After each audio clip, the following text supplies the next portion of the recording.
ti finishing. Dele moro nfọdù. Ẹ jẹ́ n sọ̀rọ̀. Dele o, dele o.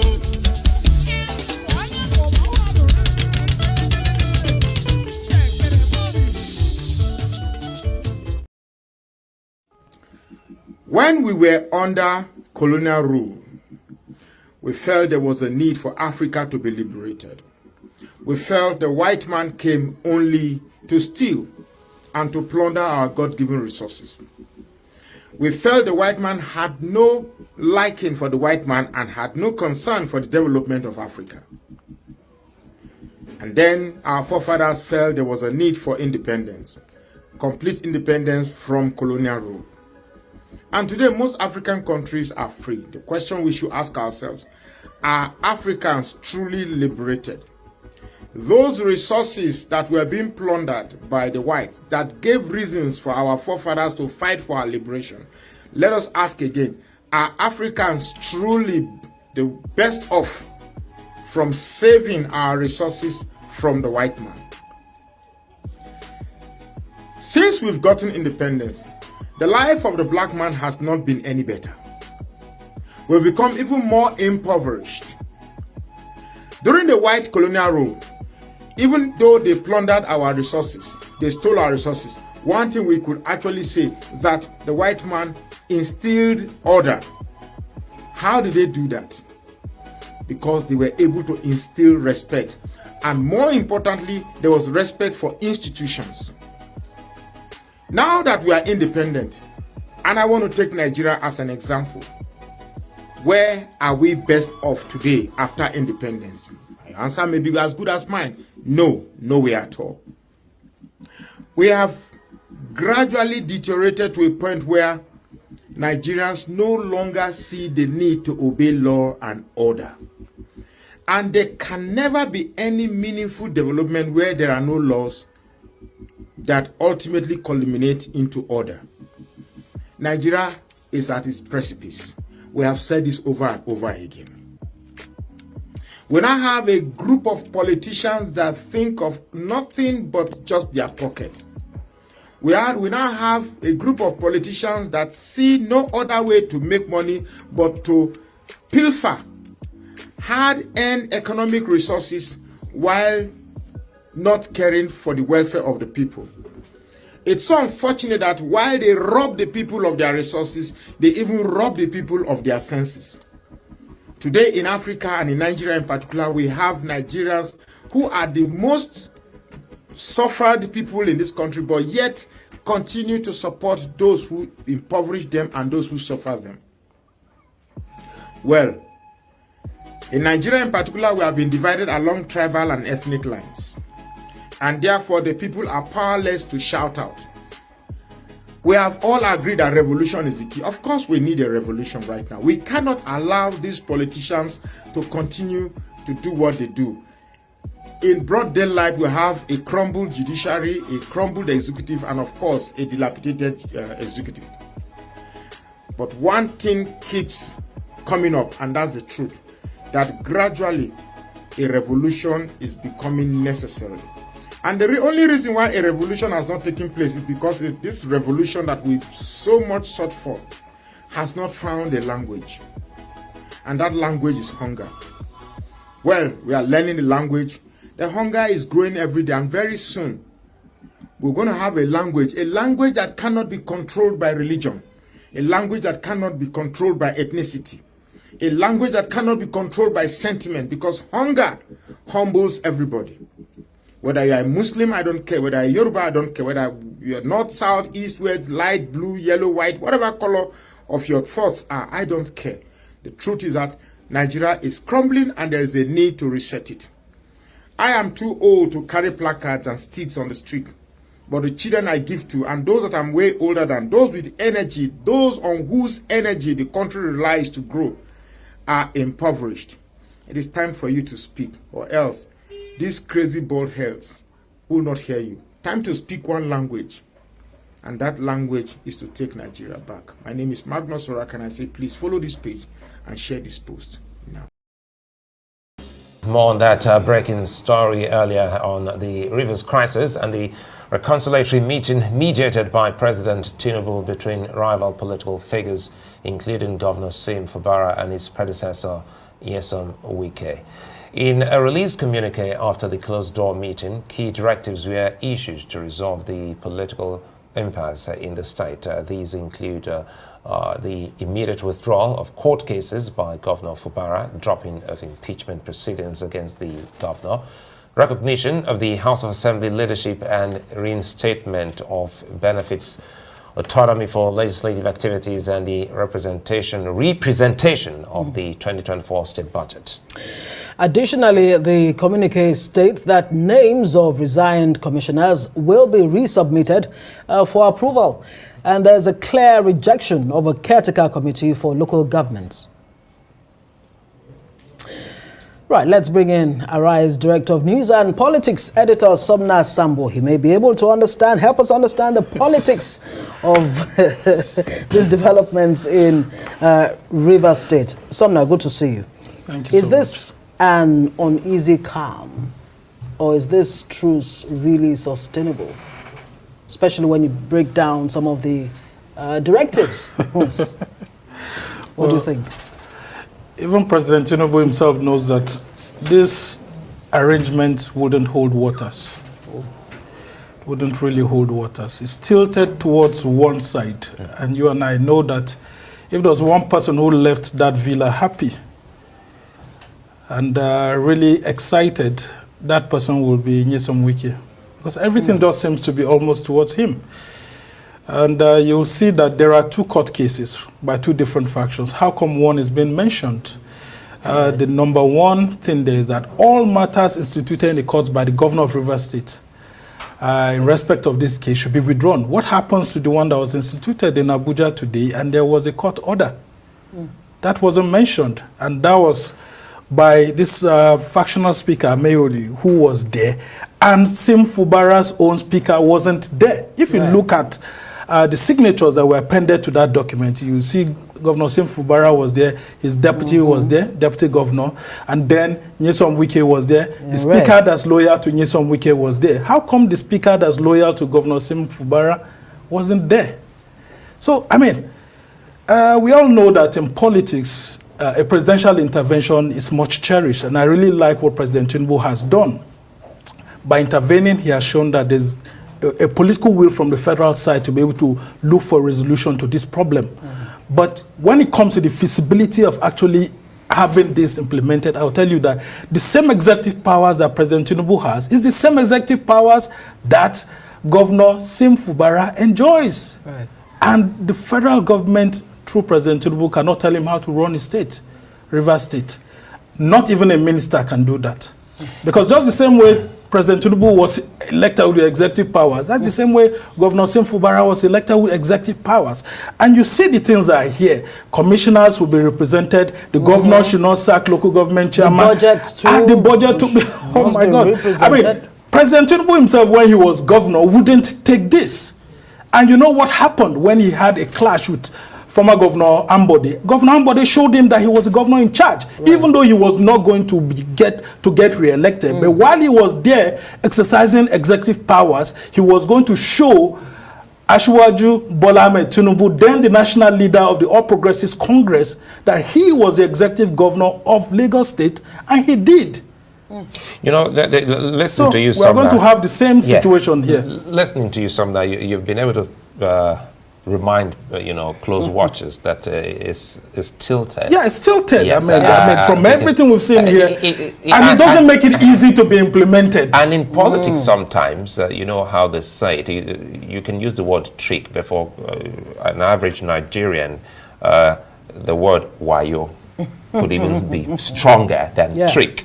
So the trick here, or the wayo here, could be, is it possible to say every time that the governor seemed to be gaining momentum and getting strength, that's when this kind of reconciliation is thrown at him? Because the first time when it was going down, people didn't see the reconciliatory move until he sprang up. And that move came, and he was, boxed up to another corner. And the second time again, everyone is thinking that, okay, perhaps he's trying to be his own man. And getting a lot of support. And we're getting to see this again. Yeah. So listening to Peter Abang, the lawyer who just spoke, he says, owing to 109, whether you even have 4 or 3 members, so long as the others have actually crossed the carpet without genuine reasons as presented in section 109, then that budget before that assembly, irrespective of the number, can fly. But now that he's been told to represent the budget. So how does this work for those legal minds who are still pointing to section 109? It's very simple. You can't put something on nothing. That's what the law says. In this instance, we've seen this situation coming to the fore and the laws of the land are not being obeyed. And that's where I actually fought President Tinubu. Instead of him asking for the laws to be obeyed, he's trying to find a political solution. And that's where it will backfire.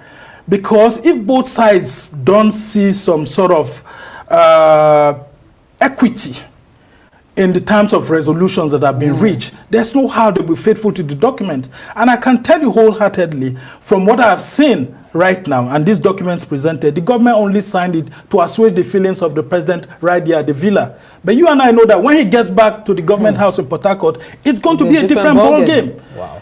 And all this, I mean, some of the things that are happening, yes, I understand yes, some Wike's travels, the pains he feels, but he also understands the powers of the executive governor. And the powers here is that whoever is elected by the people has the right to exercise the powers given to him by the people, And having been not a by governor, someone. having been a governor, would he have accepted? He would never have tolerated this situation. He would never have tolerated this, and that's why we are saying that, irrespective of the president's intervention, I think that what would happen in this instance is for these cases to be allowed to go through the judicial system. Right. And in this instance, when you have these 27 lawmakers who claim to have defected to the APC, did you see Tony Okocha's signature there? He's the caretaker committee chairman for the APC in Rivers State, although in a controversial manner. And he signed here. And now you see that the PDP too signed there. So at this instance now, you would have heard Tony Okocha saying that they are preparing ground for Wike to come and be the party leader of APC. I can say it clearly, like I mentioned earlier, is that APC is looking for Rivers State and Kano State ahead of 2027. By all means, that's why President Tinubu cannot stand on the law and tell Wike to hands off and let the rule of law prevail. And that's because Wike is doing him a political favor. Speaking of hands in hand, he needs to allow the rule of law to prevail. I think there should be a follow-up meeting to this. All right, guys. Good morning, good afternoon, good evening to every one of you. It's good to be back again. Today is Tuesday, 19th December, 2023. Christmas is around the corner. We have about 6 days to go. How you guys doing today? Thank you very much for every one of you that dedicated to this channel, that is here with us every day. We know particular people that is here with us 24/7. Started with my mother of all, Mommy Diaspora. Thank you very much, Mommy, for all you do. Good evening to you. I appreciate you always, always, always. Thank you very much, Madam Naomi Bella. Thank you so much for all you do. Abu Azi, thank you very much for all you do. Evie Jack, I can see you as well. Mone Ferreira, thank you very much. Good evening to every one of you. Madam Helen, good to have you here today. Thank you very much. Angolo Emmanuel Chuks, Mone Olagbeya, good evening to you, Madam. Thanks for joining us.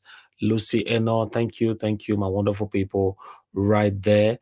I can see Adewale James joining us today as well. Good evening to you, sir. Thanks for joining us.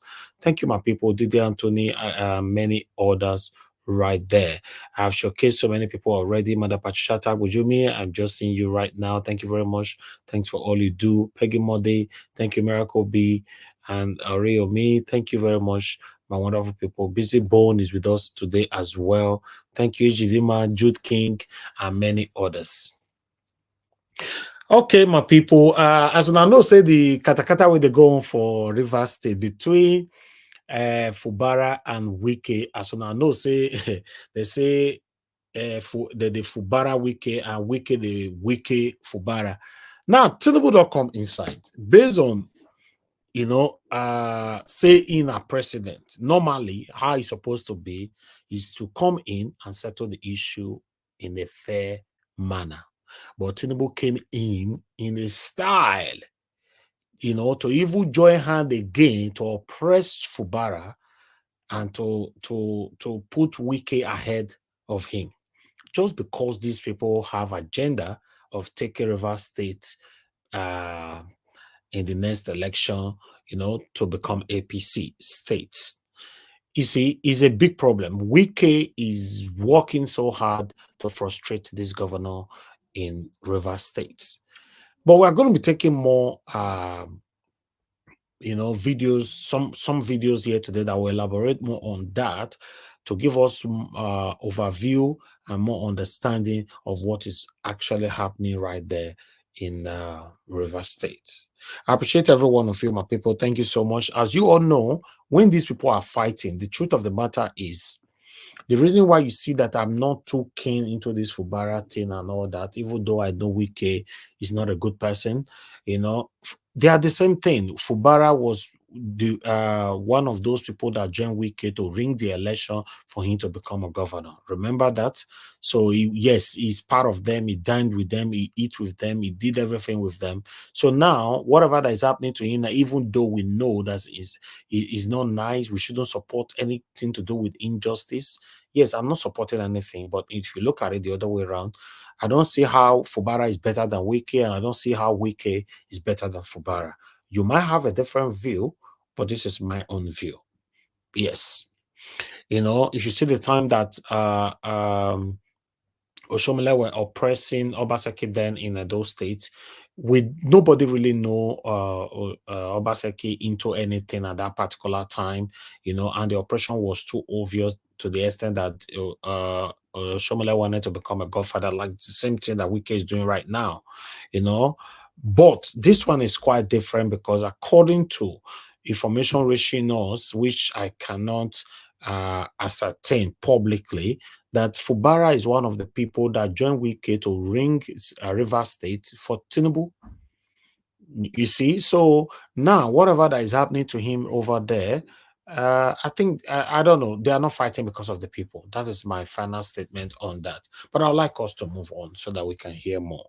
We have Robert Clarke, who have so much to say today. As you all can see right there, Robert Clarke said, if you have to go back and count down on all the 50 governors that have ruled in Nigeria, check their bank account, you'll be shocked how much all of them have there. And I've said so many things, similar things like that on this platform in the past. Because I mean, I not be son, or how do I put it on? I not be pastor. So some people believe in me, don't get me wrong, but not all. I've said so many things like that.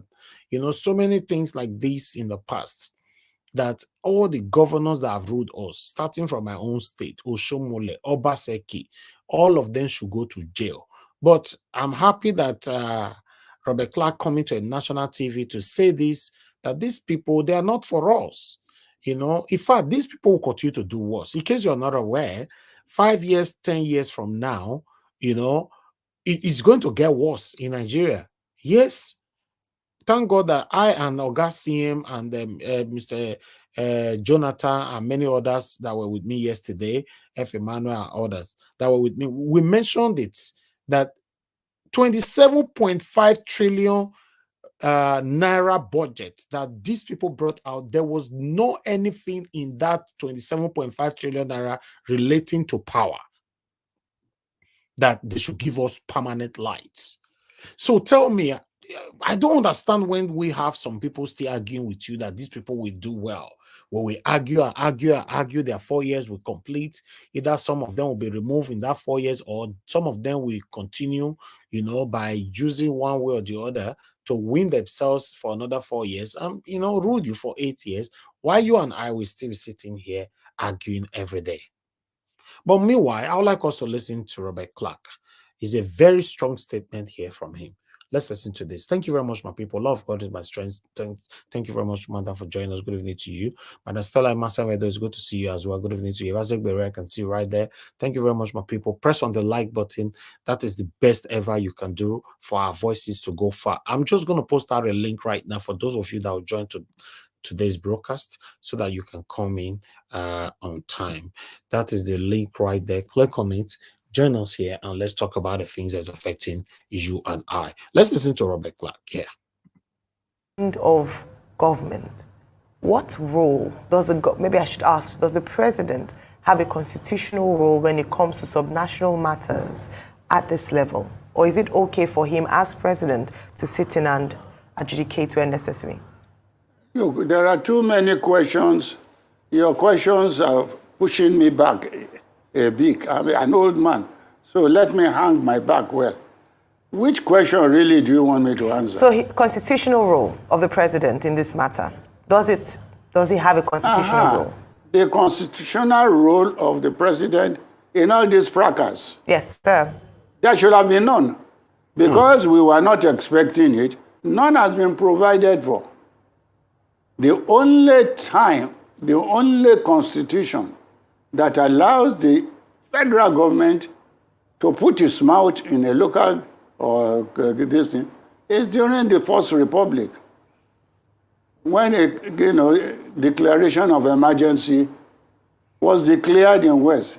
If you find that from Delta State today, the infringement may become something bad, declare Delta State, call the National Assembly, tell them to declare Delta State a place where there is a constitutional crisis, and then appoint a commissioner or whatever, as we did during Majekodumi's time, and then we start afresh. We start afresh. All this running around Odongbo Doru. The president has no power. He knows that. The best legal brain cannot help him. You can't bring Robert Clarke to come and change the law to enable the president to come and intervene. Under what constitutional provisions? So the law by itself, as of today, did not provide that there will be a problem in Delta State. The problem in Nigeria is that we all Nigerians, we are all crooks. All what we are running after today is power and money. Power. Listen, guys, this is one of the things I talk about all the time, right? We all in Nigeria, we are all crooks. We are running for power, money, and selfish interest. I talk about this thing just yesterday here. Although I know I talk about it all the time, but I talk about it just yesterday. That a lot of us now have prioritized fraudulent activities over anything. Everybody pursuing money, a lot of people running under their shadows and all that. So, and even yesterday broadcast, I asked a question. We, the younger ones, if you give us the opportunity to go hold a position, the same position where Tinubu is sitting on today, are we going to do the right thing? There's every possibility, if a higher possibility, if we have to look at it statistically, that we will do worse. Yes, we talked about it yesterday, and many of you can testify to that. So I'm happy to see an old man saying it now, that many of us are for our selfish interest. We don't really want Nigeria to work. We are just pretentiously expressing our emotions and all that, but deep down, many of us don't want Nigeria to work. So let's continue to listen to this. Thank you. Did not provide that there will be a problem in Delta State. The problem in Nigeria is that we all Nigerians, we are all crooks. All what we are running after today is power and money. Power and money. Those two elements. And where do you get it in Nigeria? If only from politics. If you count down the 50 governors who have served Nigeria since 2000, ask them to come and show us their bank account. You will be shocked. Today, you will be shocked how many of them, how they have been able to produce thousands and billions. Okay. And if you listen to this particular statement, I've also referenced and talked about similar things like this in the past. I remember when I was talking about my own state, Governor Obaseki and Oshomole, and this Governor Obaseki, a fan, came here and was asking me that, why did you hate Obaseki?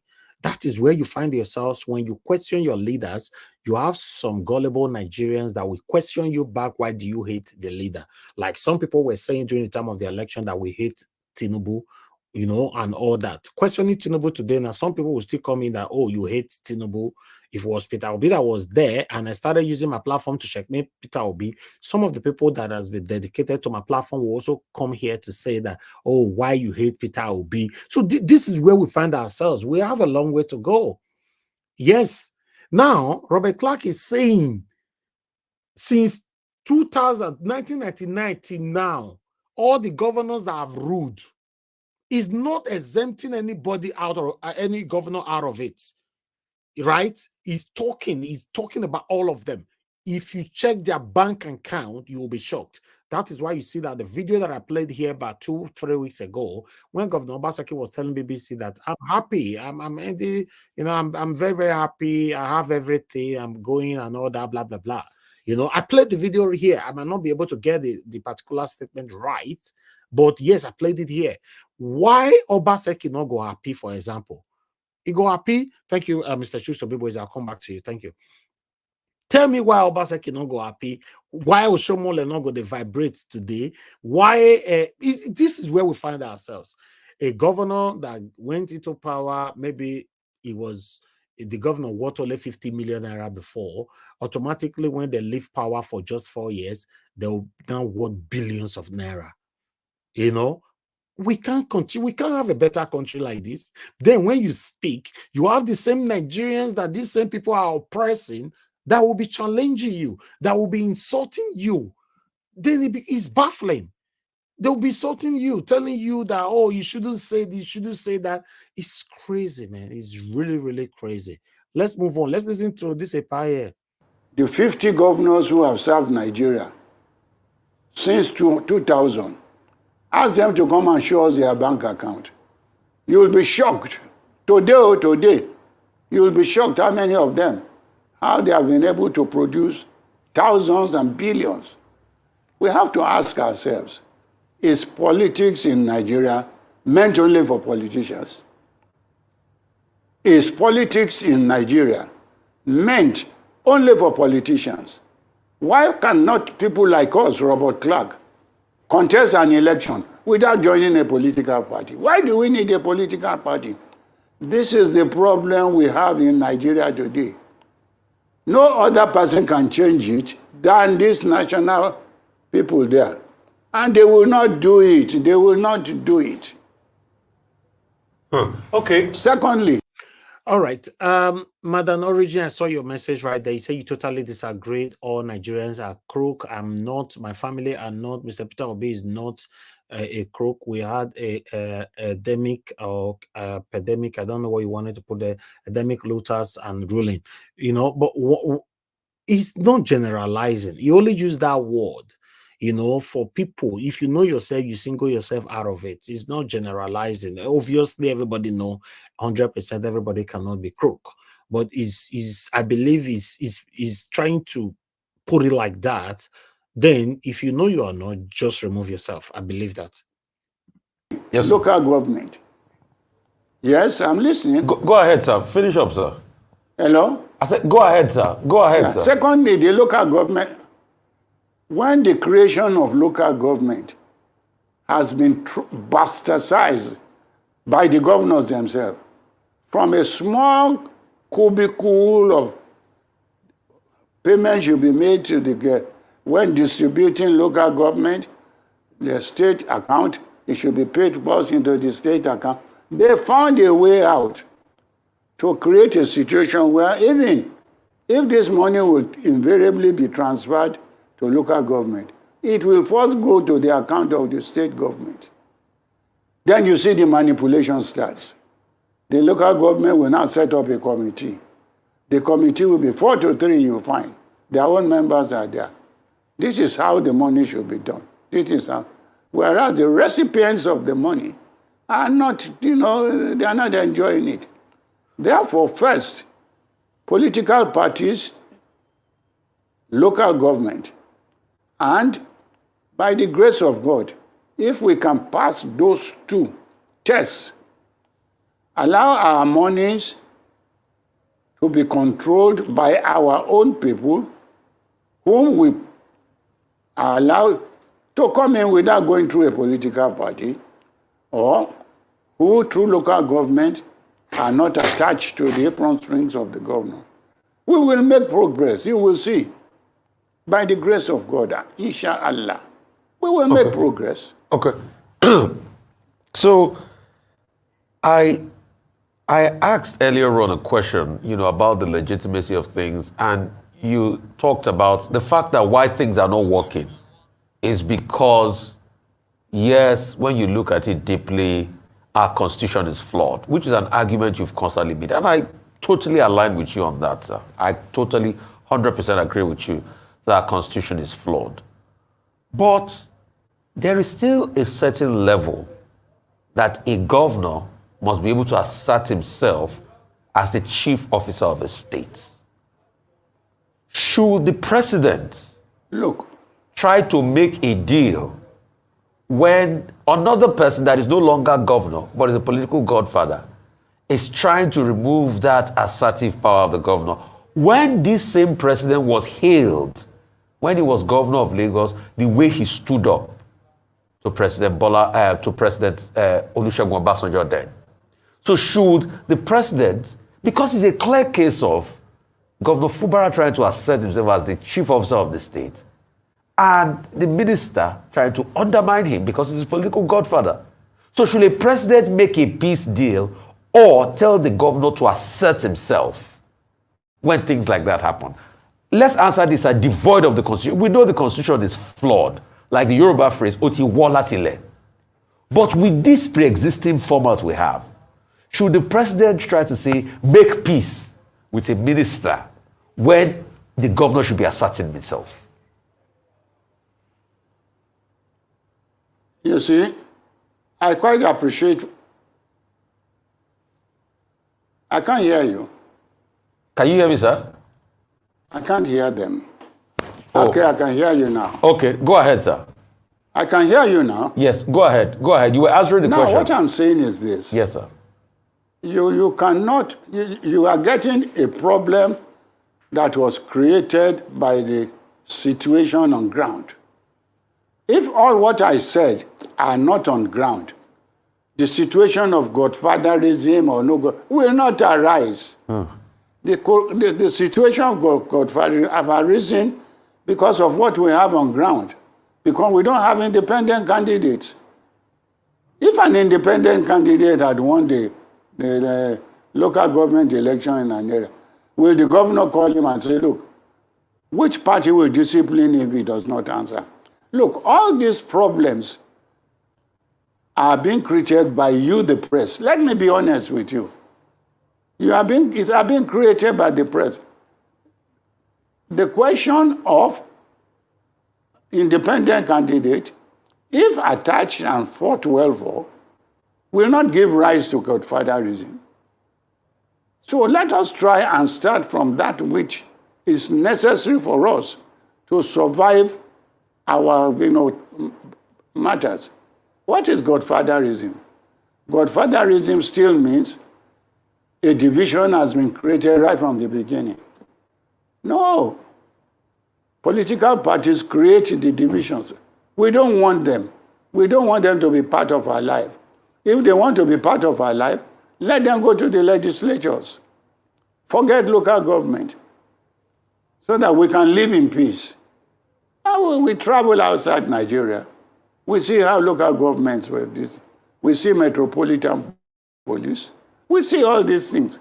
They do well. And for years and hundreds of years, they've been doing well. One day you disrupt that underlying wellness, you will see the trouble Nigeria is seeing. But they will not do so. Or they won't pay duty law. Oyinbo man will not today tell you that the commissioner, not from Westminster, will now phone the commissioner of police in Westminster and then start giving it instruction. It will not be possible. So the same thing, a governor who does not have any power in proposing or making anybody a legislative person will not have the power to control such a person. So please, please, stop playing this role of Godfather. Godfather has arisen because of all what we are saying. Why can you not cancel all what we are saying? Call yourselves together. Call your legislators together. And make sure that the Nigerian Constitution is amended. So what President Tinubu did, is it good in this regard? You know, to be part of a deal that undermines the governor of a state? Is President Tinubu's actions even going ahead to say that let us, you know, step aside the constitution in this matter, that those that defected should be made to lose their seats? Reverse is what the President Tinubu did in this matter. Is it good? Is intervention good? Because I understand your point that yes, the constitution was not right from the start. But President Tinubu's intervention, a lot of people are saying too, is not right. That let's call a spade a spade. That how can the constitution call the president call for a suspension of the constitution? Where do they get their statement from? Why do you say that President Tinubu is not right? When the Constitution says that if there's a breakdown of law and order, he can restore it back. No, hasn't he got that right? There was no defection. Or from your own look. There was a defection in the party. There was a defection from the party where there was no matter of rancor within the party. And these lawmakers, they got a court order against them. And President Tinubu is saying reverse that court order. Leave that to the lawyers. Leave that to the lawyers to determine what is distraction.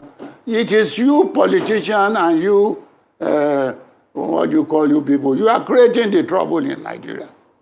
We are doing our work, distraction anyway. A governor who wakes up in the morning, and the governor is told, oh, tomorrow, if you don't break down the wall, oh, some people are coming in with talks. So it's not the governor, it's the informers who came to tell him, because that is the rule of law for them. So why do we have such a rule of law? Why do we have it? Look, we have to think. We people who are following these politicians, we are following them stupidly, but not stupidly because they are making money. They are making money because politics brings money to the politicians. If they don't have the money, if the governor is not going to give those who are breaking the wall some money, they won't go near it. Where is he getting the money for? Is it from his bank account? It's from government money. Who authorized him to go and demolish? You know, many things are wrong with Nigeria. All right, Chief Clarke, I mean... Let us start from the... In terms of authorization to demolish, authorization to demolish, as governor of the state, if he says, or he had said, that based on the reports from civil engineers, the building had failed integrity tests, will that not be in his right as governor to authorize the demolition? Look, a governor cannot wake up in the morning and call his utility man, go and break that door.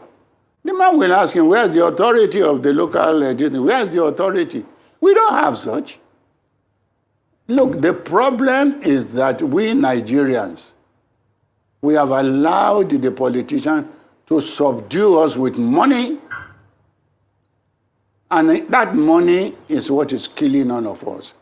That money is killing all the elders in Rivers State today. Those who are supporting this, it's all money. Don't listen to them. If tomorrow Wike brings 100,000 for them on another branch, they will all be figuring like finger fish. All right, so we have the power as the people. All right.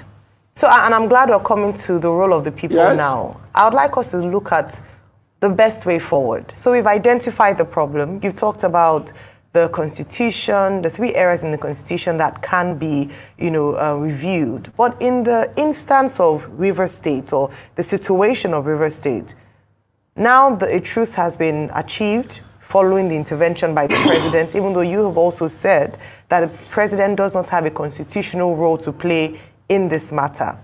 Moving forward, how do we prevent such an incident from happening in other states of the country? We have seen a number of, perhaps setting aside the constitution in some states, Ondo State, for instance, where the governor, despite not being able to come to Ondo State to act out his role, you will always be getting, from every state, you will always be getting one reason. So how do we prevent it? That's the question I'm asking you, Now, why not you politicians adjoin with you, you call yourselves, because you are all tied to the apron strings of politicians. Well, not exactly, sir, but in terms of moving forward. Radios. You are all tied. The owner of your Arise, is he not a politician? He's a politician. He's a journalist, sir, but I'd like you to talk about... I have known him when he... All right, I'd like you to talk about moving forward. He was my aide. Okay. When I was, listen to me. When I was in NRC, I was the sole counsel to the party and to Tommy Kimmy. And he was one of the people who were aides also together with me to Tommy Kimmy. All right, on this video, I can see some of you on the comment section and blaming this man here. Robert Clarke. I disagree with, every one of you. I'm sorry. Everybody have their opinion. Yes, if he's part of them, yes, I will agree with you. If he's defending some of his people, that's fine. But what I can see from Robert Clarke today is that he's an old man, fine. He's trying to drag everybody that led Nigeria to where it is today. The way you want him to say it, he might not be saying it like that. It's up to you to digest it.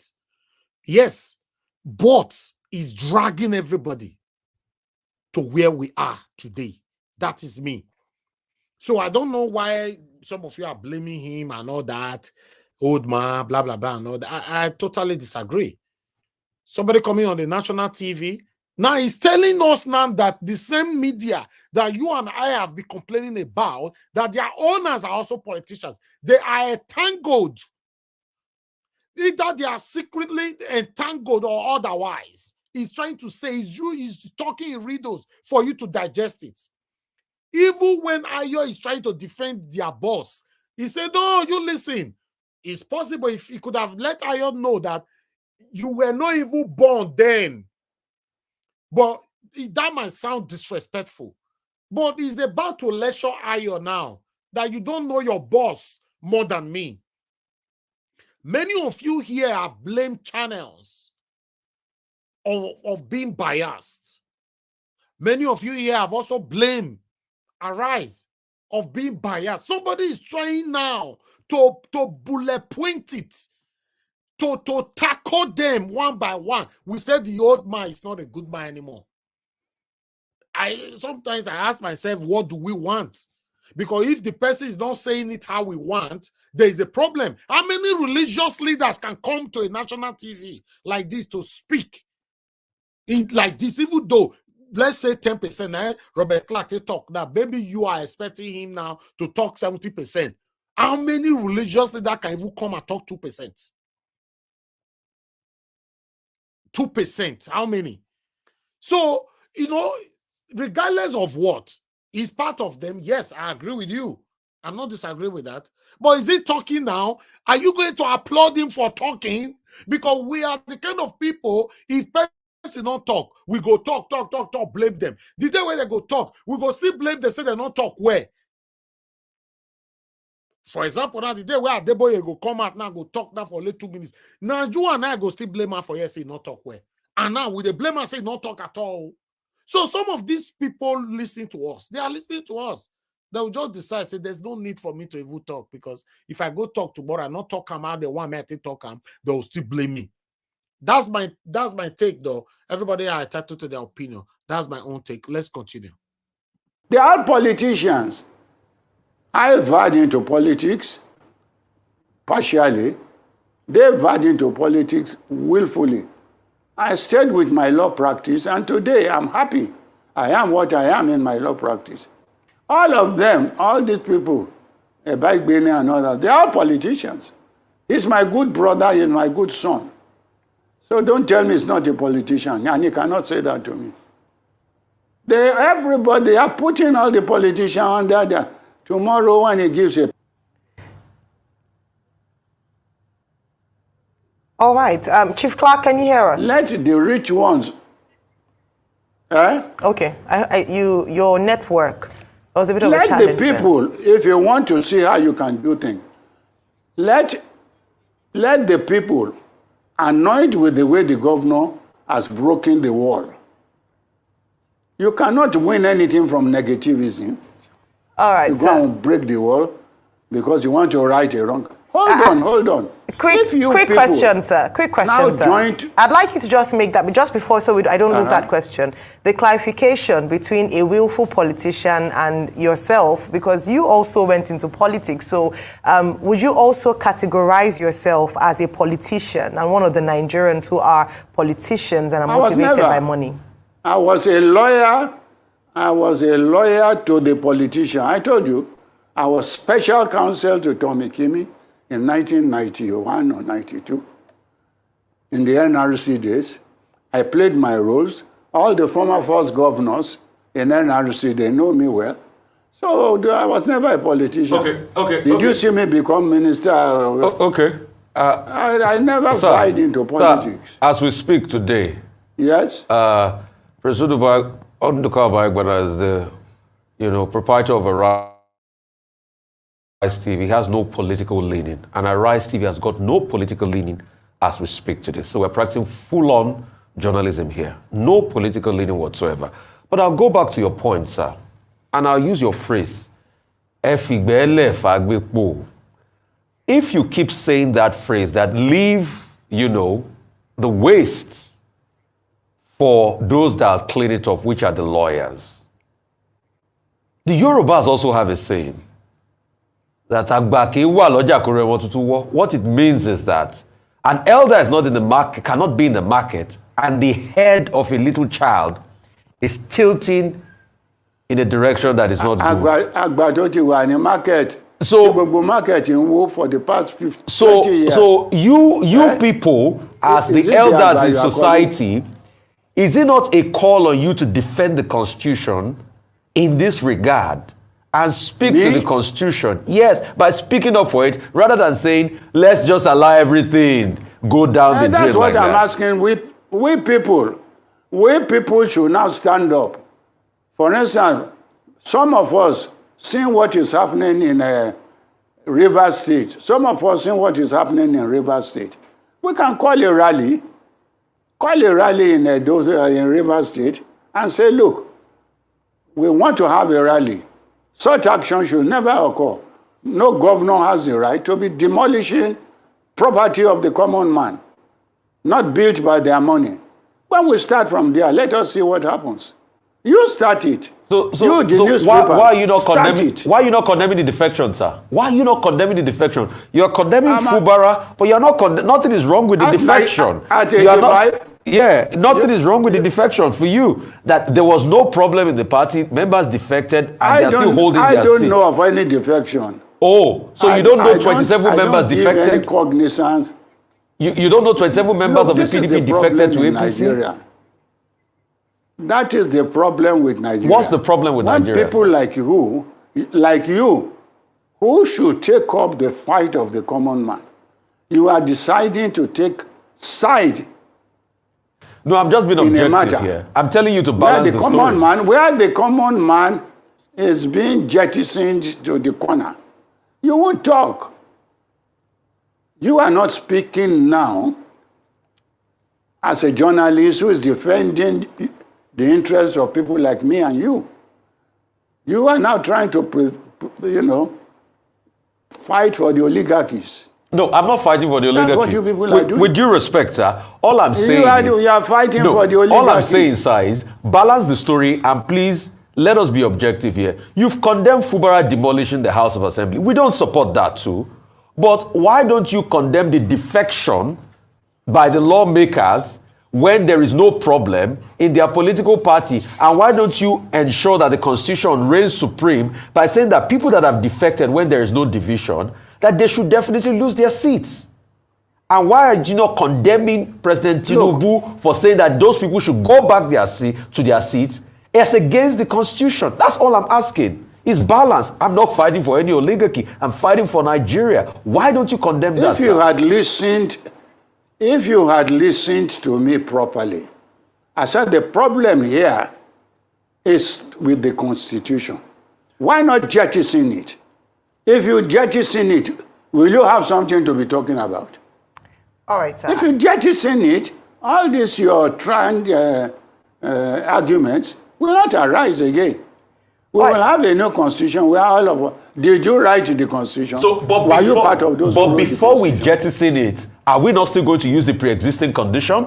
Will it not reign supreme? So why can't constitution? The pre-existing Which one? Constitution? Before we jettison it, we have to use what is on ground. I have been in constitutional programs in Nigeria for the past 50 years. I was Shakari's this thing. So don't teach me about constitution. So this is our 1999 constitution. Go and check. Has nothing to do with the people. All the people that Abacha collected and he wanted to use as a stepping stone are the same people he picked together, and they formed the group and they formed the constitution. Your points are valid, sir. Totally valid. May I just ask, in terms of the constitution, perhaps it would be a good time to ask what your interpretation of Section 109, subsection 1G of the Constitution is with regards to defection. I don't believe in this Constitution. Well, Why do you keep asking me? But that's what currently exists, sir. I said go and jettison the Constitution. Well, what to your members of the House? Well, have you tried it? Until that happens, the Constitution that guides this nation, go around. If you cannot, is that Constitution. And so what you're going to take to the courts is this Constitution. And so as a lawyer, a senior advocate of Nigeria, I'm asking you your interpretation. I am not going to go to court for anybody. Based on this Constitution? I am not going to court for anybody. All right. The violation of rights in a River State can be rectified by people of River State themselves. Okay. All right. Let me come back here again, because I'm reading your comments. That is fine. Everybody entitled to their opinion, what you think about this. I've watched the video before. Many of you watched it before as well.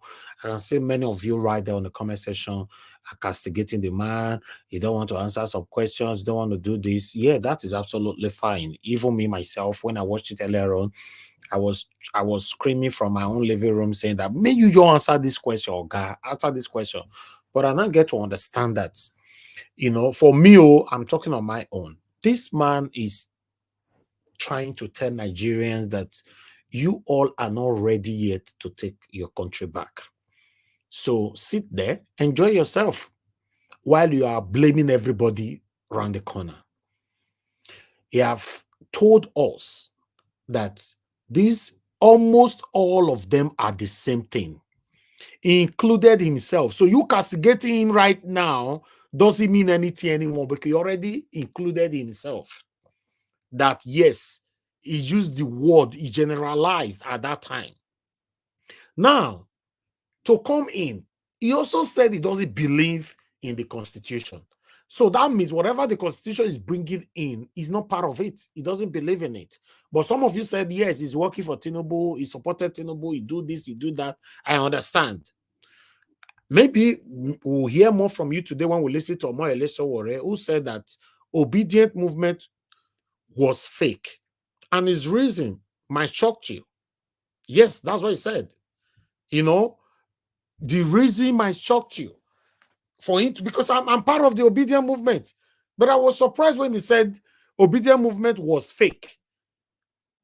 Shehu now have to ask him, what do you mean Obidient movement was fake? His reason, because me and you, we've talked about that same reason here. Although I know Obidient movement was not fake, but his reason might shock you.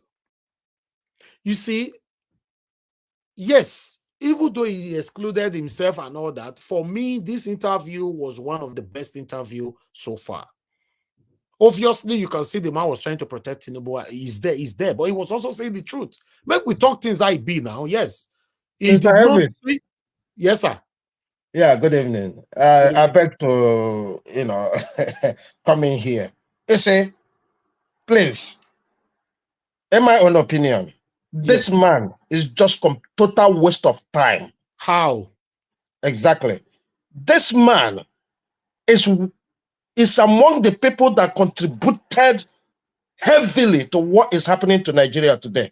Yes, but he's If out you of look, the hang on, Mr. Elvis. If you look at what he's saying, yeah, why would you not answer common question about the Constitution? Is this right? He said because he doesn't believe on the Constitution. Hang on, What Mr. else do you Elvis. want him to say? Mr. Elvis, listen, yeah? You see, whether you believe something or not, if something is wrong, is wrong. If something is right, is right. Okay? Common sense tells you and I that what Mr. Shultz we'll come back to this. Listen, no this problem. man But just told you. listening to this man is just, it angers me. Yes, that's you. That's fine. Like I said, everybody is entitled to their opinion today. The man said he doesn't believe on the Constitution. And the Constitution is what put you and I where we are today. So for him to affirm anything in that Constitution, he's refusing it. Even though he's refusing it because he wants to protect Tinubu or he wants to protect himself or whatever, but he's telling you wholly that I don't believe in this Constitution. But Mr. Elvis, there's one question. There's one question I asked this man, and that is where my anger started from. Yeah. Right? He asked him, this is the only thing we have.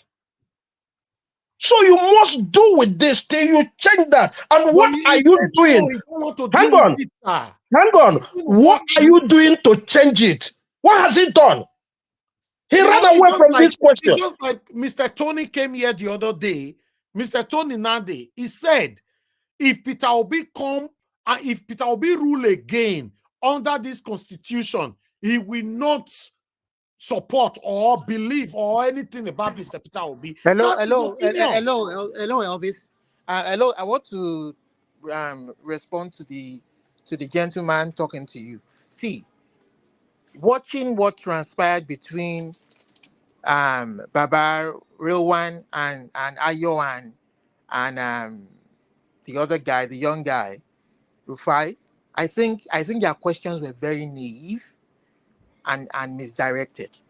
The man has told you what he believes, and you are telling him to you want him to answer by fire, by force. What you are expecting. He has told you he doesn't believe in the Constitution. I don't believe in the Constitution. You what say else he do you want him to say? So why don't he support lawlessness in Nigeria? He should support lawlessness. No. See, what do you mean? No. He's working in Nigeria. Hang on, please.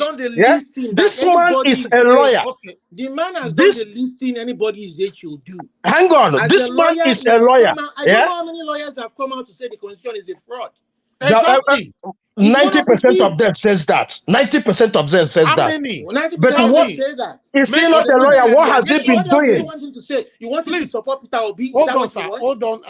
I'm not talking about Peter Obi here. No, what are you expecting him to say? Please don't go that angle you're trying to go right now, please. So, if I go that angle, what is going to happen? Mr. Olumide, I have to mute you, please. It's okay. Mr. Chooks, I have to mute both of you for now. I want to let you guys understand now that Mr. Olumide says something that I agree with. It's not everything I agree with him. It's not everything I also agree with my brother, Mr. Chooks. He said, how many lawyers have said that the Constitution is wrong? And Mr. Chu said many of them, about 90% of them also. No, for me, and if you can mention their names, I will appreciate that, because even my own lovely barrister that is the closest person to me when it comes to law or all the lawyers in Nigeria, Michael Zekome, I've never boldly on the national TV to say that the constitution is wrong. I don't know. Maybe he don't talk him or me never see him. That's what I'm saying. But what I'm saying here is that he's a lawyer. He's a senior advocate of Nigeria. Yes. Is he corrupt with these people? If you say so, I agree with you. Is he supporting Tinubu with that interview or trying to protect Tinubu? I agree with you. Fine. Is it part of the problem that we all are facing today? If you say so, of course I agree with you. But now the question is, did he reveal anything on that interview? Everybody here, they jump everything where he revealed. He's not a good man. He's not a this. He's not a did. That's why I referenced earlier on. The day Pastor Adeboye or Pastor Chris will decide to speak today, we have castigated many of them so many times, even Kumuyi, all of them. Maybe one day they'll say, make I talk to Nigerians. Now their PA go out and they say, no, sir, Daddy, you can't do it. If you talk now, you didn't say it how they want you to say it, you are also going to be castigated. Please don't just say anything. Maybe that's why we are where we are today. Because when they talk, they don't talk where. If they don't talk, we beat them. So I'm confused. The same constitution we are saying at Bankoba told Tinubu directly the other day, you know, that this constitution is giving, saying these people, they are trying to attack me right now. Please, everybody, hold on. Just hold on. Let me go on a quick break here, because earlier on before what happened. You know, Olisa Agbakoba told Tinubu directly the other day about the same constitution. Please, let's quickly listen to this. 3 years is a long time to be discussing the constitution. So I would suggest that the first thing would be, how do we get a new constitution? There are two ways. The first is what the National Assembly is doing now, which I disagree with. I prefer the solution proffered by the late Ben Wabeze. He refers to the extraordinary powers of the National Assembly. The National Assembly has 4 types of legislative powers. Only one is in use. The National Assembly is the National Assembly sitting as the House of Assembly of the federal government, pursuant to Section 4.2 of the Constitution. But please check Section 4.1. The National Assembly is the National Assembly sitting as the sovereign parliament. Section 4.1. So the National Assembly is at once the House of Assembly of the federal government and the House of Assembly of the Federal Republic of Nigeria. In fact, if you recall, when the National Assembly was groping to find powers to invoke the doctrine of necessity, Section 4.1 was the power to use. Now, Section 2.1 gives a very vital power in the Constitution. It describes Nigeria as indissoluble.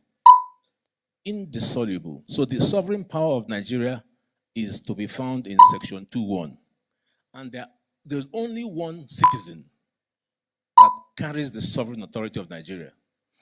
As far as I researched, there's only one citizen who is referred to as the President of the Federal Republic of Nigeria, and that is President Tinubu. No other person.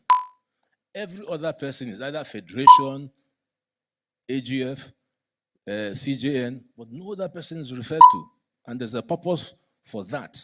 So the President of Nigeria carries with him the authority of the Federal Republic of Nigeria.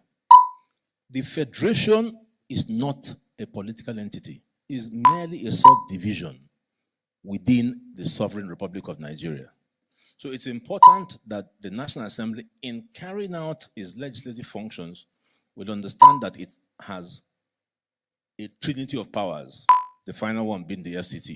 So when that scope is understood, Professor Wabeze says there are 2 broad ways you can deal with the Constitution. One is Section 8 and Section 9, which you are using, but has taken us 23 years in altering the Constitution. The other one is what he calls constitutional replacement, which happened in 1963, because the Constitution right now is not an act. It is a schedule attached to an act. So Professor Nwabeze says, if you invoke Section 4.1 and Section 4.4 of the Constitution, all you need to do is detach the schedule from the act and replace it with the new Constitution. And that is the matter resolved.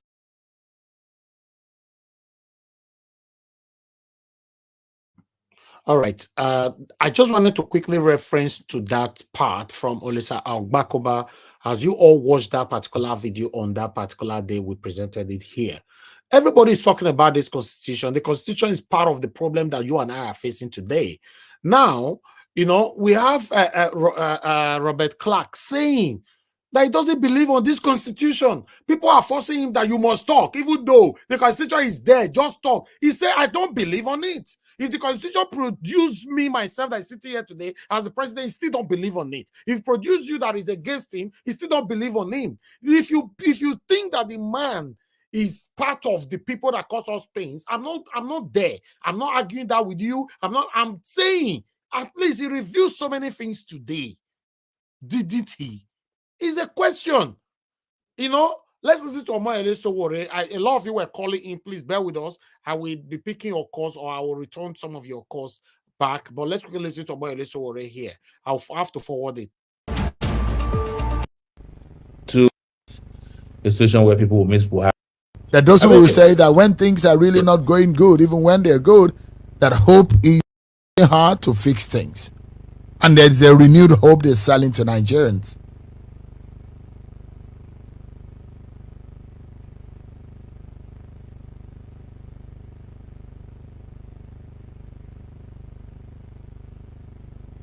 Sure, stay with me.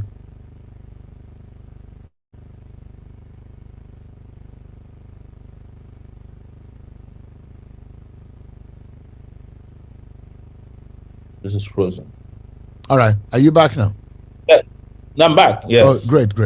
All right, go ahead. Okay. So the question was that those who believe that things were very bad, and this government has said they met a very bad state of affairs, and Nigerians will have to go through some pains, but in the end, they will get things done, and they've sold the renewed hope to Nigerians as their mantra, as their agenda of government.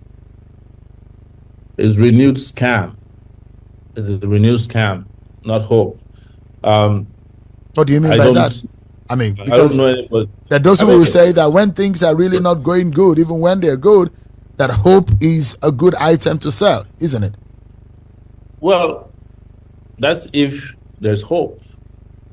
And you have to ask yourself, which hope are they selling? Is it the authentic or the fake hope?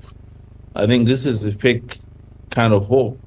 This is 419 hope, where people are told that, you know, if you are stripped of your dignity, you die of hunger, diseases, starvation.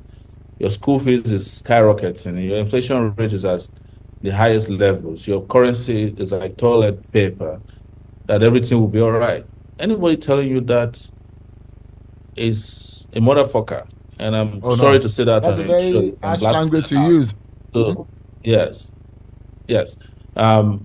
Nobody should tell Nigerians that things will be getting better when you go all out to just take whatever is left. How do you increase fuel prices the way they have done, and you increase school fees, you increase transportation costs, you increase cost of healthcare, and then you turn around and tell people that you should be fine with 30,000 naira minimum wage? Okay, we add 5,000. Okay, we give you palliatives. We removed it, you know. And then you wake up one day and you take 1,400 people to COPs 25, whatever that meeting was in Dubai. And then you buy your wife 1.9 billion naira worth of cars, and you renovate a house with 4.something billion naira house you don't stay in. You buy a yacht that you're never going to enter in your life. And then you are renovating the vice presidential guest house with 15 million And one day you're going to 15 billion, and you're going to turn around and sell it for 40 million naira, like Jonathan did to Edwin Clarke. So this is not the kind of thing that we should be discussing. So what's the basis for this renewed hope? That's why I call it a renewed scam. Let me. You were talking about whether or not you wanted to run in 2023, but I mean, will 2023 be your last try to wanting to become president of Nigeria? No, I said I didn't want to run in 2023 because I'd explained to you why, and I didn't feel like. I mean, my brother had just been killed. I was restricted to Abuja. Our party was hijacked from us. There's a lot of issues happening, and there was also like COVID. Everything happened within that period that was too much. But when I realized what the ruling party was doing and what the major political parties were doing, presenting candidates that I know will not inspire any kind of hope or respite, I threw my hat into the ring. And I did the best I can to warn Nigerians to campaign wherever I could. But people weren't just listening. But that's not the issue. Some people were listening, but they had perfected a way to ensure that elections don't hold. And that's what exactly they went to do. And we had one of the worst elections in history. Would you blame anybody for their political choice of voting either Atiku or Tinubu or Peter Obi? I don't quarrel with that. I don't belong to the party that accuse people or scandalize people for voting their choice. I'm completely a Democrat in that regard. I respect people's right to decide for themselves who to vote for. But I'm just saying that I'm telling you contextually what transpired within that period. So I don't have a problem with that. But if people could vote for who they want and their votes count, I have no problem. But if they vote for who they want and the votes go to who they don't want or who they may not want, then there's a problem. Or when you don't even vote or you don't count votes at all, that's where the problem is. And I came out before the election. I warned Nigerians. After the election, I warned Nigerians about the judiciary. And now, you all know the story.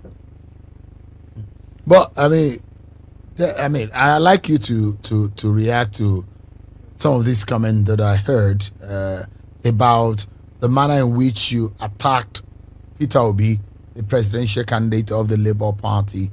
There are those who believe that you had thought that you were going to be that kind of alternative to look out for in that election. But as soon as you saw Peter Obi and he was gaining the attention and the kind of popularity, you got upset and you were going after him.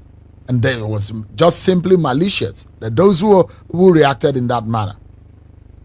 Please, guys, pay attention to this part. You see, the best way to judge this is to look at you, Sheon or Kimbaloye. You run a political show every night in Nigeria for almost 5 days. How many times did you interview me? Probably 3 times throughout the election. So how many times did I have to talk about Peter Obi? How many times did I talk about all the candidates? I talked about every candidate. The feeling was that the manner in which you approached Peter Obi's matter, it was personal, all of it was them. malicious. All of the political leaders. I spoke about their past, their present, and their future. But did you have anything personal with Peter Obi? Let me finish. Did you have anything personal with Peter Obi?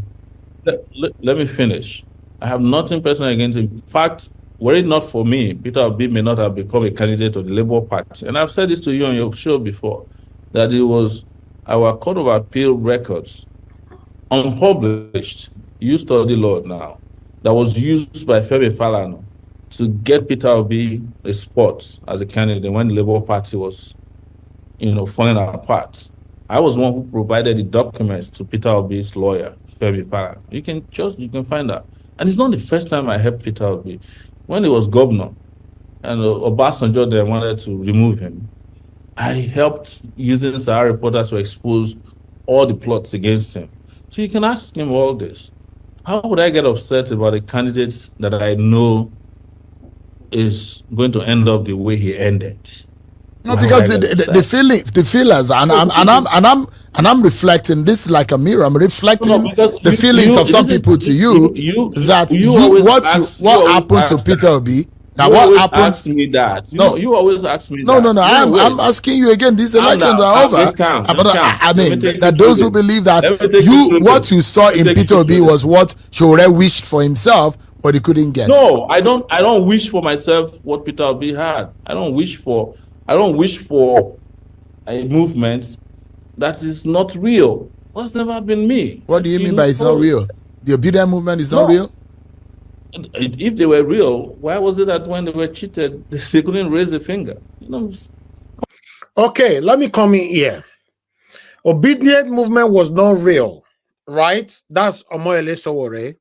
And he answered, what do you mean that Obidient movement was not real? Then Sowore responded by saying, if they were real, how come they could not raise a finger when they were cheated?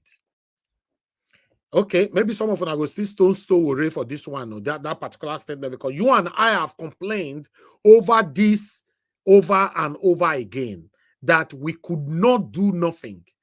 That movement was too solid to go quiet like this, like a dead lion. Yes. But I don't know about you, how you will take it later. I just make my job for you, and I can't give you that. Everybody go, go talk him how you see him later. Because that's his reason. He's not saying that because I'm obedient. He didn't say that, oh, because we not get sense or because we not get the reason why he say Obidient movement was not real or fake or whatever, because we were cheated and we could not raise a finger. Right? Let's continue. The Lord now that was used by Femi Falana to get Peter Obi a spot as a candidate when the Labour Party was, falling apart. I was one who provided the documents to Peter Obi's lawyer, Femi Falana. You can find that. And it's not the first time I helped Peter Obi. When he was governor and Obasanjo then wanted to remove him, I helped using Sowore reporters to expose all the plots against him. So you can ask him all this. How would I get upset about a candidate that I know is going to end up the way he ended?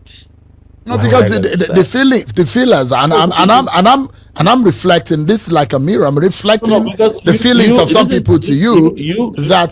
What happened to Peter Obi? Now, what happened? Ask me that. You always ask me that. No. I'm asking you again. These elections are over. I mean, that those who believe that what you saw in Peter Obi was what Sowore wished for himself, but he couldn't get. No, I don't wish for myself what Peter Obi had. I don't wish for a movement that is not real. That's never been me. What do you mean by it's not real? The Obidient movement is not real? If they were real, why was it that when they were cheated, they couldn't raise a finger? Come on now. I've said this publicly. I'm probably the only reason why you kept repeating this is that they were able to, the obedience movement, or some of them, not all of them, were able to scare a lot of people, particularly on social media. A lot of people were afraid of them. I was not afraid of them. I spoke my mind about Peter Obi, regardless of what they did to me, regardless of the abuses, the insult. No, that's probably what you keep referring to. So if I speak about Tinubu doesn't talk to anybody. He doesn't even come to debates. He doesn't have a social media presence that is always out there aggressively challenging anybody or protecting their candidate and saying, you can't talk about our candidate. So that might be what you interpret to mean that, oh, you wish that you'd be Peter Obi. I don't wish to be Peter Obi. I've never wished to be anybody but myself. This has been me for 33 years. So what would I gain being Peter Obi? Nothing. If I was Peter Obi, I would have ended up as Peter Obi in 2023 too. I would have been cheated of the election. As he claimed he was cheated. But Sowore, did you think that Peter Obi if I was the one, could have won that election? They know. So I spoke about this from the beginning. But like I mentioned to you, the media doesn't talk to me a lot. You interview me only 3 times. the whole of my interviews in all the major newspapers, major TV stations in Nigeria, wasn't even up to 1% of what was devoted to other candidates. But yet, you claim that I'm jealous. Where am I jealous? Why would I be jealous of anybody? It's not my claims. I'm asking a question based on what I hear and I see from what the pro Peter Obi people are saying, and that's why I'm asking you. That's what I'm questioning. Did you think? Did you think before the election that Peter Obi could win the election? I know you are forcing this argument in the direction of sound bites. You want sound bites that can go out of this, but I'm going to tell you plain and simple that what your perception or what you heard is not true. Because it's the same way I treated Peter Obi, that I treated Tinubu, the same way I treated Atiku. But maybe the supporters of these other guys don't treat people the same way. They didn't treat me that way.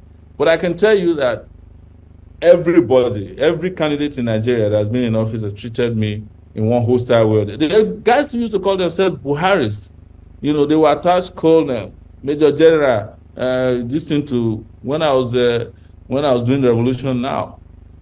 And they will attack me, they will attack my parents. There's nothing they don't do. But I didn't flinch. So you move to that and you go to Peter Obi supporters. That's the same thing they do online. They bully people, they harass you and hope that you're scared of them. If you're not scared, they'll push it to media. People like you saying, oh, Sowore is jealous of Peter Obi. For what reason? Why would I be jealous of Peter Obi? I'm not jealous of anybody. I just want this country to work. But did you think that Peter Obi had a chance, Sowore? Did you think that he had a chance? Did you think that he could have won that election? I went to run an election against people. He asked me if he had a chance. I thought I had a chance. That's why I ran. You are making it sound like if I was only talking about Peter Obi in the election. Now you completely, deliberately ignored my messages. And I think some of it is deliberate. You just want to reduce my entire message, congeal them, and make it look like, oh, it's about Peter Obi. So when Peter Obi ran in 2019 as VP of Atiku, why didn't he take the same position, knowing that I spoke against all of them, Buhari, Atiku, Peter Obi? Why? Because I'm not a neophyte in this. I think this is deliberate on you guys' part. You just want to pick on me and make it sound like, oh, because you couldn't force me to support Peter Obi, you want to force me to feel bad that I remain myself. I think that was the goal. Sure. And when you did that, sure. you keep asking the question in different corners, different ways. You keep changing the same question to make it look as if you just want to obtain from me or exact from me some kind of, oh, he looks angry when he was responding to Peter Obi. No, I'm just like not new, and you know it. It's good that you let this off your chest. And sometimes there are a lot of That's things. Exactly so you are becoming a psychologist now. You know what's on your chest. Sometimes when things are cooked up in one's chest, I mean, when you let it out, it just free your mind. But the biggest problem about the generation is that there's a generation that just knew me some 2-3 years ago.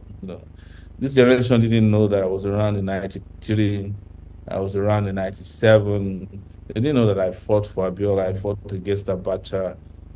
So many of these children that you rely on to make it sound like everything depends on one issue. They were born in the year 2000. Some of them are just 23 years old. They're the people we call children of democracy, and I love them. They are the generations Y, Z, and whatever. But the truth is that I'm not new here, So, Abacha. Yeah, sure. I've known you for some time now, and so so I can say quite a bit about you, but I know you are very relentless and you don't give up just easily. Have you given up on being Nigeria's president, or you want to give it another try? Any attempt to box me to a corner regarding ambition is not going to work.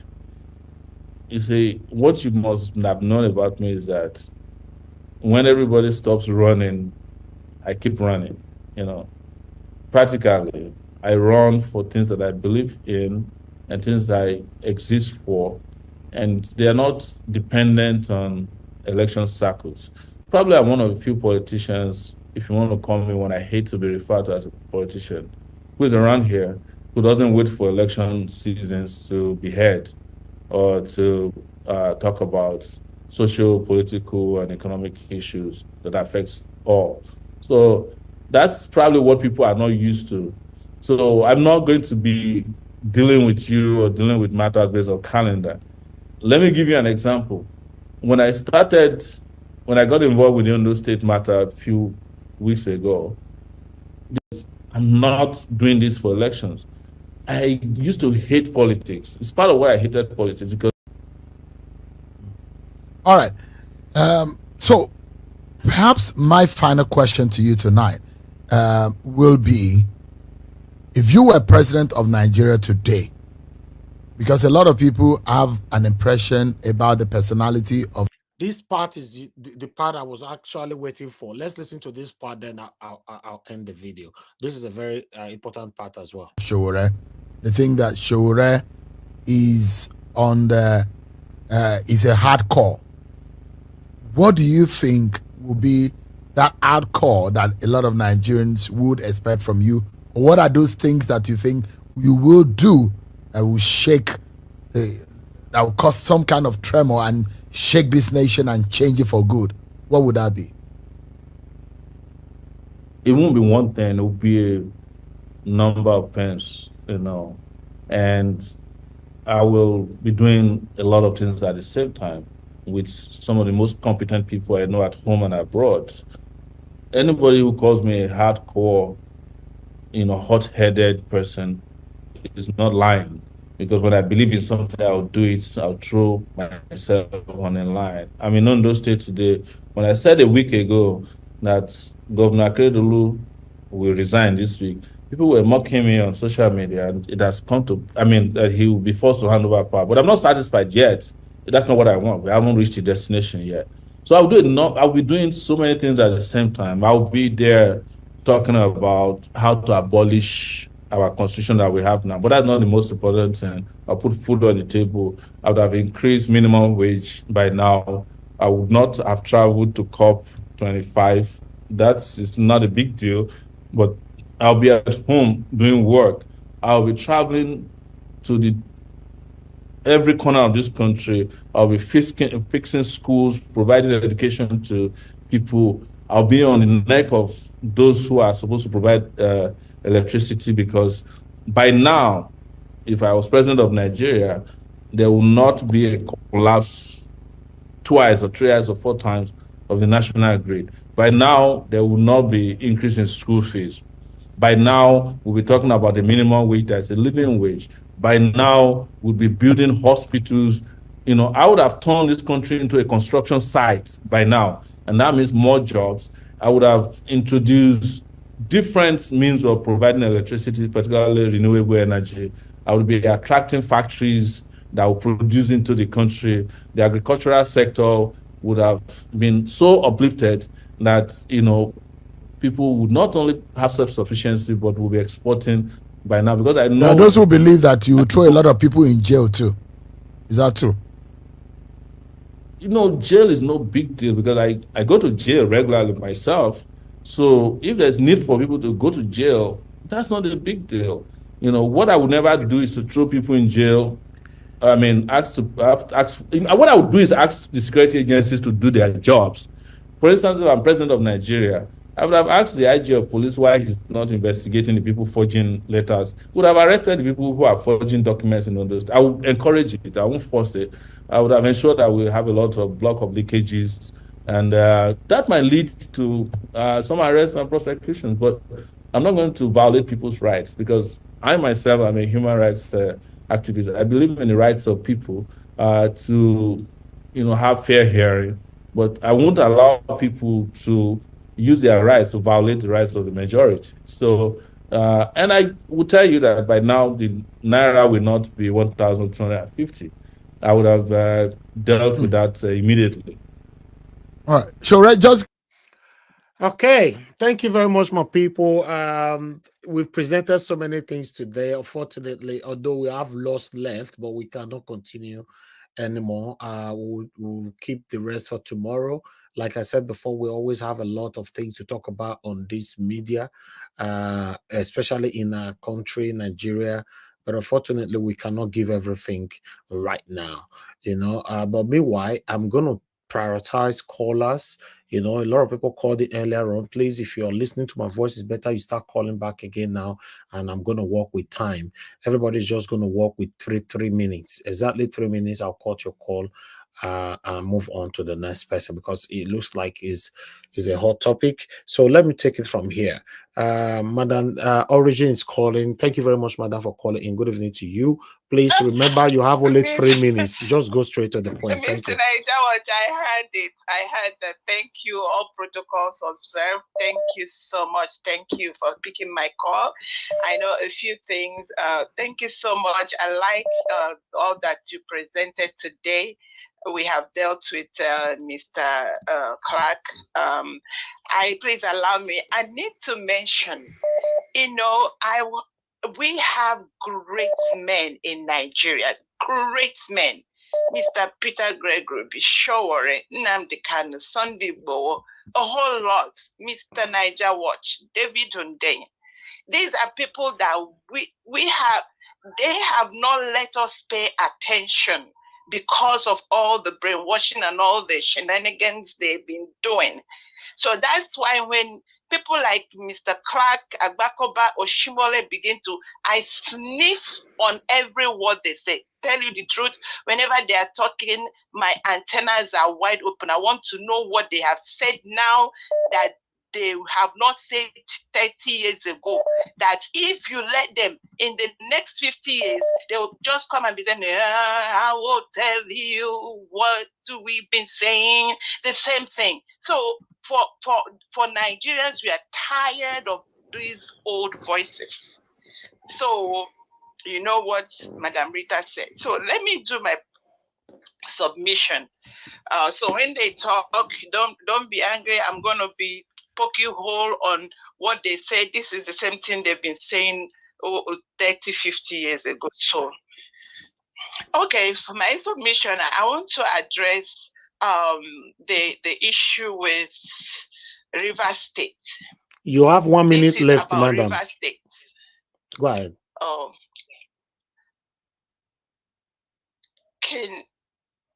I will rest it here then. Please don't be angry. Maybe I'll call back later on that. No, go ahead. Because go I ahead. will have like to. Okay, this is about River State. This is about Nigeria. This is about the 1,000 cuts we've been receiving from these people that were supposed to protect us, especially the politicians. APC in River State rejected Wike and his 27 stooges. Then they now reverted to Fubara, who I know they are going to get rid of. The man that is behind the scene doing this, I mean the man that the INEC imposed on Nigeria, is the one that is working this. There is a hint from the man that turns the story of a naked bed upside down that shows that they were trying to coerce Fubara to deal to a deal to surrender a River State. I guess maybe he refused. They are now throwing him on that bus, trying to impose what they want on him. You see, what I want to say is, you see, like the man on Arise said, I love the submission of that man. He said, one thing this INEC imposed president should know is that these same governors, whether by hook or crook, how he got his own, Fubara has autonomy. He's an elected official. So he should use his executive power to do due diligence in River State. and take his people to light. If he doesn't, our eyes are open. So me, I support Fubara. Let him. I will give him the lesson my mother gave to me. My mother, I call her Amazon. Number one, Mr. Fubara, you see, do all in your power to ensure your enemy does not tell your story. Number two, Mr. Fubara, my mother said, if your enemy is coming for your jugular, put up a fight. Fight with all your strength and ensure that eventually, if he even puts you down, he will have a lot of scratch to explain to the world. That means your enemy will have to explain a lot, even if you're gone. So make sure you put up a fight. My mother said to me, don't wear fake nails. They don't scratch. So that brings me, I rested there because Mr. Niger Watch, you need your time back. I greet everyone, the people of Rivers, so make una wake up, follow your governor, fight. This is for you. And for us, everyone, if you can pray for Fubara, because this is about someone trying to take over. It is the same old story. We are tired of watching one being knocked down, and we are watching. Whatever we can do to support this man, it is the same crooks trying to take over Rivers State. God help Mr. Fubara. God bless everyone. I rested. Thank you, Madam Origin. God bless you, man. Thank you so much. Thank you, sir. God bless you too. Yeah. All right. Let me pick another call quickly here. Thank you very much, sir, for calling in. Good evening to you. Talk to us. Thank you, sir. Talk to us. And good evening to everybody in the panel. Mr. Anjawad. Yes, sir. You see, Clarke was saying, sorry, Mr. Anjawad, so I use a rough word.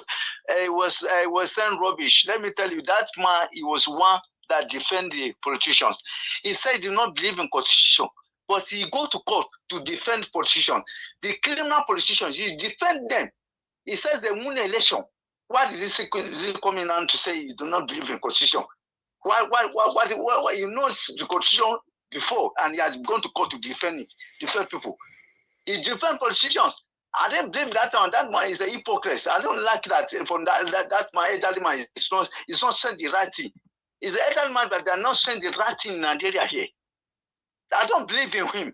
That is, by the way, issue of UK. That governor have behaved cowardness.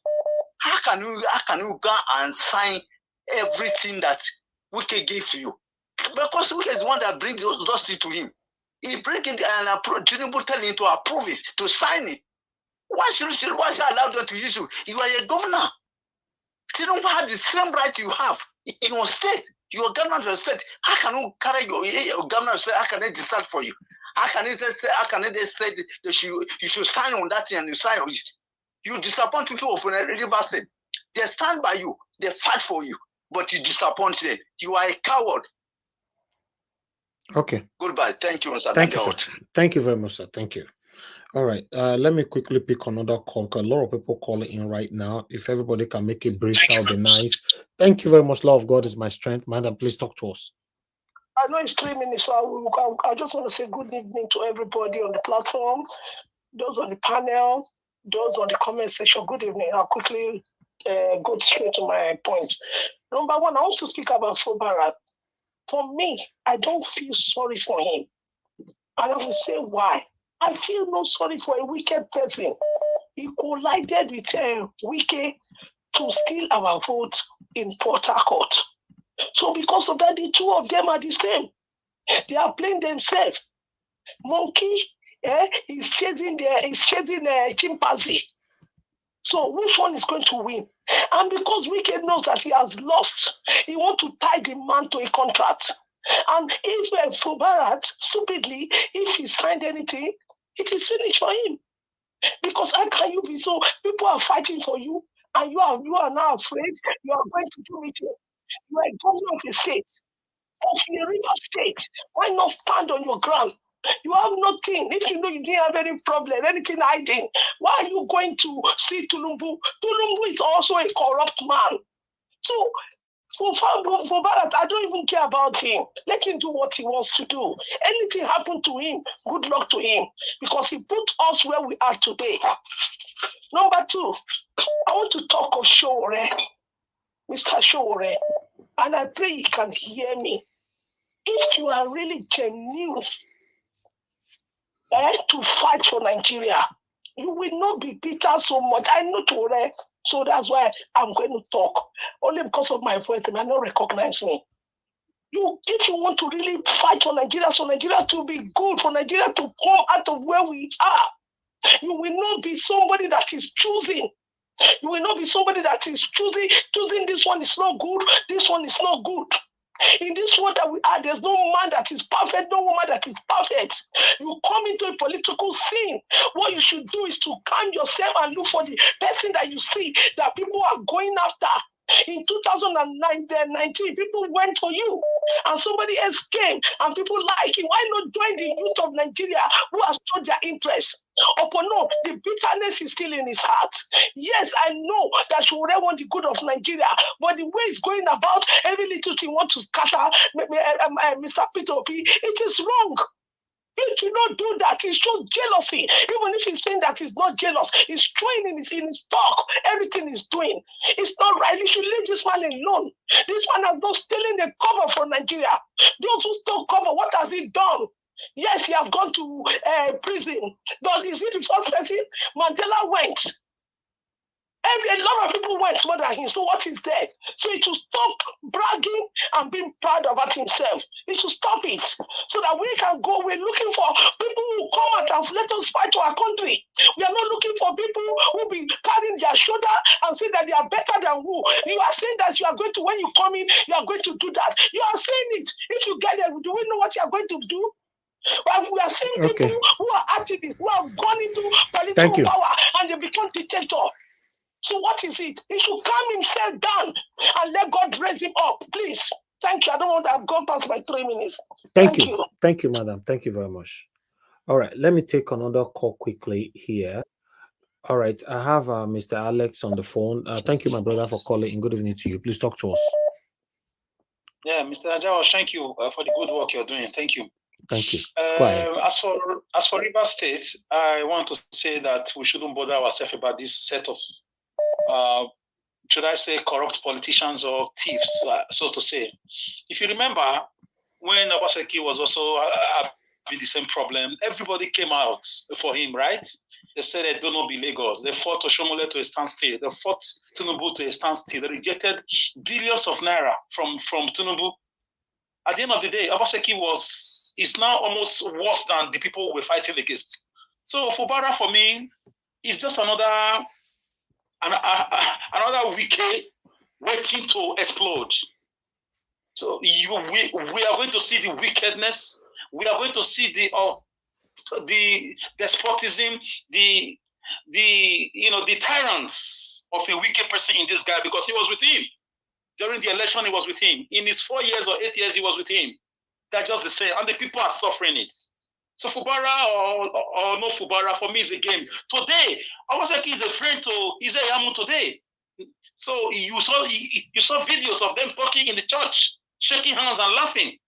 That means they're playing with the poor masses. So the Nigerian people have to wake up, like Sowore said. If Obidient movement was not fake, why couldn't we fight? That was a very strong statement. That was a slap on my face. I felt it.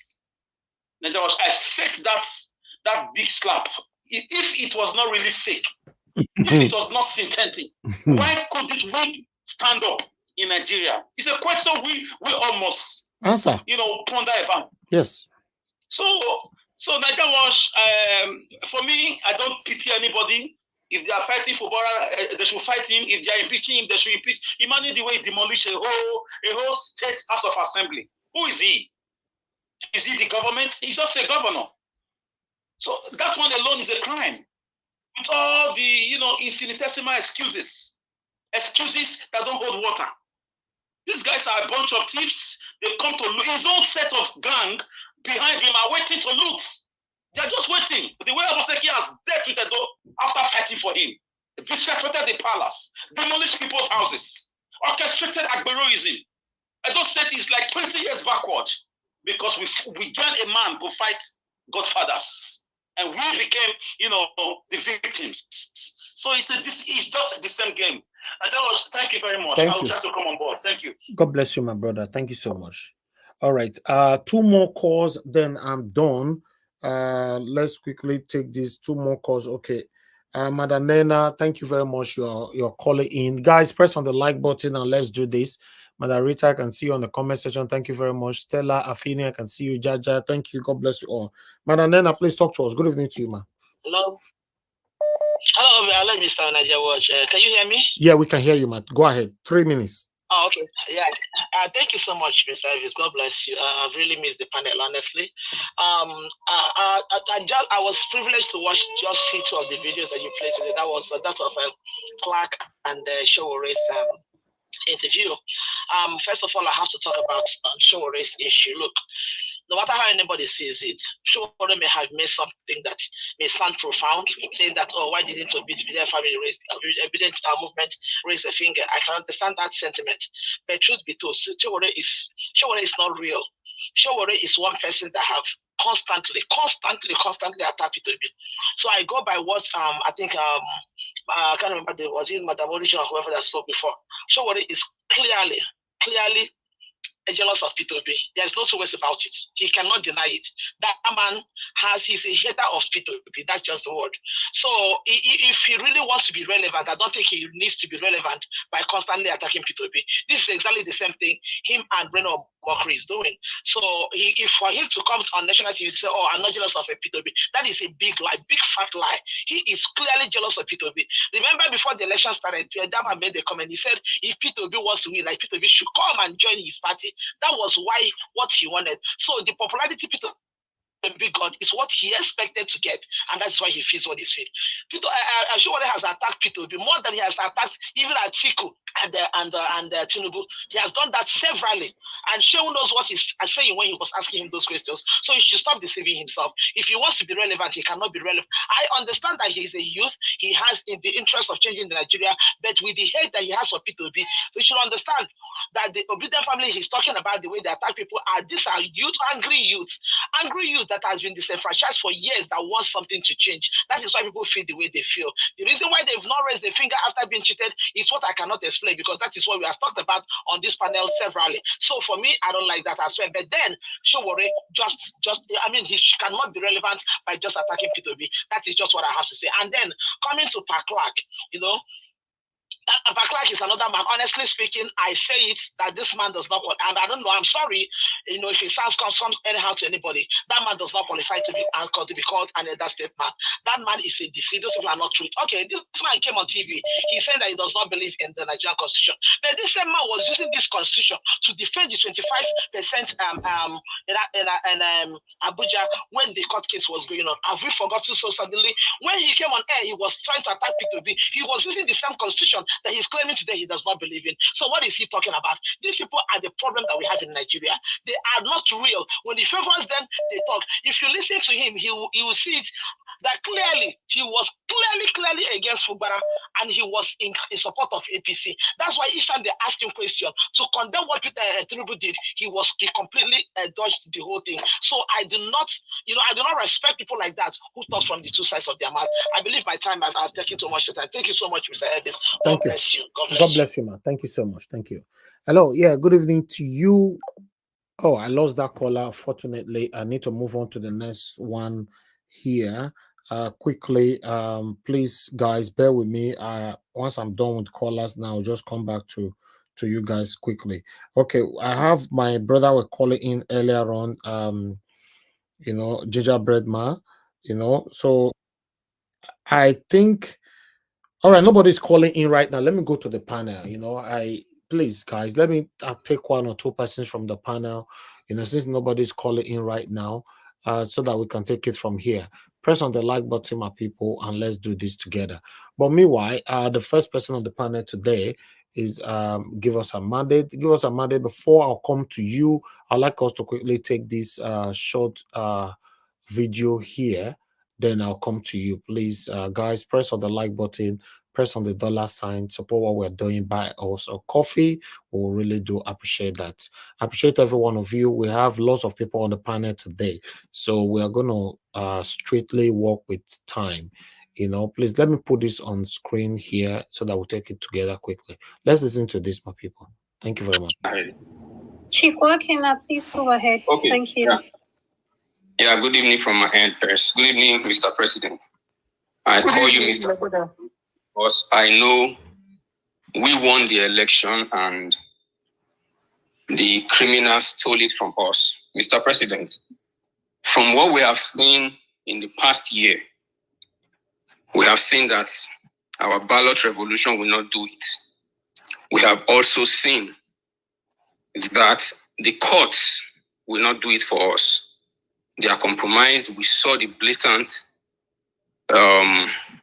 whatever they did at the Supreme Court.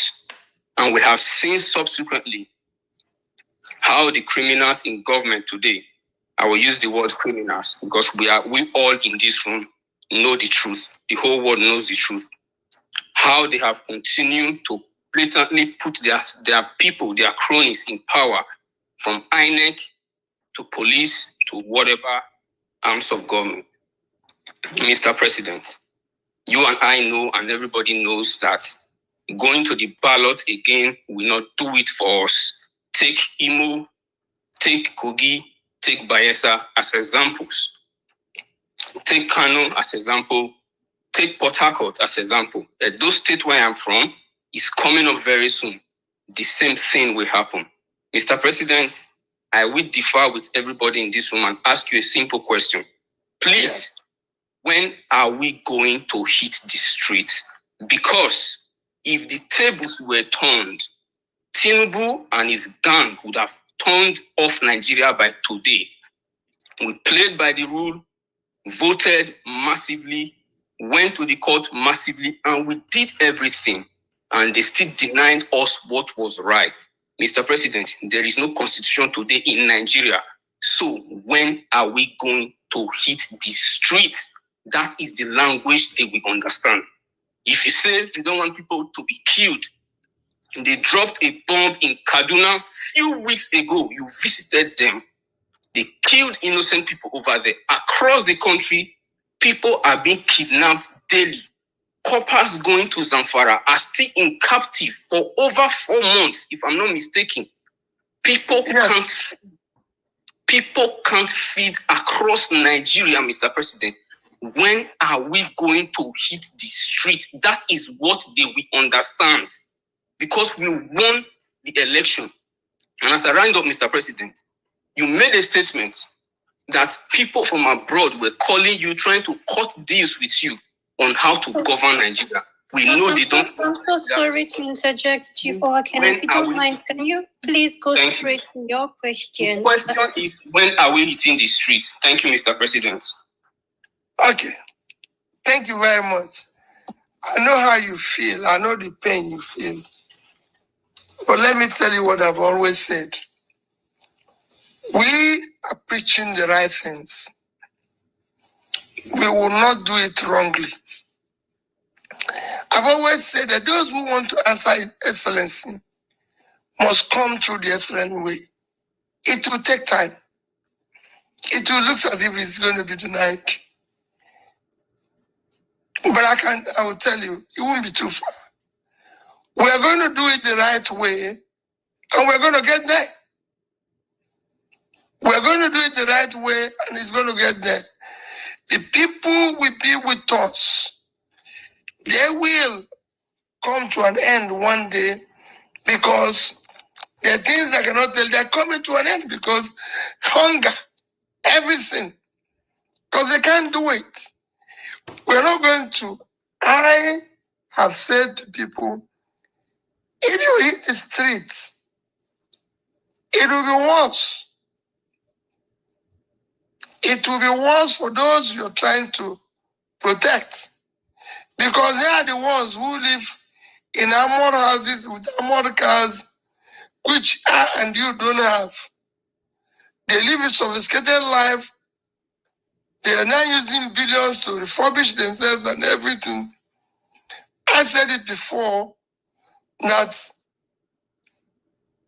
coppers who genuinely want to serve Nigeria are now in captivity and people are celebrating. You know, people are celebrating and nobody cares. They didn't mention them in their celebration. I didn't see their celebration mention, oh, these my people who are in captivity. I didn't see them show prayers or mention those who died in Kaduna in their speeches. So, please, let's not allow more to die. Yes, it might be language they will understand, but after more people have been killed and kidnapped and lots of excuse given, my pleading with you is that let us try to continue the same way we've done it so far. We will get there. All right. Quote me anywhere. Okay. Thank you very much, my people. I appreciate you all. That was the last one we have right there. Mr. F. Emmanuel, I'm aware you are you are on the backstage. Please, when it gets to your turn, I'll swap you. I already know, but I can't add you to the screen right now because we already have 10. Because of the new software that we are using, we can take up to 15 now, but 5 have to be on the backstage. I'm seeing you.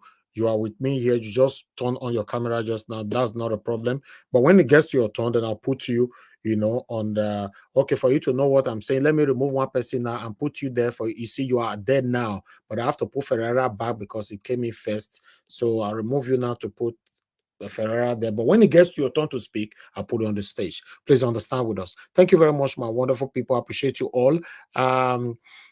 Because Oga Ferreira, please unmute. Mona Ferreira, please. You are the second, I guess. It's not your turn yet. I'll come to you shortly. Give us a mandate. Give us a mandate. If you are there right now, please talk to us. Good evening to you. You have 8 minutes. Everybody, please stick to your time because I'm going to time everybody. We have a full house today. Talk to us, my brother. Thank you very much. Thank you very much for the time. Thank you very much to the panelists. Everyone out here today, thank you for your time. Truly appreciate you. Thank you. People in the comment section, greetings to everyone. Nigerians all over the world, we greet you. Merry Christmas in advance. Prosperous New Year in advance. Praying from my family to your family that you enjoy the Christmas. You spend it in peace and in harmony with your family. You spend the Christmas and the New Year in peace, in prosperity, in wealth and in riches. All this I pray in Jesus' name. If you're going to Nigeria from Obodo Yibo, I beg, say for Nigeria, if you carry cold iron to protect yourself, like it be for Texas. But whatever if you do to protect yourself, I beg, do them. Because as it stands right now in Nigeria, nothing is secured, nothing is guaranteed. So if they travel from either UK or from London or from Texas or from anywhere, they go Nigeria, I beg, carry something where you go to protect yourself. I know say that money you go carry, but maybe may carry security personnel where you go to protect you. Because as it is now, things just the haywire. But make we leave that matter, go for the right one, where they our front gidigba. Sowore, you don't have to be old out here to be relevant. You don't have to be old to be relevant. You lack relevance, you cannot get it. Sowore, you don't have to be old. You don't have to be old soldier in the war front to be relevant. It doesn't come by demand. It comes by your person, your character, your level of compassion, your level of empathy, your level of humanity, your level of integrity. You lack it, you can never get it. Should you be listening tonight, you do not have it, you can never get it until you retrace your step. It is obvious that you are only envious. And bó ṣe máa ń sọ nílẹ̀ Yorùbá, ìjà ìlara kì í tán bọ̀rọ̀ Sowore, onílara ni ẹ́. Ìjà ìlara kì í sì tán bọ̀rọ̀ Sowore, sọ aago agbéjẹmọ́wọ́, fi Peter Obi lẹ̀, rán sọ tiẹ̀ mi tó ti ya, torí wọ́n bí ọ́ pé tó bá lọ sídìí ìbò gẹ́gẹ́ bí ààrẹ, local government wo ló lè sọ pé wàá jáwé olúborí, bó ti jẹ́ kó mọ Oǹdó ni ọ́, kò sí kankan tó lè tọwọ́ sí pé tí n bá lọ sídìí ìbò màá jáwé olúborí ní local government Eríyàn local government ní àbí ti Samonda ni. Sowore, sọ aago agbéjẹmọ́wọ́, ìjà ìlara ẹ̀ tán bọ̀rọ̀. Enough. Envy cannot help you.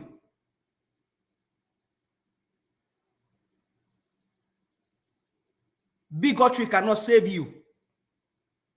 If you truly have what it takes, the people will come near you. They will line behind you. What Peter Obi did in less than 1 year, you've been out there for several years. You've never achieved it. And I even bet you may not even be able to achieve it because you don't have what it takes. And so as I speak to you, I speak to myself and I speak to the people on this panel today. You may be coming to this channel, but come with your integrity. Come with your honesty. Come with your conscience. Come with your character. Come with your level of compassion. Obidient movement is not fake. The last time I checked on that space, I asked a question even on that space. It takes effort to bring over 10,000 people together on a space. That's the number I saw. 9,000 plus on a space just to listen to one man. Not counting the people that were on this channel. I checked on this channel on that day. Over 1,000 people were listening on over a year. So that means Peter Obi got over 11,000 people listening, plus other various platforms. Sowore, try today. Hold the space today. I challenge you, Sowore. Hold the space today. Let me look at your number. You can never have it. You may have it tomorrow if you change your ways, but as it stands right now, you can never have it. Peter Gregory Obi Omoluabini. He won the election. The election was stolen from him. Obidient movement is not fake. What you are looking for, you will never get it. You can never get it. You know who you are dealing with? Muscle. Sowore is an uncommon man. I don't talk to uncommon people. Let me now talk to common people in Nigeria. Thank you very much. Clarke, the last time I checked, Madam Elena, God bless your soul. You will not lack wisdom. God bless your soul, Madam Elena. Before Tifnumbu, the criminal drug baron, become the president, the constitution was not wrong, had no fault in front of Pa Clarke, with all humility and respect. But after Tinubu becomes the president, through Mahmoud Yakub, now before Pa Clarke, the constitution is faulty. Before Tifnumbu, the criminal drug baron that stole the election, became the president, Abuja was not Is sacrosanct. Robert Clarke, not Edwin Clarke. Oh, sorry, Robert Clarke, Robert please. Clarke. Abuja cannot become a state. Abuja cannot just stand on his own. That was what Robert Clarke said. But today, It's against the constitution. Nigerians, obedient, women Nigerians, don't be disillusioned. That was what my president, His Excellency Peter Gregory Obi said. Don't be delusioned. These people are the one that are delusion people. And that's why I told Mr. Ebubeza about Olise Agbaku Agba the last time. You may say he said something wonderful in that video, but my brother, these people are playing you and I. They know the truth. In that speech, he only just tried to affirm to you that Tinubu is the president and nothing you can do about it. Whether constitution is faulty or not faulty, was he not there yesterday? Was he not there for yesterday? Nigerians, obedient movement, women Nigerians, don't be delusioned. These people are the delusional people. They cannot stand for the truth. They cannot stand for what is right. They are just everywhere. Now Tinubu is the president, and before Robert Clarke, the constitution is faulty. I will come back and speak again. Thank you very much. I appreciate you. Thank you. Thank you very much, my brother. Give us a mandate. God bless you. Thanks for your wonderful submission. I appreciate every one of you right there. Thanks for your time with us, your patience with us. Madam Irene's Finance, I can see you right there as well. Blue Truth, I can see you as well. Osaige Asemuta, thank you very much. God bless every one of you right there. Peggy Monday and many others. Please press on that like button and also press on the $ support what we're doing here. God bless you all. Let me come back to Oga Olumide. Are you available to speak right now? Okay, you are not there. I have to move on. I can't wait for anybody to answer. Please be close to your mic, your button. Let me come to Mr. Chuks Obibweze. Mr. Chuks Obibweze, please, if you're available, please talk to us at 8 minutes. Okay, Mr. Chuks, you are not there as well. Mr. Chuks, you unmuted yourself. We can't hear anything from you. Yeah, I'm here. Can you hear me? Okay, I can hear you now. Go ahead, sir. Please talk to us. Good evening to you once again. 8 minutes. Yeah. Good evening, Mr. Elvis. Good evening, fellow panelists, and those who have spoken and those who are to come. I listened to the interview of Clarke, and it's such disappointing. This man has been in the system. This man is a lawyer, and you can hear me all the time question the role of MBA in governance in Nigeria. This man has been there, and he's a senior advocate. When I listen to that, especially when he as a lawyer can stand and accuse people of something he don't have evidence, it bothers me. Like, Ayo, ask him. This is the only thing we have. Rufai asked him again, repeated it. This is the only thing we have. Is he suggesting? Because that is one of the major problems I have with that interview. Is he suggesting that we should be lawless before what he believes can be changed? What is he doing to change that he doesn't believe? Because these are people who enjoy that country as Nigeria. You might not know why I am angry. These are people who really enjoy that country. If I'm not mistaken, he must have had a free education, free meals, free everything. And when it's time to stand up for people to enjoy those kind of things, they enjoy it. He stood on the way, and he is coming to tell us is the Constitution. You and I knew what he said. And to buttress my point, why was he, if what he's claiming today is real, why was he trying to avoid the questions? Why can't he say, look, whether constitution or no constitution, what is happening is wrong? Why? That's where, if I look, I keep talking about this. We keep calling people elders. We keep calling people elders. What is the role of the elders? What is their role? this is a man we should be going to, highly educated, highly intelligent. Everybody should be going to this kind of thing that is happening. Is he not in that state of mind or that position to call elders like him?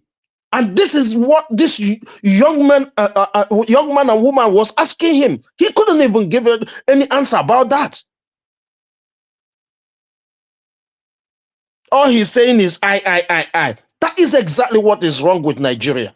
And that's exactly what Sowore himself was saying. I. If not you, nobody. If not me, nobody.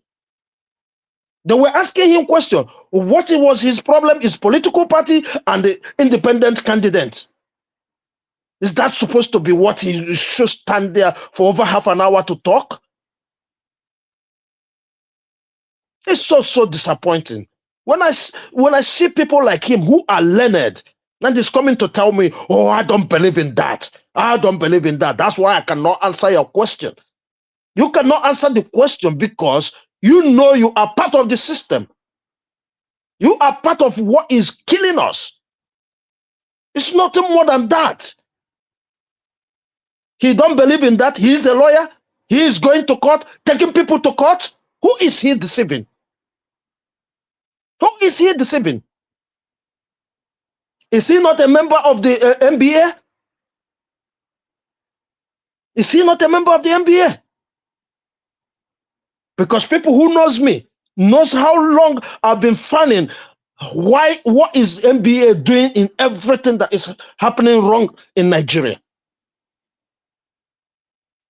Because NBA have a role to play, a massive one.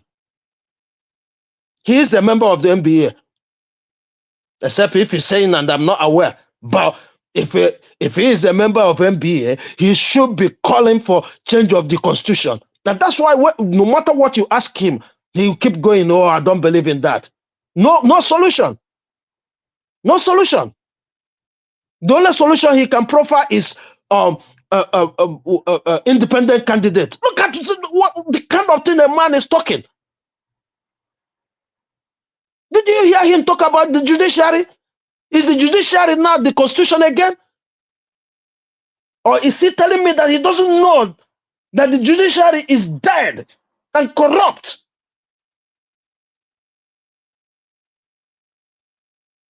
We know him. We know how he speaks.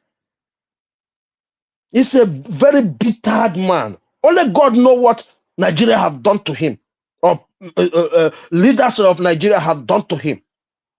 Because he doesn't even speak like a man who wants to speak. Go and check it. Watch the interview. Every time he's being interviewed, you have to force him to say something. And when you try to ask him the real thing, he come up with one excuse or the other. Go and watch the interview he did about the court. Go and read the interview. Immediately they try to tie him to say something. If this is real or not, if it is the right thing or not, then he came back, remember the constitution, to run away from it. What is wrong that they ask you? Is this the right thing Tinubu is doing? Imagine the man, he said, Tinubu should have called a state of emergency in River State. Under what? And this is somebody we are listening to. And they ask him in the same place, time. Is this right? He cannot say. He cannot say that it's wrong. That's the man we're dealing with. I'm so angry. I felt very angry because I watched that interview live. I felt like I wasted over 30 minutes for nothing. That's how I felt. Because when the people of his caliber come out to speak, he should be speaking truth to power. Why I congratulated Agwakoba for saying what he said? Because he said it right in front of the president. Not that we haven't been saying all those things here. Everybody knows what he said. Everybody has been repeating what he said. Allowed to interject you, sir? Yeah. Okay. There's, as it stands right now, I mean, you may say there's a precedent in Nigeria for Nigerians for international word. I don't think there's a precedent for Nigeria. Because Agbako by himself knows. So what you would have said is the one that what brought him even into power is faulty. So what Edwin Clarke is trying to tell Nigerians is that although this imposter is the president, but he became the president because of the constitution. But where was he before this guy becomes the president? So what I'm saying is obedient. Nigerians, please don't be confused. These guys are the one that should be confused. And that's why we have linear people over here, like Dr. CM. Don't be confused, Nigerians. They are the ones to be confused. They know what they are doing. We understand what they're saying, right? Like I said to you, this man came there, wasted the whole airtime, and said nothing. That's how I see it. That is my own opinion. Okay. In the other angle, Bakoba, that day I was saying it because if he asked this Clarke to go and speak to Tinubu direct, he would not. He dare not, and I challenge him. Because if he's afraid to answer the question, is what he's doing, is it the right thing? And he always telling you the constitution. Is that the kind of person that you will say, go and speak to this man and speak in front of him? No, he will not do that. So that is the difference. That is the difference. Whether they mean it or not, I don't know. But Mr. Chooks, sorry, what will his speaking to Tinubu do? Will he make him resign power or what? The deal has been done. Okay, now give us our mandate. Give us our mandate. Yeah, you see. Yeah, let us not get emotional, right? Nothing to be emotional. Nigeria, no. I'm coming. Okay, I want to tell you where I said that, right? Nigeria is what Nigeria is. It's just like me and you now. Come here, talk, right? Nobody listens. And there's nothing you can do about it except the people unanimously says, we're not going to take this again and do what we were expected to do. That is it. If you're looking on individuals, just like people who come attacking Obi, he has not done this, he has not tell us to go. Are we fools? Why would he come and tell us to go? Last weekend, I heard you spoke on the space, right? He came there and tell you and I what he's been going through. Just a little bit. Just a tiny bit of what he's going through. So nobody, as it is, many of us will say what we need to say, but we can't force these people until we agree within ourselves that we're going to do this and this is how we're going to do it. But if you're expecting any one man in Nigeria, it's not going to happen. It doesn't matter the level of that person. It doesn't matter as long as you are not on that seat. All right. Thank you. So, meanwhile, Mr. Elvis, there's something I want to beg you, please. Yeah. Right? Please, talk to Mr. Olumide. The way he talks to people is not right. Please, if he have anger or he have anything to do with people, he should calm down. I was talking to him. He was asking me, what's he? If I go there, what? Well, I mean, we are not kids here. You threatened me now. Please, Mr. Olumide, please, you don't need to call me. If it gets to your time, you address that. You cannot just unmute yourself like that. Please, I listen. You know, and if he goes back to listen to all this, if he's ashamed of himself, he will wonder, you know, did I really say this? I mean, somebody said, don't bring this into this. And you take it to fight, stay away. That is not good for production, please. Thank you, Mr. Elvis, and thank you, everyone. Thank you, Mr. Chukso. Thanks for your submission. And with that last statement is noted, and Mr. Olumide is here as well listening. So, but meanwhile, let us move on. Let me come to Madam Luke.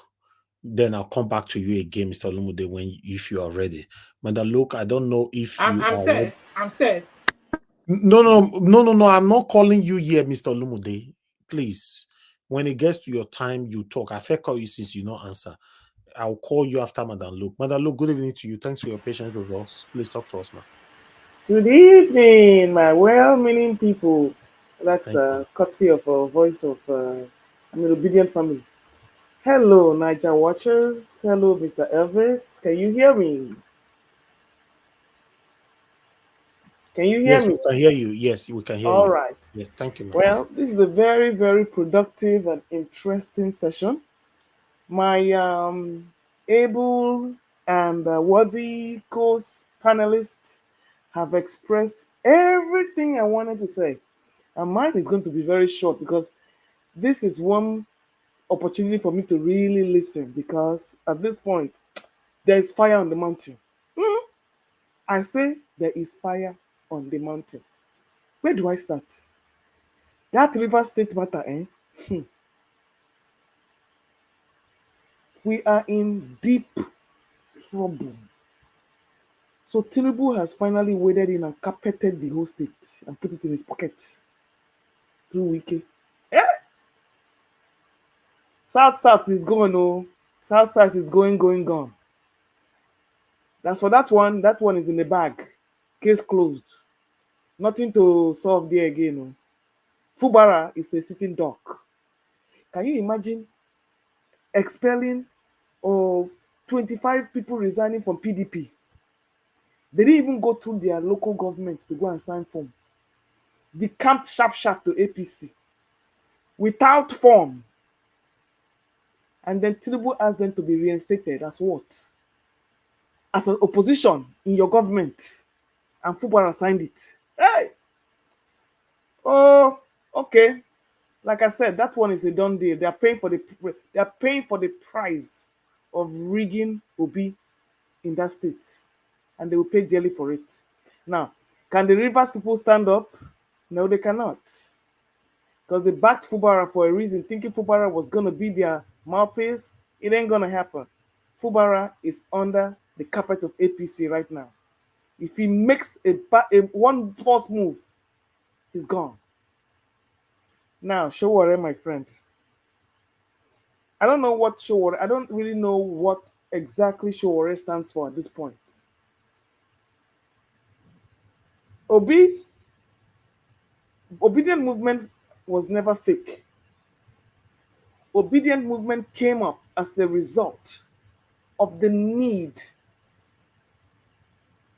to stir the election climate to the youth.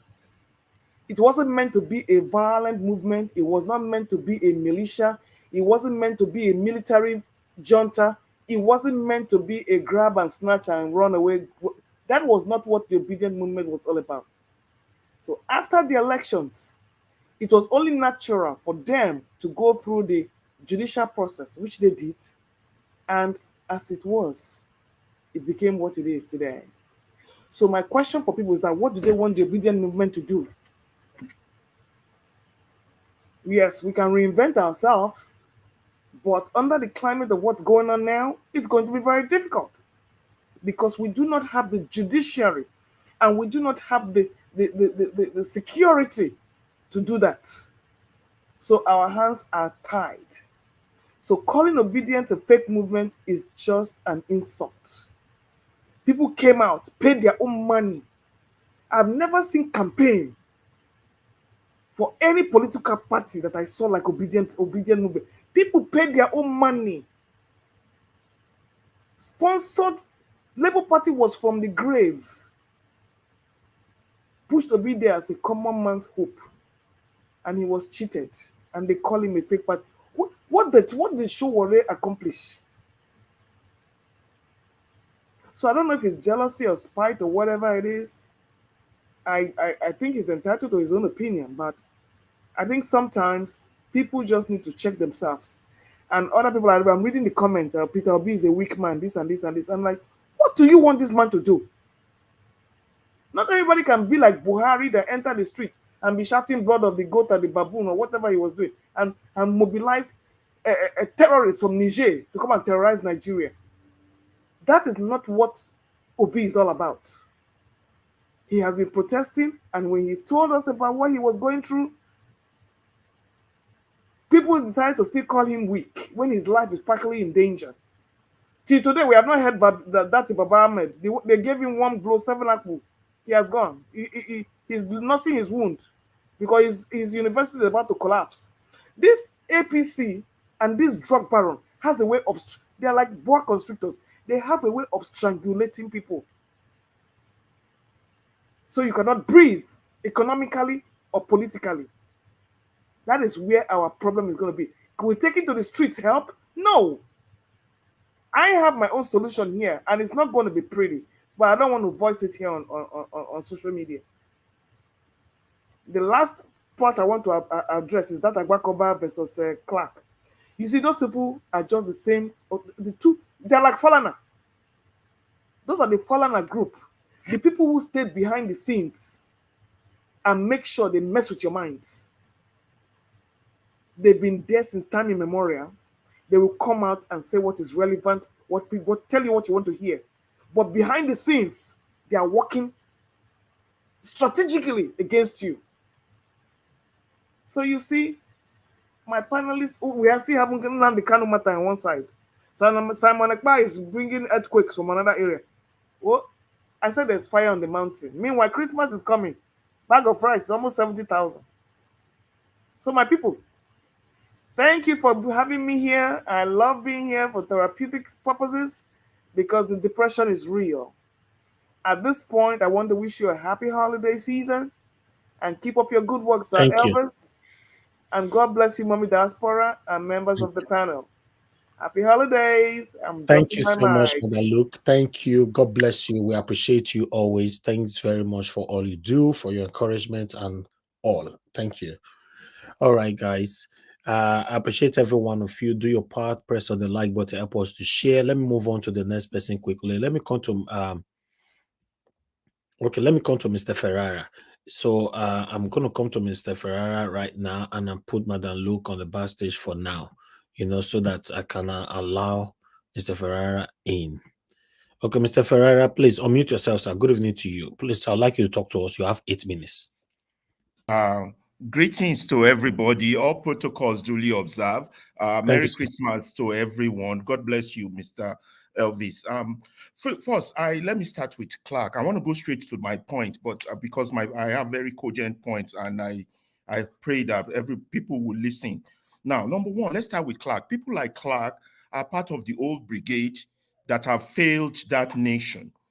The only reason I'm mentioning people like that name is because it connects to the points I want to give on this broadcast. You understand? Clarke, Agbakoba, Falana, you can go, the list is left there. Soyinka, they're all the same. They are a wasted generation. They have wasted their country. They are failures. They are what we call, they are corrupt.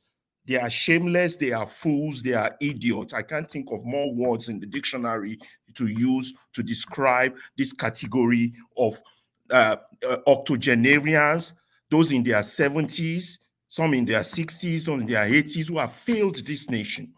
They were age mates of people like Barack Obama and all the other people in the world who are uplifting their own country. But all these people, Babangida, Abacha, the likes of them, all of them, have failed that nation. So don't be wasting too much time discussing people like that. They are the old brigade, old school, the things we're trying to get rid of. But it links me to my point. Now, I have continually maintained that since 1999, we don't have a democracy. These old fools should have known that, but because of their greed, what they will chop, the money they are stealing, they went along. They are the ones who wrote this stupid constitution that doesn't give power to the people, but gives power to a state. So if a madman like Wike or Fubara is in charge of a state, they do the state as they like because the power belongs to the state. It doesn't belong to the people. You understand? You all have to understand the genesis of our issue. These are fools that have been there, and they said they went to school. Education was wasted on them. I'm talking as an educator. Education was wasted on this group of people. So that being that's me, but it links me to my point. My point is that Nigeria can be divided into two. 90% of Nigeria, is not an insult, nobody should take it like that, are ignorant. Why do I mean by it? Not ignorant as they don't have education, but ignorant politically and in state of statesmanship or citizenship. While the other 10% are educated, but out of the remaining 10%, only 1% knows what is the way forward or what is going on. The other 9% are miseducated, blinded, either by religious or tribal or money or some other blinders. So we are in trouble. So we are talking about 99% of the nation in the dark. And the other 1% who knows, they don't even participate. They stay away. They're gone. They're abroad, giving their skill and talent. And once they get abroad, they flourish. Nigerians control America, they control UK, they control the European countries as professionals. But the same Nigerians, if they had stayed in Nigeria, they would be a failure.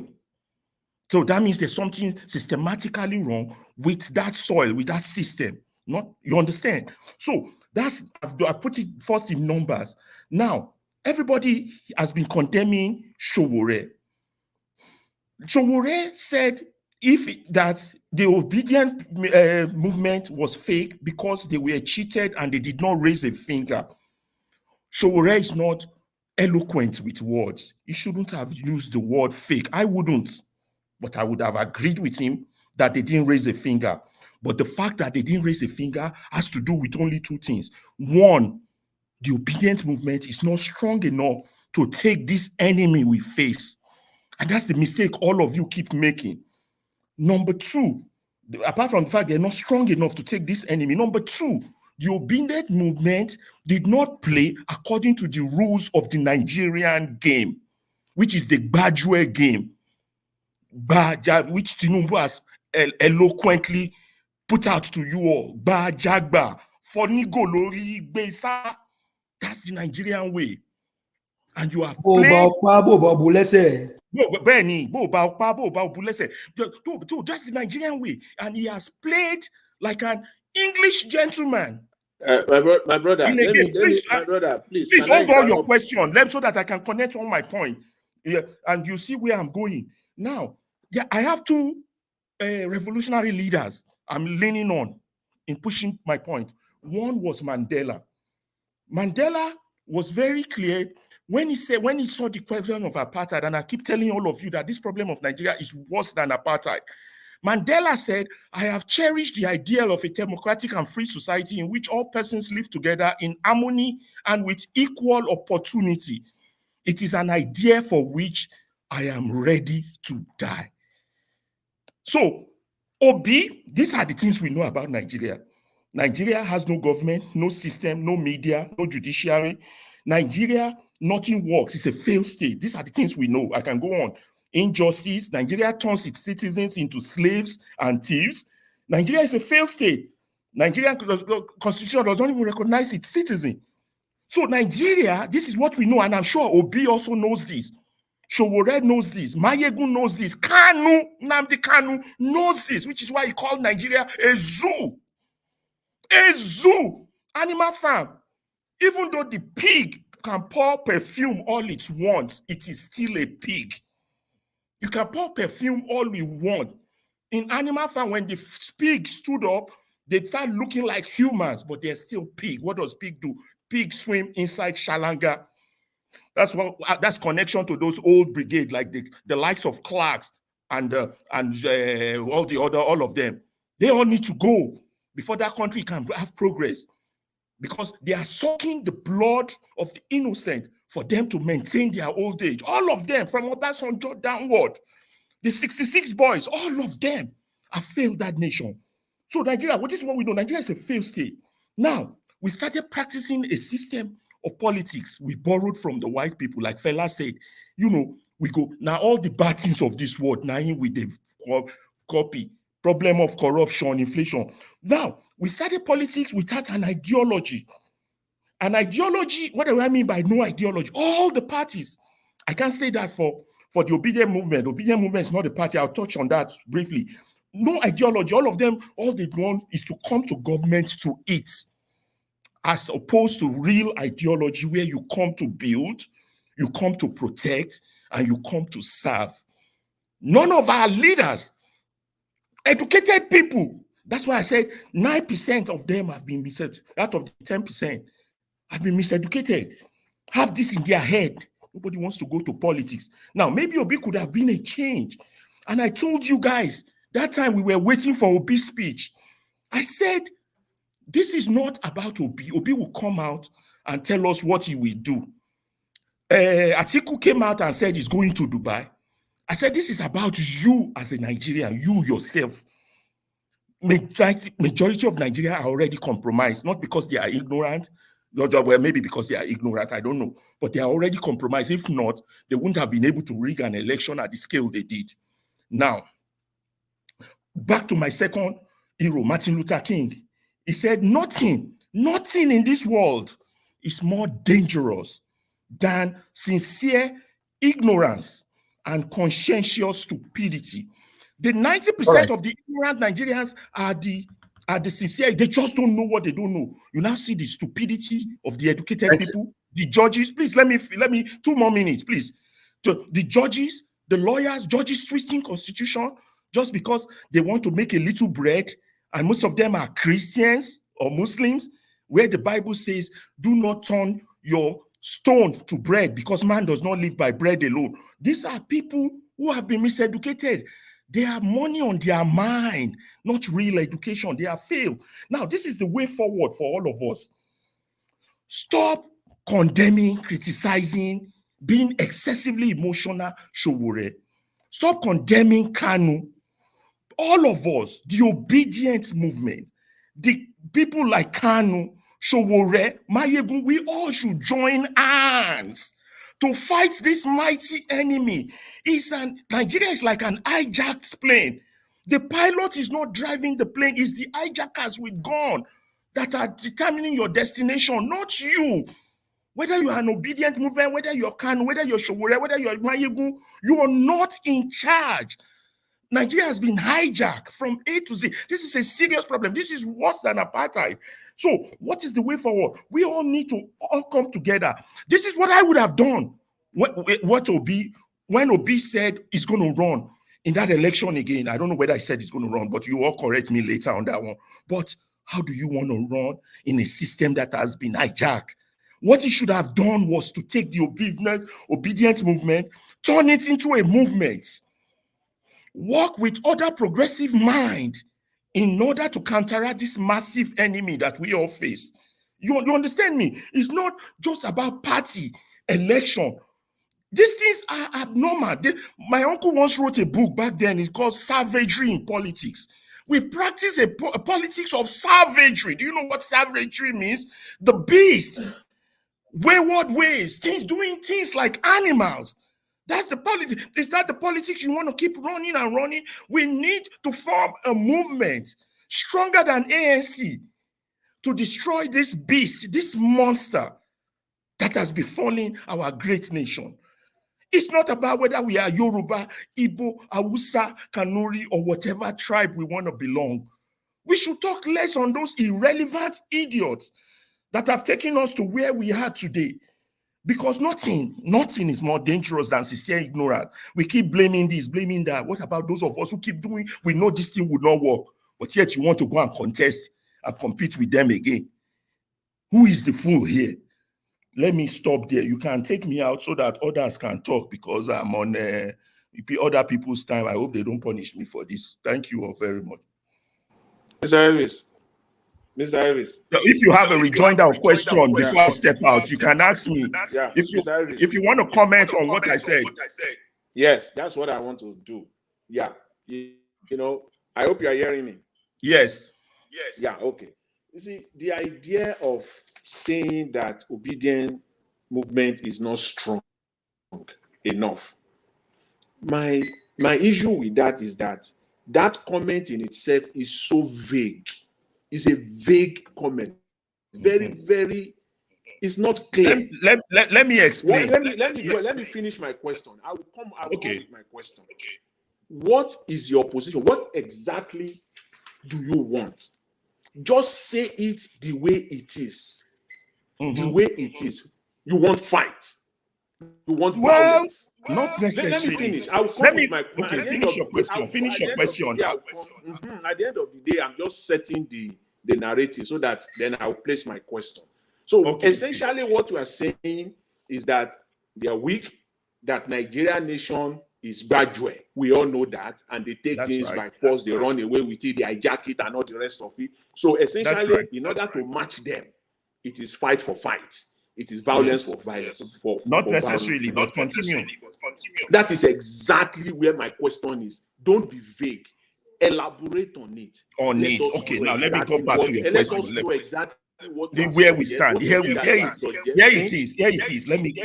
I will go back. Because in the final analysis, this kind of narrative is only playing into the cards that the likes of Sowore is playing. They are just falling into that trap. That's my comment. No. Okay. Let me now take you down. First of all, let me go back to Mute yourself now, Mr. Jonathan. Mute yourself. We are getting feedback from you since you are not talking anymore. Okay, Mr. Ferrara, your time don't finish now. You can't be taking back and forth. Can I answer the question? In 30 seconds, please. Okay. Now, your mistake is that you have to look at countries that have gone through struggles. How long did it take apartheid to fight apartheid? How long did it take ANC to fight apartheid? Apartheid did not just succeed because they have an ANC party. It's because it succeeded because of some people like Stephen Biko. Most of you might not have heard of him. Stephen Biko started a black consciousness movement in apartheid. What the movement was to do was to conscience, because he found out that the people that are helping apartheid to work are black people themselves. So how do I win these black people over to my side? He said he have to let them realize the importance of their blackness. So he started his black consciousness movement.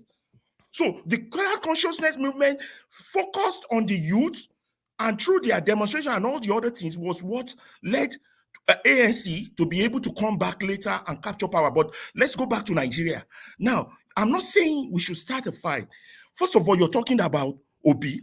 Obi took a party that is fractured.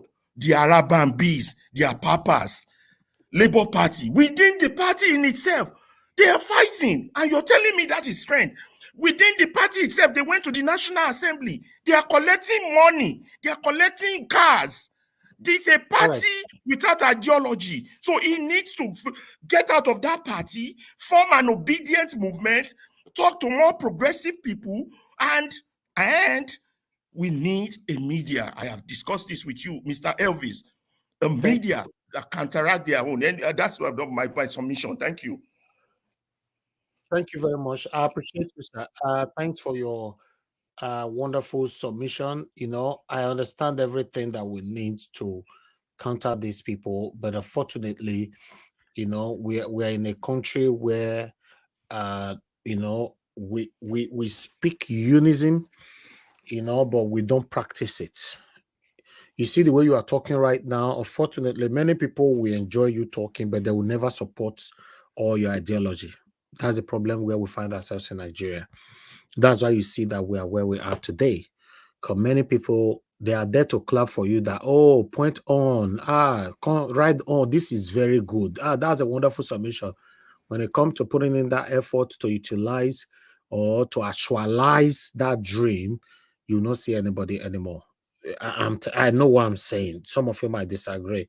So no, you're right, Mr. Elvis. You're very right. Until we are ready to unite and do the same thing to rescue our country. That is why programs like these are very important. We have to keep talking. We have to keep. That's what I'm doing my part. Coming out every blessed day is not easy. I'm already doing my part. You know, I just want other people to come out and, you know, make this work. But, you know, but what do I know? Thank you very much, my people. I appreciate you all. Yes, sir. Yeah, sorry. Just one quick add-on. So for us in Nigeria, it may not even take the strength it requires appetite for us to chase that appetite, for us to chase out these people. All it needs for us is our unity. We may not even need that much of our energy. if the North can unite with the South and the South can unite, we can chase these people out in less than 24 hours. Then also, my brother, yeah, go ahead, sir. The truth of the matter is that you just talk about the same unity that I talk about and the same unity that Mr. Ferreira talk about. Unfortunately, are you aware that during the time of the Obidient, a lot of people opened platform just to gain followers? No, they catch out now. We know that. Yeah, they catch out. They just wanted to build their platform. And after the Obidient, many of them changed the names of their platform back to their business name again and moved on. So this is where we find ourselves. When you talked, I went to a live Instagram the other day. Thank God that somebody testified to it the other day that yes, he was listening to me. I was telling them, they were telling me, no, I beg. We are talking about our business here. Don't bring Nigeria problem here and all that. So, well, what I'm trying to say is that people believe on self-centeredness now than the real thing that is affecting you and I.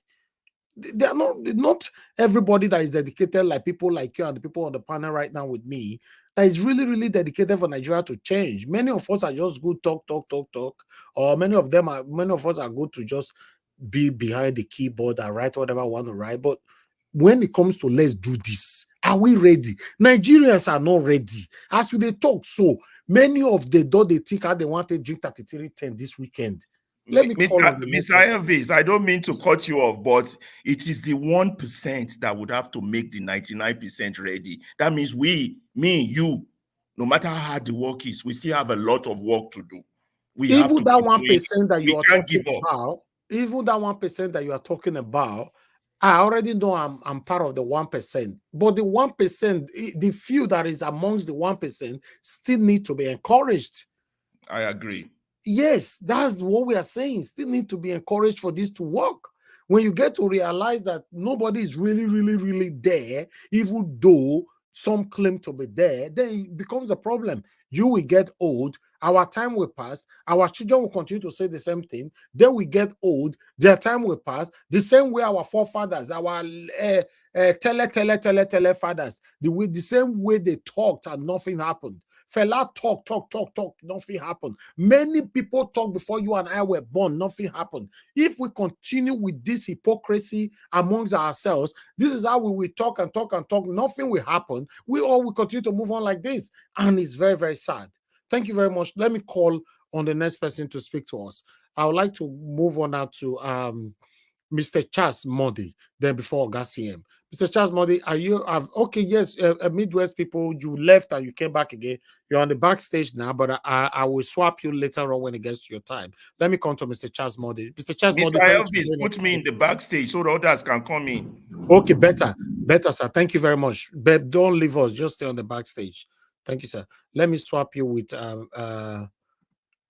Midwest people. Okay, thank you.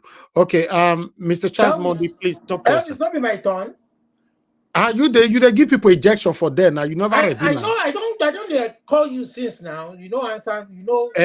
Okay. I beg. Hold on. I don't already call Mr. Charles. I beg. I promise. Mr. Service, if possible, you can also put me on the backstage so that we can swipe for others to come into. Okay. No problem. No. Hold on first. Okay. I beg. Mr. Charles, please agree me. I did work. I beg. Okay. So thank you, Mr. Elvis.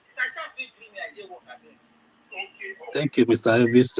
Mr. Elvis, I beg, put me for backstage too. Thank you. All right. Okay, no problem. Thank you very much. Mr. Charles, please go ahead. You have 8 minutes. Then I'll come to you, Mr. Olumide. God bless you. Thank you. Thank you very much, Mr. Elvis. Good evening, my fellow panelists. Let me be very fast. I want to dwell on Edwin Clarke and that of Sowore's interview. First of all, you see, Edwin Clarke, I think who said it, Madam Nenna, she actually captured everything that I have in mind with respect to the position of Edwin Clarke regarding that interview. To me, I see what Edwin Clarke was trying to do was just to rattle Ayo and Mr. Rufai. But actually, as a matter of fact, these guys actually have their own onions. So they understand what they are asking Mr. Edwin Clarke. The point is that Robert Clarke. Edwin Clarke is actually biased. That's the simple truth. Yes, he's an elderly man. He can, be taken as an elder statesman, but he did not apply sufficient wisdom in carrying out his responses with those questions asked. And why I'm saying this is because he's supposed to create a kind of a balanced judgment in those questions that were thrown before him, but he was one-sided.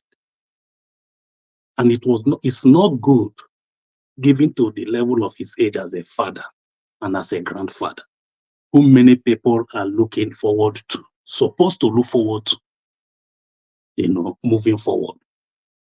But unfortunately, most of these elder people are actually those disappointing Nigerians.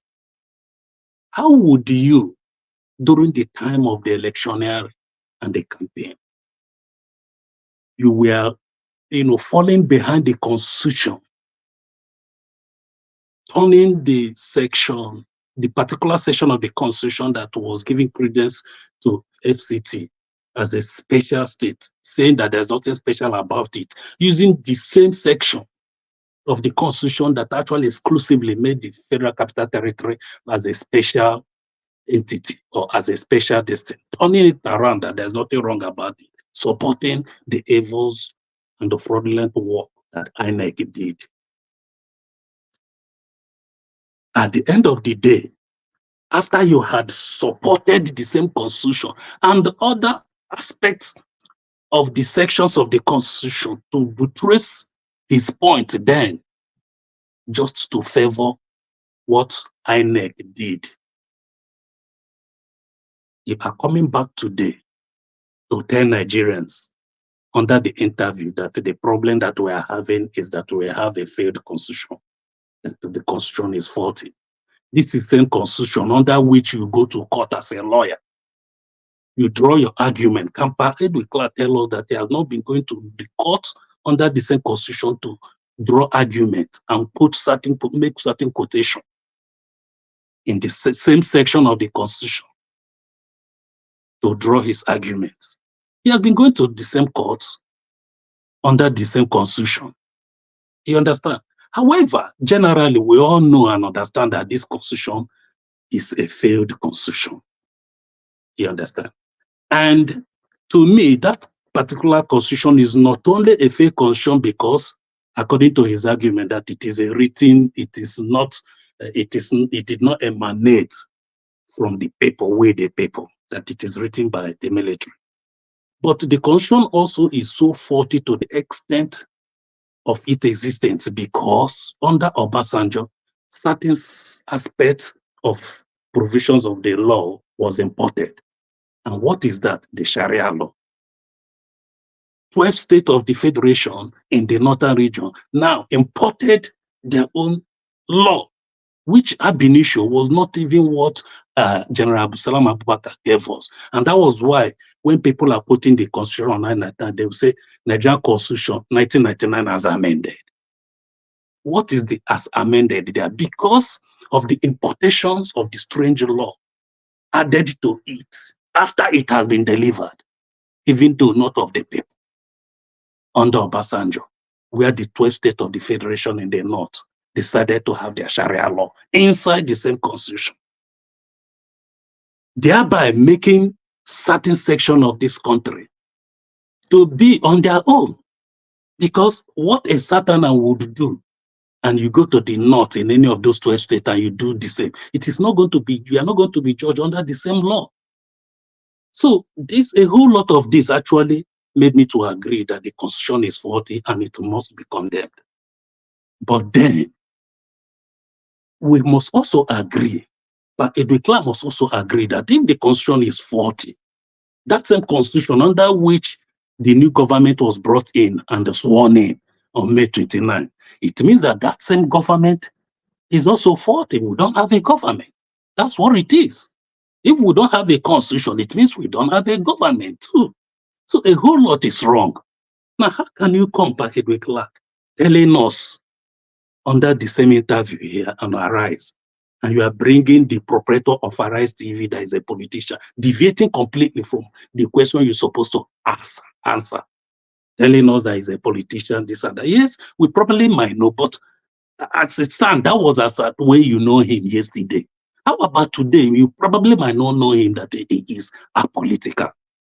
So what I'm just trying to say is that Edwin Clarke is not actually too impressive under this particular interview. Why? Because on one hand, he was hell-bent condemning the destruction of the State House of Assembly by Fubara. But let me make it also very clear here that even a local government chairman within the premises of local government council has the power and authority to call for a demolition of a particular structure and rebuild another one if he so wishes. If the foundation or the structure of that particular foundation of the building is defective, if it has structural defection, or even if it does not, and then for whatever reason best known to the chairman of a local, this time around local government, that there is need to put up a better structure and put that one down, yes, he has the right. As a governor, he has the right. As the truth. Yes, it is the people's money. It is the treasury of the public. Yes, but these are the people under whose offices we gave the trust to manage our resources. And therefore, they are also the same people under whose trust the people have transferred and transmitted their power for them to manage. Therefore, the governor of Fubara has the right to demolish and to restructure that building. That is number one. Then number two, he was drawing the argument, making that condemnation, but he did not see anything wrong for the 27 lawmakers defecting from PDP to APC. Unfortunately, there was this agreement truce that the president, entered, for the Fubara and the Wike faction to make agreement and sign. Yes, most people might be thinking that yes, Fubara has messed up. But the truth of the matter again, yes, for me, he has made some too, to an extent. But it is amendable. And what is amendable there? Whatever that must be done, whatever that is done under duress, does not have the force of law. It does not have any force of enforcement before the court of competent jurisdiction. He could claim that it was done under duress. That is number one. Moving forward from there. Sir, your time is up, sir. Huh? Round up. Your time is so moving forward there too, Fubara can as well move forward and call 27 lawmakers for them to sign an agreement. And then they will also sign an agreement that are they PDP or APC? 1, 2, are they going to be loyal to his government or not? 3, and so on and so forth. They will also have to sign it. Since the presidency are giving mandate for him to go and make peace, he will make peace for them also to come and sign. If they sign it, then it has neutralized whatever they are signing in Abuja. That is that. Then concerning Sowore, I want to say very quickly in less than 2 minutes that Sowore, everybody understand very clearly that Sowore actually has a bias against P2B. The truth of the matter is that for me, that you have given some legal document for P2B's lawyer in the past to help him win some cases does not in any way remove the fact on the table that if you see the truth, you should not say, or your participation in the context of the presidency does not in any way means that you should turn a blind eye when you see the truth not to say it. The fact, although indirectly he said that if you were Obidient movement whose mandate was stolen, why did they not come out to protest? The fact again, remember that indirectly has admitted true that P2B won that election whose mandate was stolen. But that the problem he has at Sowore is that the Obidient movement did not come on the street. In this case, it's not issue of Obidient movement. It is the Nigerian mandate that was told that Nigerians should have come on the street. So I want to rest my case here at the next, when I have another time, I'll be able to summarize my point. So what I'm just trying to say is that Sowore should be able to have a more clearer mind and then understand that anybody whose time has come, there's nothing that will change it for him to be what it's going to be. For now, it is not yet his turn, and for now, he must be able to sit back and then learn and even join the Obidient movement itself. That would have even helped me a lot against tomorrow. Thank you, Mr. Chas. Thank you very much, and God bless. Thank you for your submission. God bless you, sir. Thank you. Okay, Mr. Olumude, are you available to speak now? Yeah, I'm available. I'm available. Okay, all right. Please talk to us, sir. Thank you. Yeah, thank you, Elvis. So please, can I ask, what is the name of the man that we had an argument with earlier on? Because I want to address him by his name. That's Mr. Chuksobibweze. Okay, Chuksobibweze. Okay, good. So, well, so when he says that I come on to fight, I mean, for instance, somebody like me will react if your statement or your speech seem threatening. I mean, I made a statement, and then you tell me not to go there. That I should, if I go there, what will happen? And I ask you, what is going to happen? And you're telling me I'm threatening. Threatening what? You know, I'm going to talk. I have a right to speak, and I don't give a damn what you think or what you don't think. Okay? So you take that. So I want to weigh in on the several issues that you've raised on the platform and the videos you shot. So the issue of the Rivers case, I'm going to speak a proverb in Yoruba and I'm going to interpret it. It is called what we call Olegbe, Olegba. That means thief steal am, crooked person steal am, another crooked person carry am. That is just the case of what happened in Rivers, because we've seen all this play too rampantly, and repeatedly over and over again. It happened in those states. Obaseki cried foul after his godfather came against him. At the end of the day, the Ido people are the ones who are suffering it. It happened in Lagos. The Lagos people are the ones suffering it. This is about resource control. The two of them, did he even win a free and fair election? Did the man there win a free and fair election? So me, I don't have any sympathy for. The only people I have sympathy for are the people of Rivers. And if people are coming here on the panel or trying to fan the embers of emotion or misdirected reaction to the whole issue, I mean, you're not going to benefit anything from their fights. You're not going to benefit anything from their fights. It's about resource control. The people are not going to benefit anything. So that's just it. All that will solve this problem is let the people elect their leaders in a free and fair. Even if you won't change the constitution, let them elect their leader in a free and fair election. So I think it's just ill advised for anybody to take sides at this moment.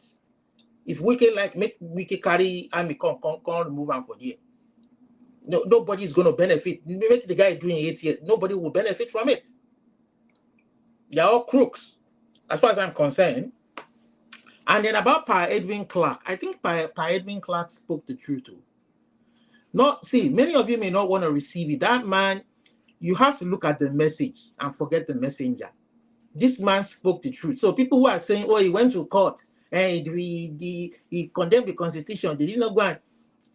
In Nigeria, how many doctors are there working? I don't know. There are people there who are not happy with the constitution and the laws, various laws. They are still working. They are still earning money. So he went there to defend to people on the constitution. It doesn't matter. It doesn't matter that if you see anything wrong, we shouldn't talk about it. It takes courage to speak out the way the man spoke, even at his age. The man would have quietly gone to his grave, But the man is telling you that the constitution is the real problem of our society. And I think everybody is beginning to coalesce around that notion, and to see that the real problem. See, it is foolhardy to go and compete in an election every 4 years when you know that the results are already written and you're defeated. All of you shouting, obedient. I mean, come on, open your brains. Next 4 years, this will be the same result. The system is going to rig him out. What we should be asking for is, how are we going to have a free and fair election? You understand? And we know that constitution is faulty. We can always come back to that anyway. So again, I was going to say something about Sowore. Sowore is a very credible human being. Sowore is a man ahead of his time. Sowore is a gentleman, is somebody that I respect a lot. And I think he's having worked with somebody like Gani Fawehinmi or moved with him during those days has really rubbed off on him, man. It's difficult to move or learn from somebody or get mentored by somebody like that and compromise. You understand? I respect that gentleman. And whatever he says about PDOB, it's a democratic society, for God's sake. There were so many presidential candidates, and I'm sure majority of them don't agree with Peter Obi's ideology too. So leave him be and let him express himself. This man was the first man to see the what the Obidient movement should be doing now. The revolution that you people should be clamoring for now is what Sowore did. That is a man who has seen far ahead of his time. When he started his own revolution, then that tells you his intention to bring change to the society. It was for this reason that this young man left US, the comfort of his home in US, to come to Nigeria to fight for people, to fight for the common man. You understand? He has his own Sahara reporters, comfortable. His family, his wife are in the US, and this man is fighting the kind of fight that you see Nelson Mandela fight for his people in the apartheid system. I think he should be respected a lot. So for me, I don't think he has said anything wrong. He has done anything wrong, and I'm sure Peter Obi himself. But you people who call yourself Obidient movement, you want to be more Peter Obi than Obi himself. I don't know how to put it. You know, just in quote. So I don't see anything that Sowore has done wrong. This is the kind of man that we need in our society. Everything that man has reported in Sahara Reporters, over 99% of his stories are true. He's an investigative journalist. Only God knows what he even has on Peter Obi that you people don't know about. This man, I respect him a lot. I remember when we were crying about the Yoruba movement, sovereign nation, and when we were clamoring behind Pakitoye. When this guy brought something out against Pakitoye, everybody went for his jugular. Today, what he did came to pass. It was the same Pakitoye that he wrote against that betrayed the Yoruba movement, that we thought we were going to have our own nation by this time around. So you don't know what this guy has on him. So you guys just keep quiet and keep short. Whatever you call yourself, Obidient movement or no Obidient. Look, let me tell you. Elvis played a clip of Obi's speech. Did you know when that gentleman asked him about what should be the way forward, that he thinks that the next election is not going to be better than what we had. I mean, you guys had earlier this year, and that the revolution should be the answer to turn things around. You know what Obi said? Obi said that not going out is not a sensible solution. That he wouldn't want to put people's life in danger and then going out and blah blah blah blah blah and then waiting for everyone to go hungry and speak as one, speak in volume as one. When is that going to happen? That means you guys have to wait forever. The guy is telling you that he's not ready to put his life on the line. That is what I interpret it to mean. I'm not here to speak against him. He won the election free and fair, but we are looking for change. I'm not looking to one man for salvation. I'm looking for change in that society. Please, I'm not looking forward to the next election. All of you Obidient movement looking forward to the next election. Best of luck to you in your next election. I'm going to speak the truth to all of you. What we want is change. Change in our society. And stop being, you have to be dispassionate about issues. And stop being unnecessarily emotional. Obi, co obedient. I don't know what's wrong with all of you. Look at issues dispassion. The country is gone. There's no country there. There's no. Society is not civilized anymore. There's no civilized society. And Edwin Clarke is telling you the real truth. But the Baba is telling you that your constitution is nothing but nincompoop, and you guys are upset. You are saying, oh, you are going to court. Why would you not go to court and make his daily bread? How many lawyers in Nigeria are talking? The reason why you don't have too many lawyers at the front of all this constitutional, the constitution being very bad and not people minded is because majority of them, whether you change it or you don't change it, they go chop. Because they go still go court, go argue case. On top of that bad constitution, they go still chop. That's why they're not talking. But at the end of the day, this is the common man suffering. This is what you should be seeing. And then you're shouting Obidient. This is beyond Obi. This whole mess is beyond one man. It's beyond the one man. Everybody, whether you want Yoruba nation, whether you want Biafra, whether you want good government, whether you want, it is that constitution that has put us in this conundrum. That is why we are all clamoring in the first place. And instead of you to see reason and sit down, you are saying you wanted to take side in the Rivers case and say, oh, Fubara is right, Wike is wrong. Both of them are crooks. Olegbani, Alibaba and the 40 thieves. They are both crooks. They're not supporting anybody. The Rivers people are the ones suffering. The Baba told you the truth. Open your eyes. Elvis, I beg, I don't finish. I don't get what I want to talk anymore. All this silly Obi. But I would like to quickly add to what you said, Mr. Olumude. When the gentleman asked Mr. Peter Obi that question, Mr. Peter Obi said, answered, we must go through peace and all that. If you're an excellency, the process you came in as, matters and all that.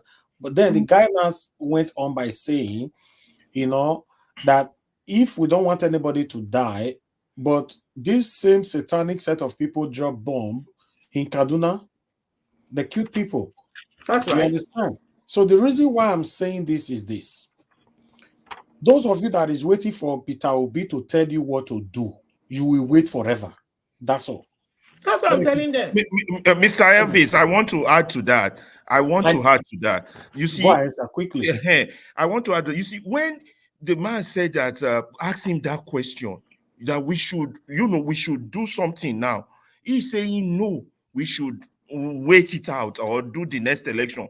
That means you're telling the people to do the same thing that does not work over and over again. Who does that? It's only people who are insane or stupid that repeats the same thing over and over. These people they've hijacked every aspect of government. Why are we going to go contest against them? So you should be moving that we should turn this to tear the system down. All right, thank you. I have somebody on the phone. Thank you very much. Hello, thank you, Mr. F.A. Thanks for calling in. Talk to us, sir. Good evening to you. Well done, sir. I greet everybody this evening. Give us our mandate. I greet you, my brother. May God bless you.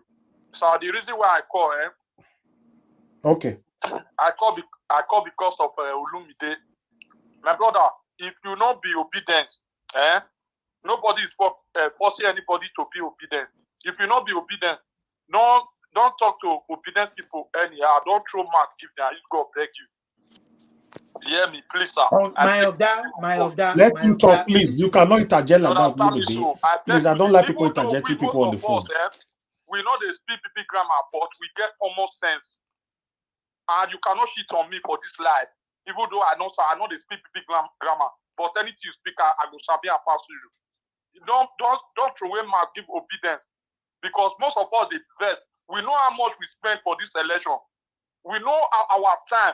Even me, Oga, so they talk. So, you know his time at all. And in airport, nobody discourage anybody for yes, sir. Please. I beg you in the name of God. All right. Not, so you don't repeat that one already now. Is that all you called for? Sir, yes, now because of that one. That guy get the way to the talk, sir. I just want may listen to himself. Or guy the only they talk for here. With the Peter, every time people they talk here. Okay. Thank you, sir. Thank you. Thank you very much. Can I use my remaining time? No, not yet. I'm picky calls, please. Okay. I just want to use my time to respond. Your name and where you calling us from? Yeah, your name and where you calling us from? This is Mr. Festus calling from Turkey. Yeah, Mr. Festus, please talk to us. I support the other caller. Why will you contest in a wrong system? They have hijacked all the system. Judiciary, the security, they have hijacked all the system. Why would you contest? The other speaker is very right. Even the Labour Party, they are all divided. They are maybe the Shawuru man. Why will you contest in a wrong system? You cannot win. Let's not tell ourselves. All these ones, you cannot win. You cannot win at all. You cannot win. Let's not give ourselves. Let's not push mostly about that. Judiciary, they are jacket. Police, they are jacket. EFC, they are jacket. All the same, they are jacket. You cannot win. All right. And beacon of politics. Sorry, 1 minute. Beacon of politics is a gentleman politics. gentleman politics, you cannot win Nigerian politics with gentleman politics. It's not possible. Let's be realistic. All this, we know, let's be realistic. So that speaker, the other man, he's very right. I totally agree with him. Thank you, Mr. Nigerian Wash. God bless you, sir. Thank you. Mr. Olumude, you wanted to interject earlier on. So I just wanted to respond to the first caller. Seconds. Okay, to the first caller by saying that, see, please don't get me wrong. I'm not trying to disrespect the Obidient movement. I'm not trying to rubbish the work that you guys have done. You understand? Everybody knows from the beginning that I'm an independent-minded person. I don't belong to any party. I'm not partisan, but I've watched and observed the election when it took place, and I can tell you categorically that Obi was rigged. You understand? Maybe it wouldn't have been my own preferred candidate if I wanted to choose. But what I'm saying is that this has to go beyond one man. Okay, There's a lot of complex issues in that country. Mr. Olumude, that's fine. Your point is taken. Okay. You know, we are working with time, please. You know, Sure. Let me call on the next person. Mr. Okay, Midwest people before Augustine. Midwest people, sir, please talk to us. Good evening to you, sir. 8 minutes. I greet the house, I greet everybody, and I also greet the listeners and viewers all over the world. My brother, you see, I would just like to talk about this river politics, because what is going on in River State is that it's also similar to what we witnessed in Edo State. However, the difference is that it was election prior to the second term of Obaseki. But this guy is just starting, and it's very heartbroken that he was not able to manage even what they have agreed upon under a few months, and everything just exploded. The thing is that I can't say this guy is bad. What is his name? The former guy that was there. This is our minister in Abuja there. And Fubara, I can't say. But the thing is, these guys are not fighting for the interest of the river people, both Fubara and both Wike. The reason why they are fighting is because of their pocket, ego, and power. And it is the progress of the River State people, that is going to pay for it. Many lawyers and all of them, they are waiting. A lot of judges are waiting for their court, security men. So everybody's collecting as we are talking today. So that is it. It's already a fight that people have, that both of them have to really tie their muzzle, and people will definitely collect for them. But however, whatever they are collecting is still going to be river money. That's just the fact. And I also, I thank this lawyer you invited to this place. This our elder statement. I agree with him almost 95% of what he said, because that is my own opinion. First of all, it makes us to understand that, look, there is a big problem here. And the actual problem is the Constitution. And that's the fact. But people cannot say, oh, why didn't you talk before? That is your own opinion. It's just like telling Peter Obi, are you here telling us the Constitution is not good, or the judiciaries are not good? And a few years ago, it was the judiciary that stand for you to become a governor. It's almost the same thing. It was the same process that make him governor, that stand for him, that is failing him today. So this same man was once a lawyer using those constitutions. They knew very well that this thing is our fault. And now it has reached, why are these men talking? Everything have reached a critical situation where everybody is afraid. So everybody know that something strange is coming. Not even Peter Obi don't have to say, I will do it. It's not Peter Obi that is going to do it. He has done his best. God brought him at the rightful time.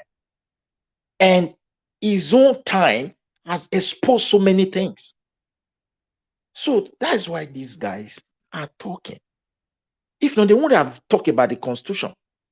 So they just point to that Constitution as the obstacle to anything. You can't have free and fair election. Go to Constitution. The governors are using 900 million to eat guguru and grano for 3 months. Is the Constitution. And nobody to ask. Those states just eating 900 3 months. Are the people in the street? No. This is the man they wanted to die for. Everybody was sending money. They say to him in River State, this guy will go there. it will end up, you will see him punishing the river people. So that is one part. And the other one, let me quickly use my time. I will thank President Tinubu for weighing in. Because why do I thank him? If you look at what is going on in River State, these two guys fighting themselves know exactly what they are fighting for. But the common man doesn't know it very well. Apart from rumor, and maybe I believe it's like this.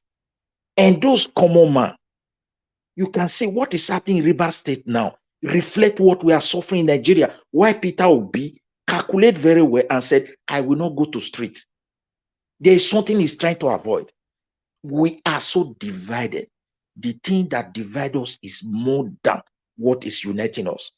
The tribalism, my brother, it is real.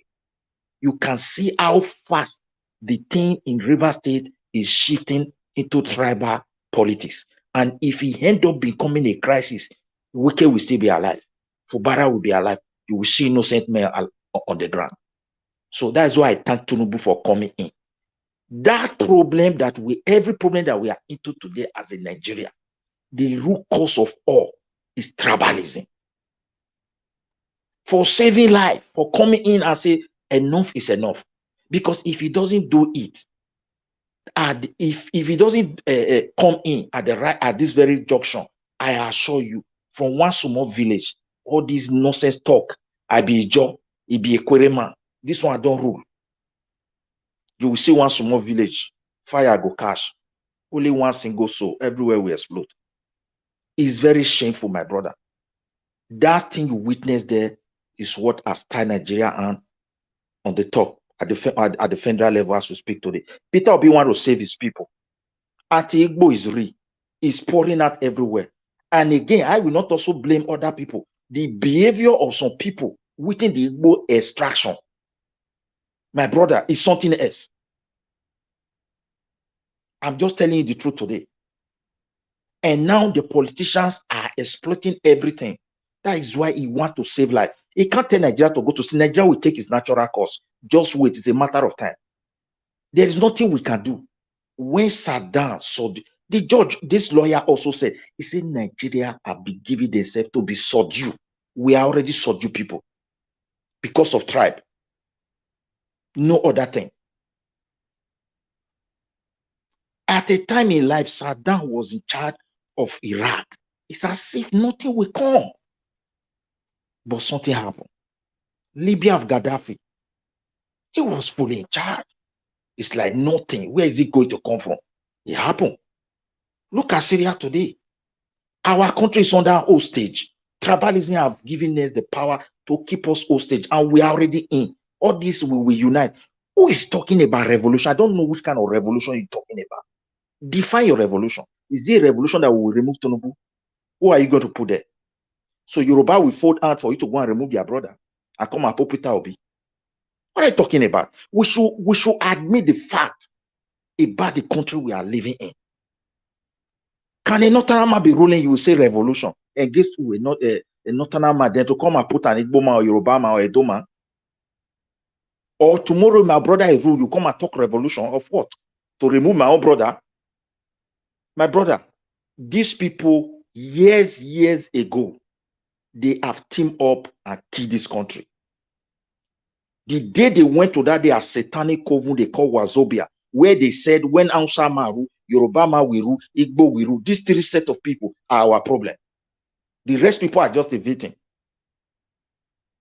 Today now, Igbo is like completely excluded from that arrangement. They were targeting as a people are also a victim. This Yoruba today, all of them that were saying restructuring, you see their voice now is weak. All right.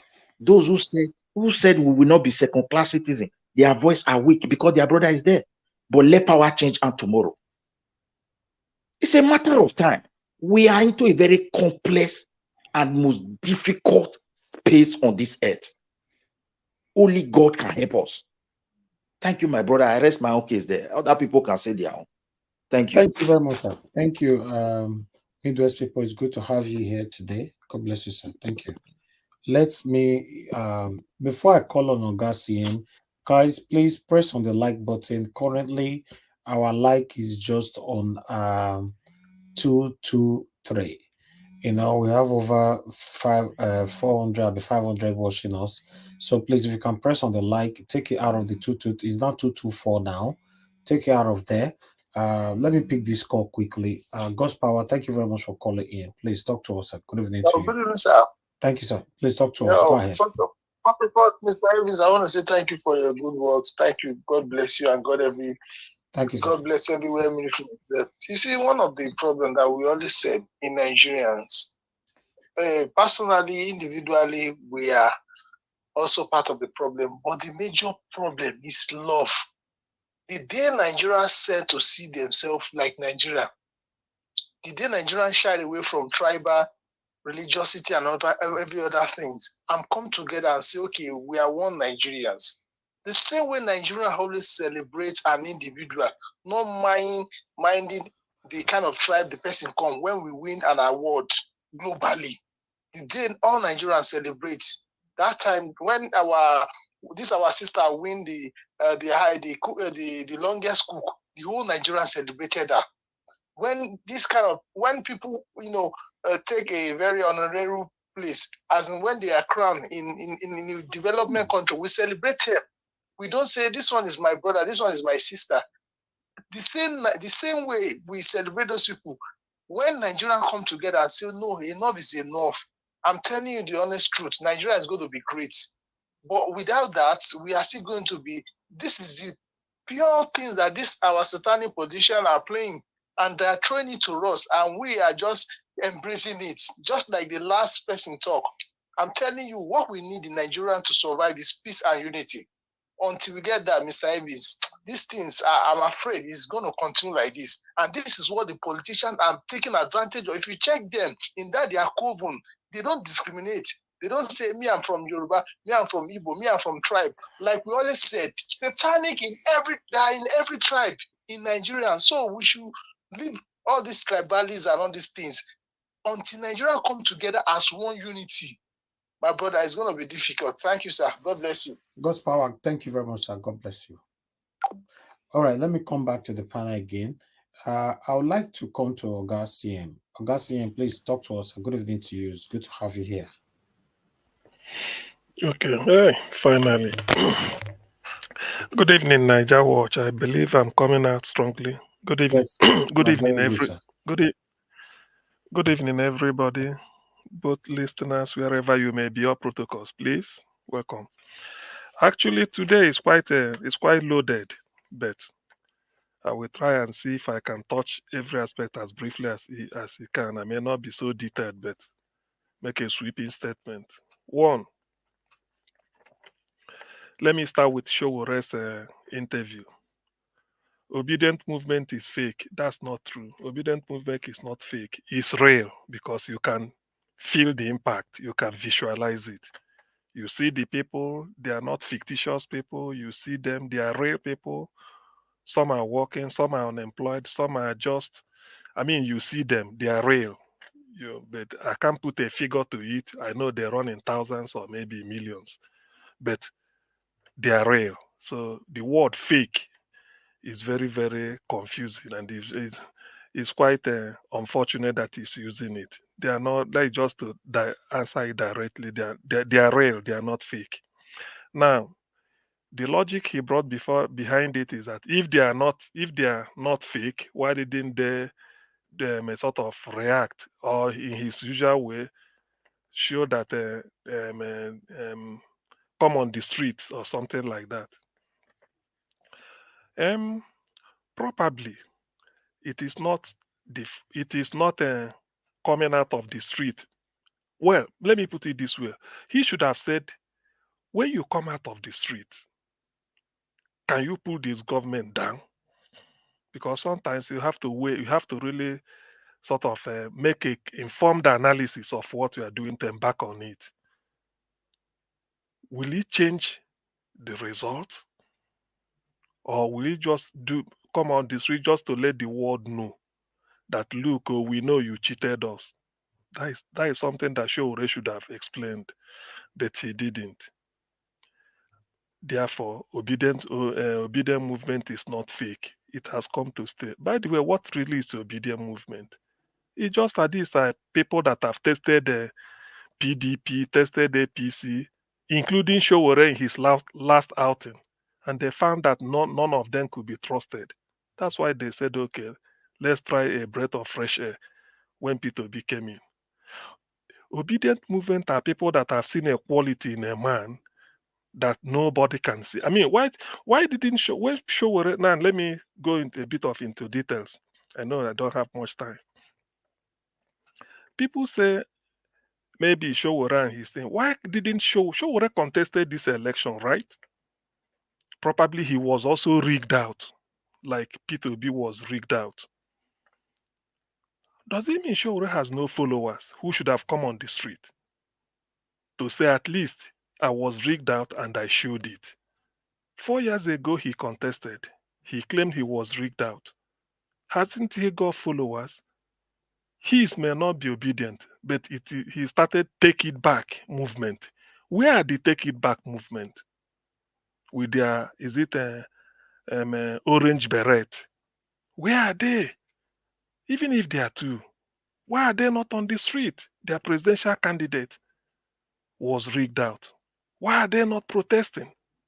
You see, I always believe that my late father taught me, say you don't accuse the man that the person is stingy. He doesn't give somebody anything. He likes to hoard everything to himself. Even if he's eating granite, he's not willing to part with his maybe any quantity. So he doesn't give. He believes in a very greedy. He wants everything to himself. You criticize such a person, fair. What you should do, my dad taught me, is you buy a granite and give to the person to tell the person that nobody can eat your own, but at least let me eat my own, just to teach the person. I mean, sort of to correct the person and let the person learn from you. Sowore should have said, "Oh, I contested this election. I was rigged out. At least 10 of us came out on the street and we marched. Why didn't to show that Sowore supporters are real? Take it back. Let us remember, take it back movement. He launched it. Those with orange beret. So where are they? That's what I'm saying. Where are they? He didn't, and yet he's accusing. Now, if I to cast my mind back on the character, probably I have to, if I'm to characterize Sowore, let me put it this way. You see, what is it called? Leadership through political leadership is different from student unionism of a Luther Continua. His record was being a student union leader, University of Lagos. Usually it's 2 years, and it coincided with the time of June 12th. In other words, maybe 92, 93. Because that was when Abiola June 12th happened, 93. So maybe Showore's own was either 92, 93 or 93, 94, Unilag. He wasn't a national student leader, not even the whole of Nigerian students. So, and it so happened that Lagos was the center point, the heartbeat of something like that movement, because Abiola is from the West. And as at then, Lagos takes everything, even the media. So he keyed into it. Some of us also came out as wherever we are. So many people participated. At least you had Philip Shaibu laying claim that they fought for this democracy, in which we laughed one day, said, if you fought for it, so since you become 8 years of this, 8 years of this, 4 years of this, so that one never do. Must you continue reaping the reward for the next 50 years? Anyway, that is by the way. So what Sowore is saying, I don't really see. I just see a person who is just out to criticize. I once said it when he was campaigning. I weighed 4 of them, Kwakwanso, Sowore, P2B, and Tinubu, and the Atiku, 5 of them. I started knocking them out based on public sector experience, because the job we are looking for is a public sector job. Sowore has got a private sector experience in terms of managing Sahara reporters. That is private. Kwakwanso was also, when he left government, he was into private business. P2B moved from private business, private sector, to the public sector. Tinubu, I mean, he was in private sector one time, even where he worked before in Mobile, albeit with a forged certificate. That is private, before he came into public. The same thing with who again? I think Atiku, and then Kwakwanso and this. So by all of them has gotten public, private sector experience. Then what of public? Sure, hasn't got that. That is weeding. That's what they call elimination series. So I removed him. He left with 4. I did the analysis here one time. So what I'm trying to say is that Sowore campaign is based on criticisms. He failed to articulate what he's going to do. And let me point it out. Let me puncture it because I would like people to respond. He said during the campaign he will increase he should increase minimum wage to 100,000. We all say he had it. He said it on either Arise or so. Say it should be minimum should be about 100,000. Recently in this interview, or recently I heard him. I read somewhere he's saying 250 it should be now. You see, that is bad economics. You don't keep increasing minimum wage because of the cost of what you do is you control inflation. The essence of macroeconomic stability is first maintain inflation, maintain exchange, what's it called, the lending rate. These are the 2 things that determine macroeconomic stability. That's what you do. That's why in the West they don't balloon exchange rate. They don't keep increasing what is it called, the minimum wage. Ask even those in US. You can come in and tell me. You don't just increase. What you do is that why is it that the 30,000 naira you are paying is no longer affordable to anybody? You don't just balloon it to 100 and the hot fuel again, you balloon it again. No. What you do is that people will say, look at, we can't buy petrol. Then it is easier for you to bring the cost borrow money and repair refinery, if that is part of it. Make the refinery working, leave it. So people will say, okay, now we are having petrol. Instead of before we are buying 185, because our refinery are working, we are now buying 45. Do you see it? You've not touched minimum wage. People may be grumbling, then you continue. So it is easier for you to control the inflation than to be increasing because you can't. You continue changing it. So economically, he's a moron. As far as I know, he hasn't got any economic this thing. He doesn't know what he means to what they call macroeconomics. You can't deal with it. You can't. So when I was putting this thing down, he said a lot of things. When I was just saying, then he said by now he will be attracting investors. In fact, I think we should go through that interview line by line. How can you attract investors within 7 months? How? Given the economy you are going to inherit. By now, if P2B or whoever is it, you should be battling the issue of sort of putting the whatever it is. People will be seeing it and then say, yes, we are having hope. Say you started in June or June. He said maybe by the end of December this year, we are going to see this refinery working, this one, because you know what will bring the thing down. The purchasing capacity of the people is very weak. Is it not here we say that even if you give somebody 200,000 naira, you think you've given much money? Before you know it, we are here when they're everything. So when he says this type of thing, I said, hasn't he got economic advisor? He shouldn't be talking like this. Some people will listen and then analyze it. So if really he's in charge, he doesn't know what to do. Okay, I once argued here. You are in charge today. The May 29th is today. Tomorrow you pack those 50 or people. Let's say express a trial. They are in prison. So what happens the next day after the trial? After putting them, what happens? How has putting those people in prison today, how did it lower the cost of living in the other people elsewhere? It doesn't mean you won't do it, but you don't so much emphasize it as if that is the be it and only everything all. It hasn't. That's why Peter B was saying, said he cannot shut down the store and be pursuing thieves because the goods you have in the store may expire or some people may even make away with it. All you do is you call the police. These are thieves. Look after them, run after them while you are attending to other customers. That is philosophy he's using to explain. So when I listen to what Sowore is saying, I wouldn't people that say he's envious of Obi, well, he knows. Now let me put this thing. How can he say it was the case, the sort of the case he won, or what is it called, the judgment that he showed to P2B's lawyer so that they can use it to defend? My God, that is too cheap. He may think he's scoring a point, but has he forgotten that there's something called legal classicals in law? Legal classicals, which means something that has never been done before, but it was decided by the Supreme Court and it now becomes a law. That's why the law in any country is not only the constitution, but also Supreme Court's pronouncement. Because whatever the Supreme Court pronounces becomes law if it's not be law before. Now, what you are saying, remember, whatever judgment is passed, that's what they call Nigerian Weekly Law Report, which Ganifa Humo was publishing. It is already there. Your lawyer who is representing P2B will say, has this type of case been done before, in which somebody will seeking for presidential nomination of a party and the person was thrown out, like Sowore was saying it was him that gave P2B what he used to win Labour Party nomination. People, the lawyer will say, when senior advocates, they will say, okay, I think we have it. They call for any court in Nigeria, provide us with this. You go to every court has a library. You go to the library, search for it. That's what they call law research. Search for it and then bring it up and say, yes, this is it. In fact, in so many senior advocates of Nigeria, in their chambers, they have researchers, people, the lawyers they employ. Their own is that go to court, any judgment, bring it, file it, and index it. The moment they say, which one deal on child abuse recently? This one. Which one deal on rape cases? Can you see this? They just keep giving it. That's what you use to compile the list, and then you go to court. So telling that it was him that gave P2B, that is too childish.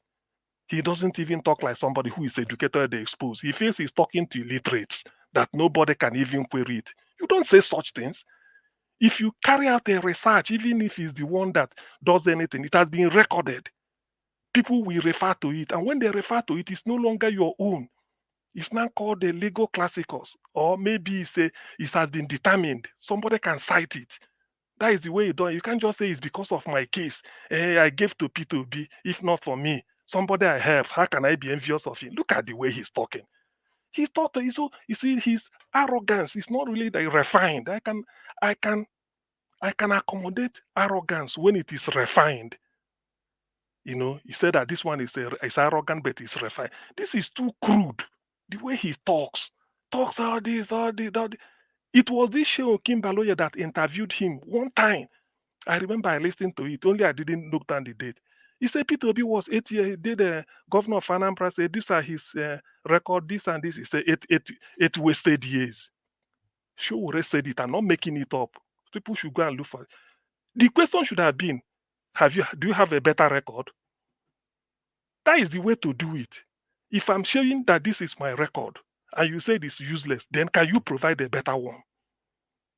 That is the way to, until you provide a better one, you are not better than the person you are criticizing. So have you managed a budget in a state? You haven't. And somebody is saying, in my 8 years, I did this. By the way, what matters is the person that is claiming to have governed the state for 8 years. Go to those people that gave him a mandate. Are you happy with the person who governed you 8 years? Did he try? Yes. It does not matter what any other person say, because the people that gave the mandate are even happy that the man did exactly what he promised them. That case closed. That's why a state is independent of another in terms of this type of administration. No state is administered by the same, no more than one state is administered by the same person. So when you look at Sowore, the way he sort of, he talks, you think that there is something beyond criticisms. Just be careful. I'm telling people, just always be wary of those people that only what they want is criticisms. All right, thank you. Criticism. Is it time? you double your time, sir. You're talking Okay. about Sowore. Thank you, Yes, sir. so because that is okay. Well, I will come back later for Robert and the week. Although week All is right. a normal distance. Thank you. Thank you, Augustine, and may God bless you. Thank you. Let me pick this call quickly. Somebody's calling in right here. Hello, yeah, good evening to you. Your name and where you calling us from? Hello. Hello. You have noise on your background, sir. You have noise on your background. Do you want to talk to the media? Yeah, bros, I want to speak to this man where he mouth the phone, waiting they talk. Which? I want to speak to media. He mouth the phone. I don't know what they talk. You cannot be calling here. You are insulting anybody you want to speak to. If you don't have manner of approach, learn it from your home before you call into this show. Let me move on to the next person. I'd like to call on Mr. F. Emmanuel. Please, sir, please talk to us. Good evening to you. Thanks for your patience. Then I'll come to Mr. Jonathan. Yeah, good evening, good afternoon, good morning, wherever you're watching from. I greet each and every one of you in the panel. Thank you, Mr. Elvis, for the opportunity to, drop one or two things. Well, I'm not going to spend much time because all the panelists, they've really made, a lot of points that I had in mind. I just want to throw just one with respect to, because I saw that Dr. CN spent so much time on Sowore. Really spent so much time on Sowore. For me, Sowore has not managed a state before. He has not even managed a local government before. He's still basking in the euphoria of student union government. That is not what Nigeria wants. So for me, Nigeria is not SUG, neither is it Sahara Reporters. So we need people that have managed states, have managed economy of a state, at least at the barest minimum, before we can talk. Otherwise, Sowore should enter house with his prideful lifestyle. That is for him. Then for Peter Obi, I want to say something there. Our amiable president, Peter Obi, was ready for the people that are not ready. That's what I think happened.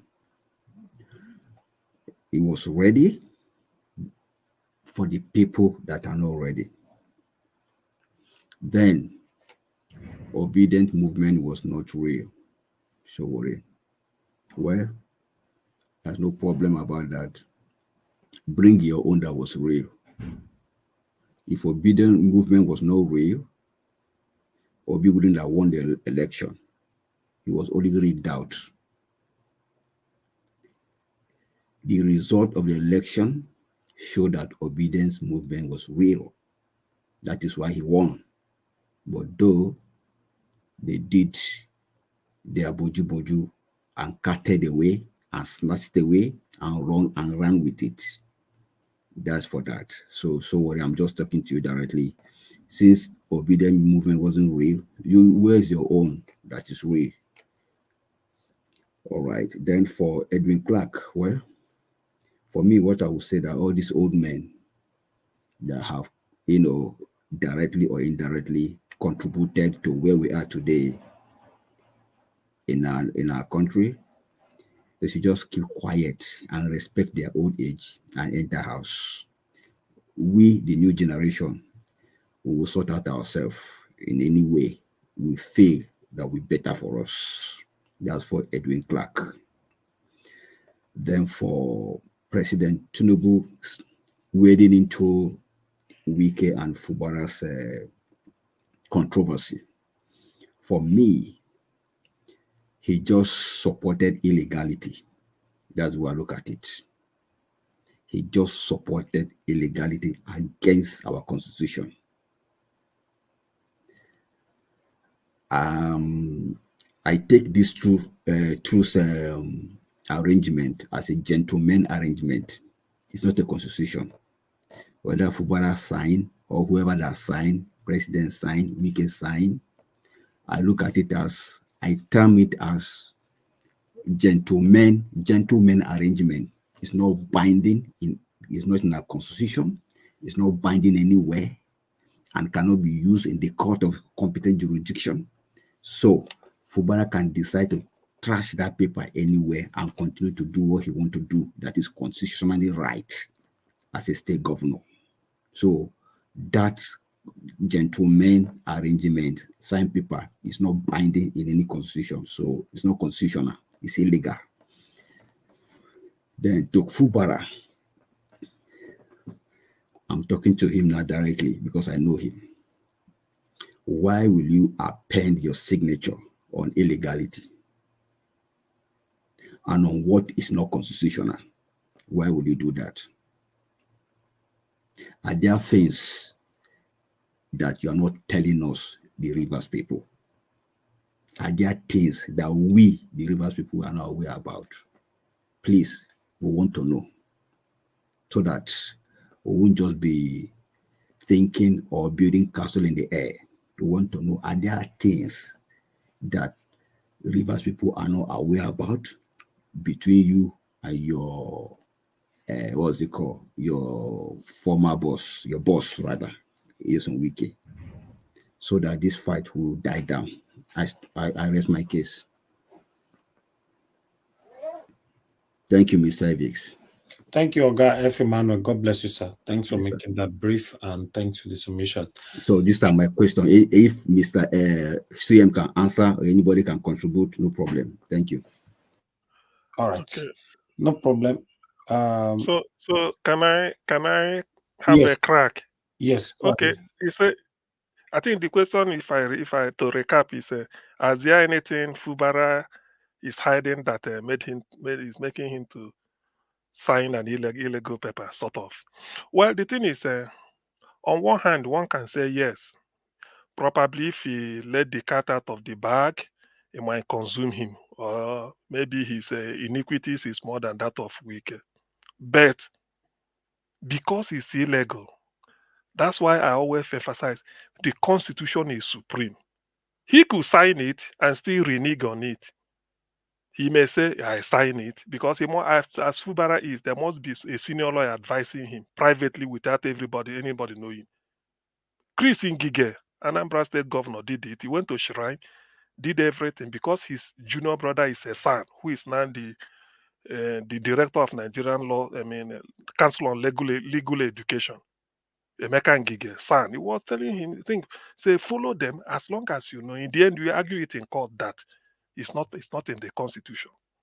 So the Constitution is supreme. Probably that is Fubara will say, okay, let them come in, but you have to be fast and pull the rug so that when they now raise, you say, look, that thing was signed it under duress. It's as simple as that. Okay, Mr. CM, I Yes. understand you're correct, but then we also look at the people that are supporting him, the people that are backing him. Can I make a contribution? The people, hold on 1 minute. The people, that's what we call impression. How do you manage that impression? Not everybody like you and I now understand the Constitution. We understand the nitty-gritty of whatever he has done, right? But the common man in the state will not understand the way it is right now. You understand? So he has succeeded in creating a certain kind of impression. That is why if you see now, there is still protests in the states as against what he signed. Yes. Do you know why? I know why. Maybe I forgot this. The thing is this. Although what I've just said, the two reasons, if he does it, maybe he's hiding something or because he felt that he will still go against it either way. But do you know why this thing is? It's not a shame. When you say if Wike is winning, it's only Wike and maybe the interest or maybe the president he want to satisfy. But Fubara, right from when Edwin Clarke wrote that first letter, this is like we are dealing with a John nation. Let this be known. That is the thing. This is like you are dealing with the Ijaw nation, both home and abroad. So this, I know that whatever it is, Fubara won't honor it. He won't. But the thing is, he will act fast. What he should have inserted into it probably is a second thought. Nice. Those times they were saying one of the items is that all the 27, 25, 25 people that decamped should come back to, because they have to come back to PDP, become PDP members, and then do as if nothing happened. It's still if you are living with a snake is a snake. What Fubara should have inserted was, till I leave, impeachment should never come in. Do you see it? That would have where we would have finished all of them. He said, I will sign on one condition, put all the conditions, but my own, because all those conditions are to favor the other side. His own condition was, and then everybody should work in harmony. There's nothing like impeachment. So that if Fubara is setting it aside and they want to hold him that why didn't you release all the money? We want to impeach you. If it's going to impeachment, they say this. So that is the thing he forgot. Maybe in retrospect, he should have said they should insert it that nobody, nothing like impeachment from any angle until after 4 years. If they agree to that, then you know that they are honest in coming back and making peace. This is a big thing. Thank you. Thank you very much. Please mute yourself. Everybody mute yourself. I'm getting noise from people. Mute yourself. Or who is Alex, that? Elvis, just to react to CM, but what we are saying is that we don't even want those kind of situation in a civilized society. If they want to do their own, let them go and do their agreement. Let the people elect their leaders in a free and fair election. Yeah, that is ultimate. We All know. right. I'm Okay. with you. I'm not doubting it. That is the ultimate. Thank you. Thank you. Thank you. Thank you. Thank you, Madam Origin, for calling back. Please talk to us. Yes, I'm like part of the team now. I feel so. So, pardon me if I'm calling the second time. I just want to respond to what our great panel. In fact, today you guys have A1. Everything is on point. Thank you all our panelists. Today is a great day. I just want to respond to what Mr. Ferreira, where he was going, just an extension, because I'm so interested in what, and I greet everybody, please. It looks like today there's so much to unpack, so I don't want to, dwell on my usual greetings. On what Mr. Ferreira was saying, I strongly agree with him. But what I want to point out, like something missing I know he's a great teacher, and I like when he gives his submission. One of the things I think is the issue with the unity is we are not hearing each other. Again, I say it because that's my point of emphasis. We are not hearing each other. I said sometime earlier, I don't know when I mentioned that we have a David. We need a Joab. We need the Urs and Aarons, and it cannot be in one man. So it's important that we begin to appreciate one another. I'm one person. I love, even when someone is cussing me out, I want to hear. Because I may learn something from there. So one thing that is very important is we should learn to be civil. Or the only people that I have impatient with being civil with is the criminals. The people that have put us through this pain. Because everyone, we are in pain. Everybody is talking from the place of pain. So when someone is really passionate and talking, and they are talking, a Joab cannot talk like a David. Aaron cannot talk like, we need the elders. I know that there are elders somewhere that are truth defenders. So that will make the whole puzzle when they come together. But first of all, hearing each other. We don't speak the same language, but our purpose is the same. We want a working Nigeria. We want a nation that works. And we want to get rid of the evil that has behooved our nation. I indulge everyone. Please be patient with one another. Hear each other. I love Sowore. Now I'm listening to all of them. The only person I'm still, because I listen, to be honest. I'm putting my ears down. So we learn from each other. We learn and come together. Nobody can be the solution to this. It's like a piece of puzzle. If you bring your own puzzle and we put it together, the whole thing will work. I think I'll end it here. Thank you so much, Mr. Niger Watch, for letting me speak the second time. God bless you. Thank you, madam. Thank you so much. Okay, let me come back to the panel. Then let's hear from Mr. Jonathan. Is the last on the panel. Then we'll take it from there. Mr. Jonathan, please talk to us. Thank you very much. You have 8 minutes. Yeah, thank you. Thank you very much, Mr. Elvis. Thanks to everyone there and all the panelists and all the contributions. And thanks to the last caller too. I don't have much to say today. I will try as much as possible to be as brief as I can. With the reason why I joined the panel today, I decided I just wanted to be on the sideline listening and enjoying the conversation. But the issue of Sowore is something that I felt that I should lend my voice to it. People may like it, they may disagree with it. Well, for me, Sowore is an epitome of the problem we have in Nigeria. Dr. CM has said it expressly, so I'm not going to say much on it. The question he asked was, where were Sowore's supporters? I'll leave it at that.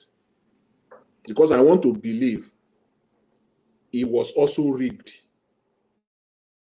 out on February 25th. He was also rigged out.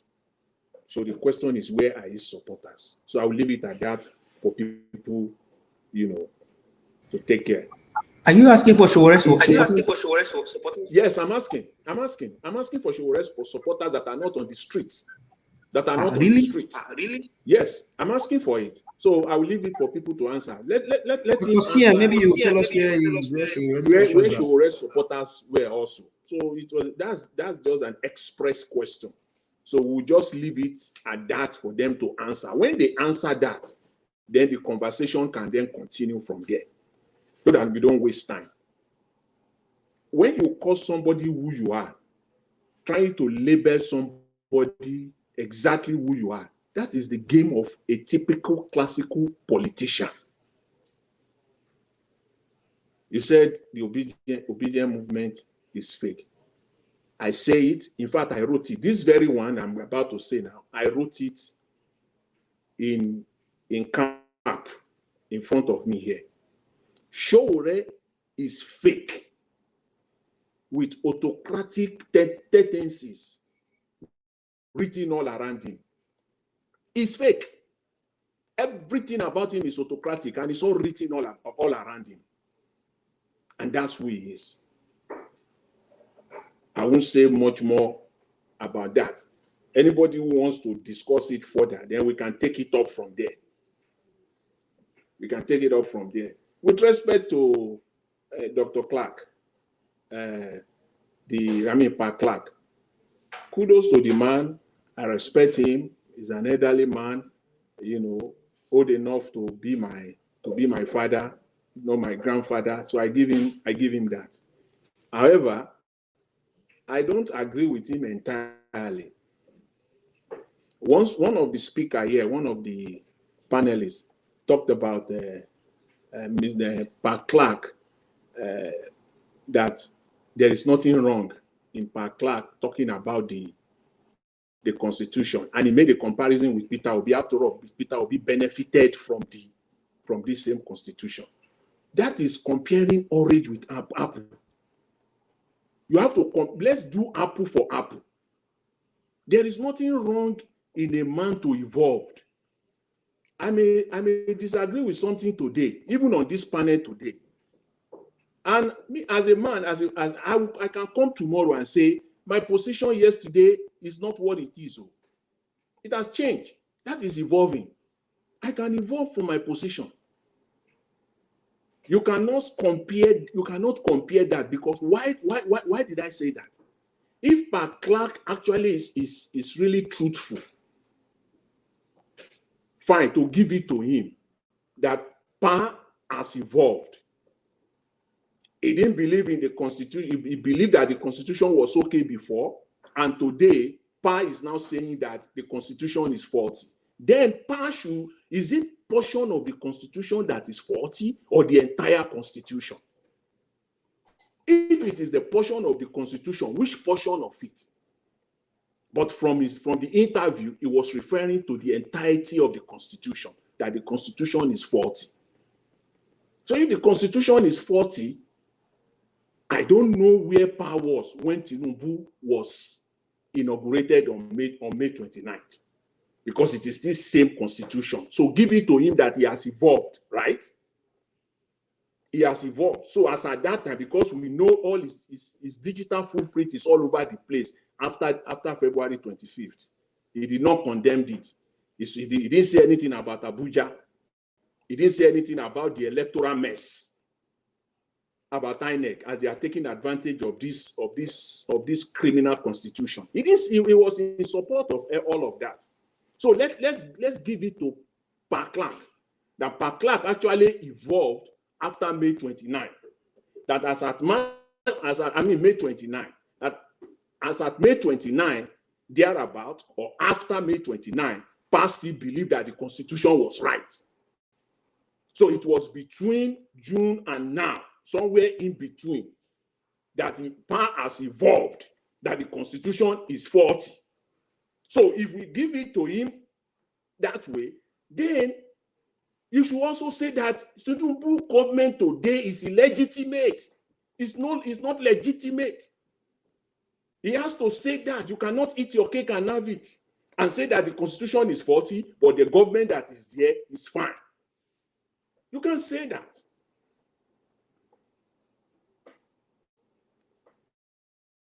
So what is he saying now? He's saying that, okay, you know what? The constitution is faulty. Yes, it's faulty, but the government that is there now is okay. And it was the same question I asked when Agbakuba the other day came out. I asked the same question.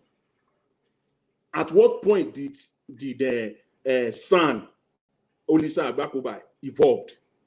Was it after May 25th or after May? Was it after February 25th or after February 25th? Was it before May 29th or after May 29th? At what point that is now saying that the constitution is messy? So these people just play games.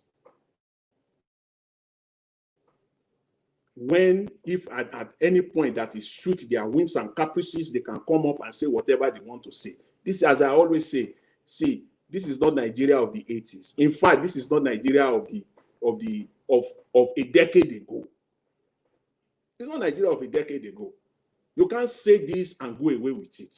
If you know that the constitution is faulty, say it clearly. The constitution is faulty. In fact, the government that we have here, the swearing in of Mr. Tinubu on May 29 was based on this fraudulent constitution. Say it. Don't say on one side. That is why I find it difficult. The simple question Rufai was asking. What Tinubu did, is it okay? Is it right for him to do that based on the constitution? He couldn't answer that. I mean, straightforward. Just answer that straightforward. He couldn't. And yet we are saying that the constitution is faulty.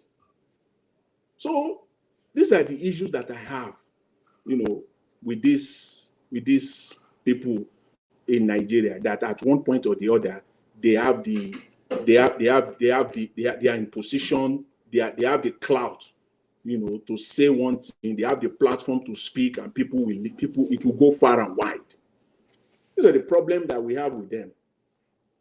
But in the area of, talking about, the constitution with respect to the election and with respect to independent candidates, well, I don't know. I will leave that for people to, that is debate, is something that has to be debated, So that's just what I want to say today. I don't have much to say. It's based on these two issues that I wanted to say. And then lastly, I know one of the panelists also talked about what is happening in Rivers State, which is okay. And I think it was Madam, one of the panelists. I can't remember specifically right now. She has a question whether the river people deserve what is happening to them because they were rigged out. And that leads me to what the late Pa Awolowo used to say then during the 1999 right. The old man then will say, if you use your cloth to clean the floor, that people will use that same cloth as rag. They will use it as rag. It is the people of Rivers State, right under their nose, they were rigged. Now they can be dragged on the floor. They can be used anyhow. Thank you. They have them to blame for that. So I'll leave it at that, Mr. Elvis. Thanks for the opportunity. Thanks to everyone. I really appreciate it. Thanks. Thank you, Mr. Jonathan. God bless you, sir. Thank you. All right, everybody on the panel, I've given their submission. We need to have our final submission right now so we can end the show. Thank you very much, everybody right there watching us, and those of you on the comment section. I appreciate you all. Can see Cassava Joshua. Thank you all. Thank you very much. Moni Olagbiyan. Thank you, madam. Thank you, mother of all mommy diaspora. Thank you very much, mommy. I appreciate you.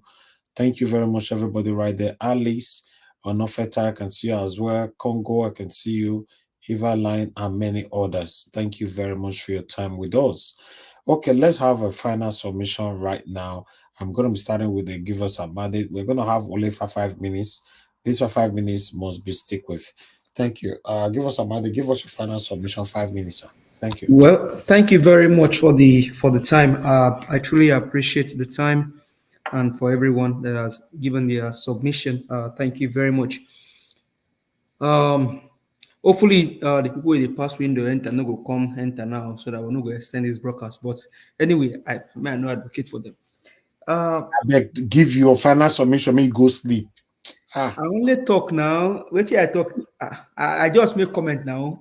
That's You say give us about it. You just succeeded in sending signal to them. You don't know. No, I meant my opinion now. I just make. I bet this is that part of the topic that I presented. Okay, no.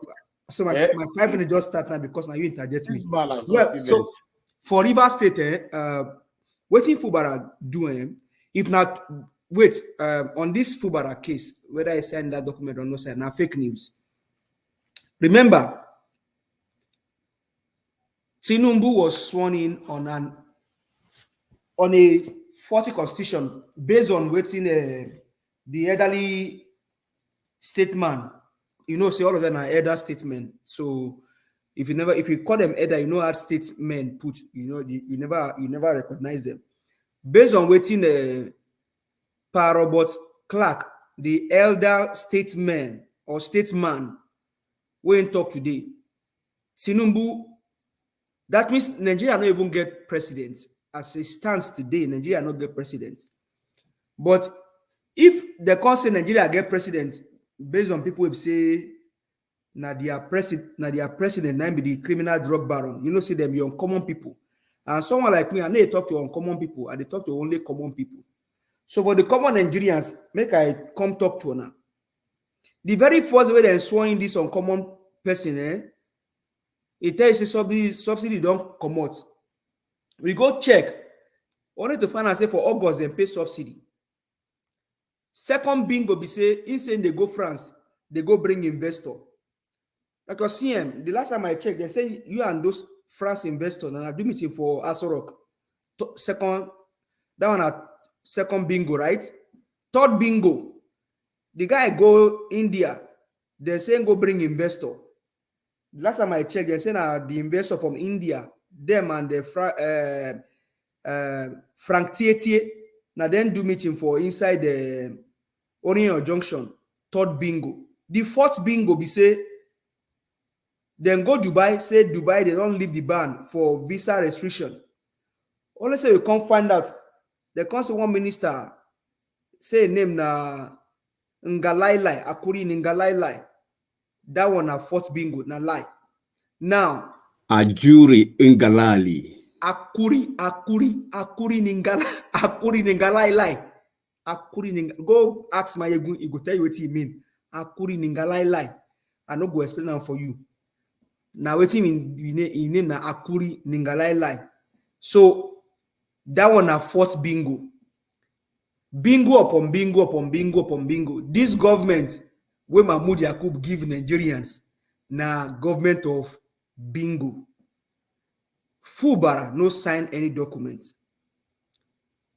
Just 3 days ago, the criminal drug baron invites newspaper companies, their CEO, to Asorok for meeting.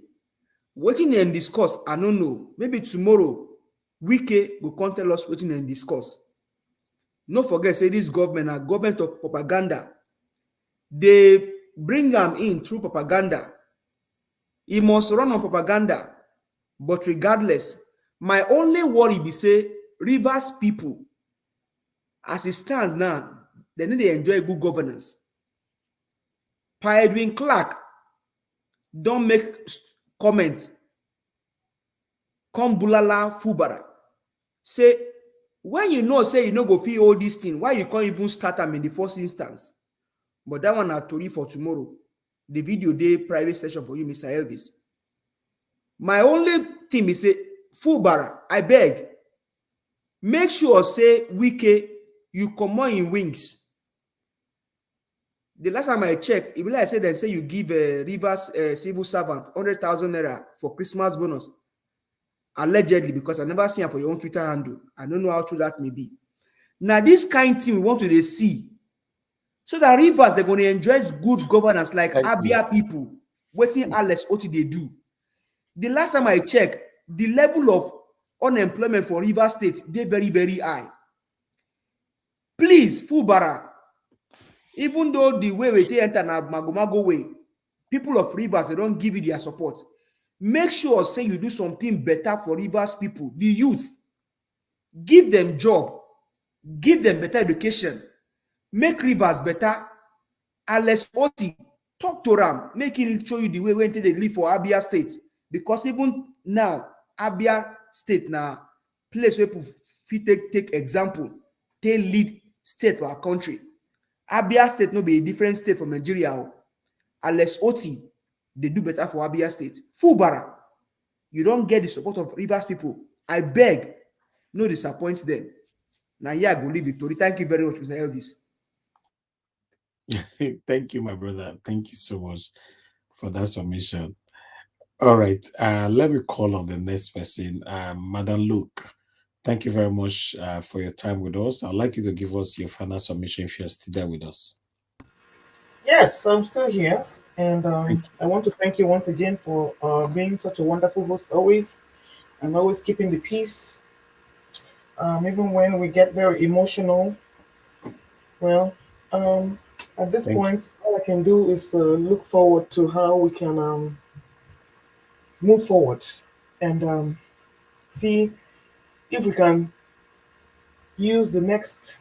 I know nobody believes in the elections, but in the absence of a constitution, that's all we have right now. We have to see how we're going to make it work.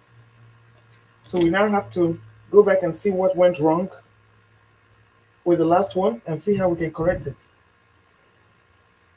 All those fake policemen and those fake military that people use to intimidate, I think every political party has to organize theirs. So that way, when you are in the polling booth, you will defend your votes, because apparently this gentleman agreement is not working. So we just have to find a way to do exactly the same, especially with the those state now that's coming up and all the others. Every polling booth must be manned. But then again, results have already been written in INEC. So how do we bypass that? I don't know. So moving forward, how do we turn other states coming up to preserve our mandate like we have in Abia State? All these ones we've been talking now, I think is water under the bridge. I don't even know what's his name, David Hudeyin is anymore, if he's dead or alive. This man has talked and talked and talked. You get tired of talking. So right now, I just want to see action, and I'm just thinking about how we can move forward. In terms Sorry, of... can I interject you? Yes, please. Yeah, David, he still spoke today, and he gave a revelation on why GSK left Nigeria. I mean, that revelation was very, very, very, very touching. Yeah, I know he's talking, I know, but I mean, like I said, he was practically, he was just, he expended a lot of energy trying to put Nigerians in the right direction, but he's only one man, just like Peter Obi, Babi Dati Ahmed, Nnamdi Kanu. So what I'm saying is that you can only do so much talking. Right now, he's talking on his Twitter page like everybody's like, he's a social influencer. So he's no longer effective in moving the political ideologies forward, because now everybody has left it to the hands of the people. So how do we mobilize the people to take what is theirs without losing their lives is the problem. Because when you're dealing with criminals, you have to go like a criminal yourself. It's going to be blood for blood. At the end of the day, the foreign bodies will come in, and then they will take one side and then marginalize the other side. So you see, it's just settling the drain, is what I'm saying. We're just settling the drain. So I will yield. I'm just looking forward to the future to see how we can remedy this mess. Suggestions are welcome because we can only talk for so long. Thank you and have a wonderful night. I'm off to work, so I will have to log out. Madam Low, that's a very big evolution. No? Blood for blood. Yeah, so it has to be blood for blood because I didn't want to say it out here, but these people are already shedding blood and we are here clapping our hands. So it's not going to work. It's not going to work. Okay. Thank you. Thank you. Thank you very much, Madam Luke. God bless you. Thank you very much for your time with us today. All right, let me come to the next person. Let me come to Mr. Chas. Mr. Chas, if you are there, sir, give us your final 5 minutes submission. Thank you, sir. Yeah, thank you, Mr. Elvis, for this last opportunity once again. And very quickly, my final submission here still remains that by Edward Clarke has actually acknowledged the fact that the constitution we have is fraudulent. And therefore, every structure and institution that derive its life through that constitution is equally fraud and unsubstantiated. It cannot be sustainable. And then, including the government of the day, the judiciary, and everything that has to do with that entity called Nigeria, by which the grand norm itself has been testified by Edward Clarke that it is a fraud. Therefore, the government does not exist.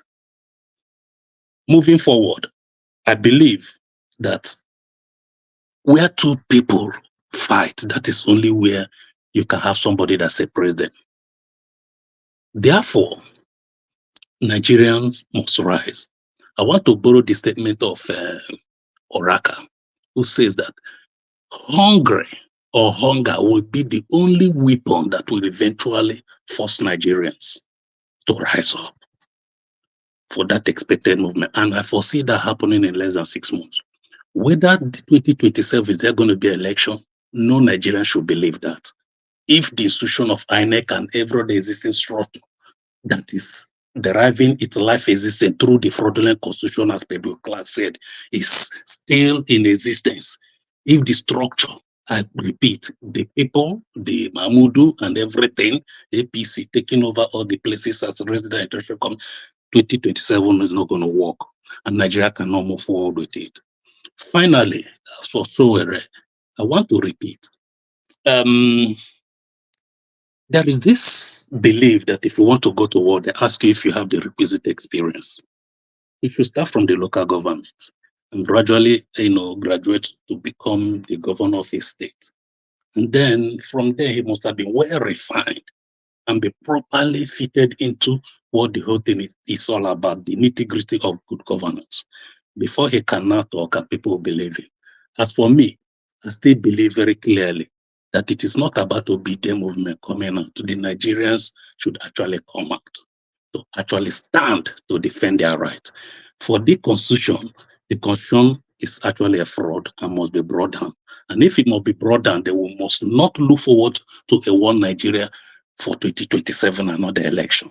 It just really cannot work. And if we don't fight, nobody will separate you.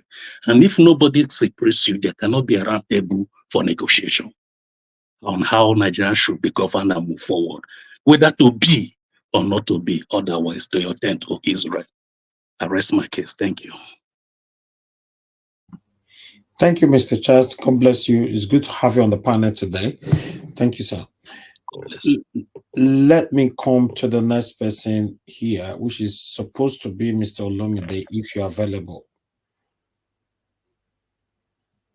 Okay, Mr. Olomide is not available right now. So let me quickly move on to Mr. F. Emmanuel. Mr. F. Emmanuel, please give us your final submission, sir. 5 minutes. All right, Mr. Davis, thank you again for the opportunity to round up for today. Well spoken, all the panelists. it behoves of Nigerians. Like I said earlier, Peter Obi was ready for people that are not ready, because he set the pace for Nigerians to carry on. But Nigerians refused to carry on. They drew back. And my scripture said, whosoever that putteth his hand on a plow and looketh back is not fit for the kingdom. In other words, he that shouted, obedient, obedience, and at the end looked back is not fit to see the new Nigeria. That is where we are today. I raise my case. Thank you. Thank you, Mr. Elfman. God bless you, sir. Thank you. Merry Christmas to every one of you. Let me come to Mr. Jonathan Kingsley. Mr. Jonathan, please give us your final 5 minutes. Yeah, hello, Mr. Elvis. Thank you very much. Thanks to Yes, sir. everyone. Let me just quickly round up by saying, calling all Nigerians, everyone that believe in a good Nigeria to come together, because the only solution is for us to come together, including Mr. Sowore. Mr. Sowore must understand this fact, that the best solution for us is to come together, to work together. If we believe in a new Nigeria, and that the only way Nigeria can move forward is people of like-minded, like the likes of Peter Obi, the Obidient movement, and himself too, to come together. However, because we're talking about democracy here, yes, you have your right. You want to be on your own because you believe that you have ideas that are better or that are superior to the other party or to the other set. There's nothing wrong with that. This is democracy. You can do that. But then come up with your own ideas so that when you talk, the only way I can accept someone like Sowore, that I can even take my time to listen to him, is if he's taking on the likes of Peter Obi on ideas and policies. Then we're talking. Forget about all these ones we are talking. All these ones we are talking is just a show. It's a show of my way or the highway. If it is not me, then nobody else. But if truly you really want Nigeria to be, you are fighting for a better Nigeria, then let's talk about ideas, because that's what we're looking for. If somebody will come out today, even with ideas that is even better than the one we have on the table from Mr. Peter Obi, that's what we're looking for, so that we can sit down and now and debate and discuss about these ideas. That's how you can have an headway, Mr. Sowore. It is only on ideas and policies. It's not going to be on Mr. Peter Obi rule Rivers, Anambra State. He did not do anything. On what? Is it on education? Bring it out. Is it on healthcare? Bring it out. Let's discuss policies. That's the only way. Then you probably, if you do that, probably, most likely, people will start shifting to your side. And that's the only way you can election will come. What was the vote of your party in this last election? I don't think you even gathered 10,000 votes. But if you stay on policies with the side by side with the policies of Peter Obi, then people can now start seeing, and then they are shifting. That's the only way.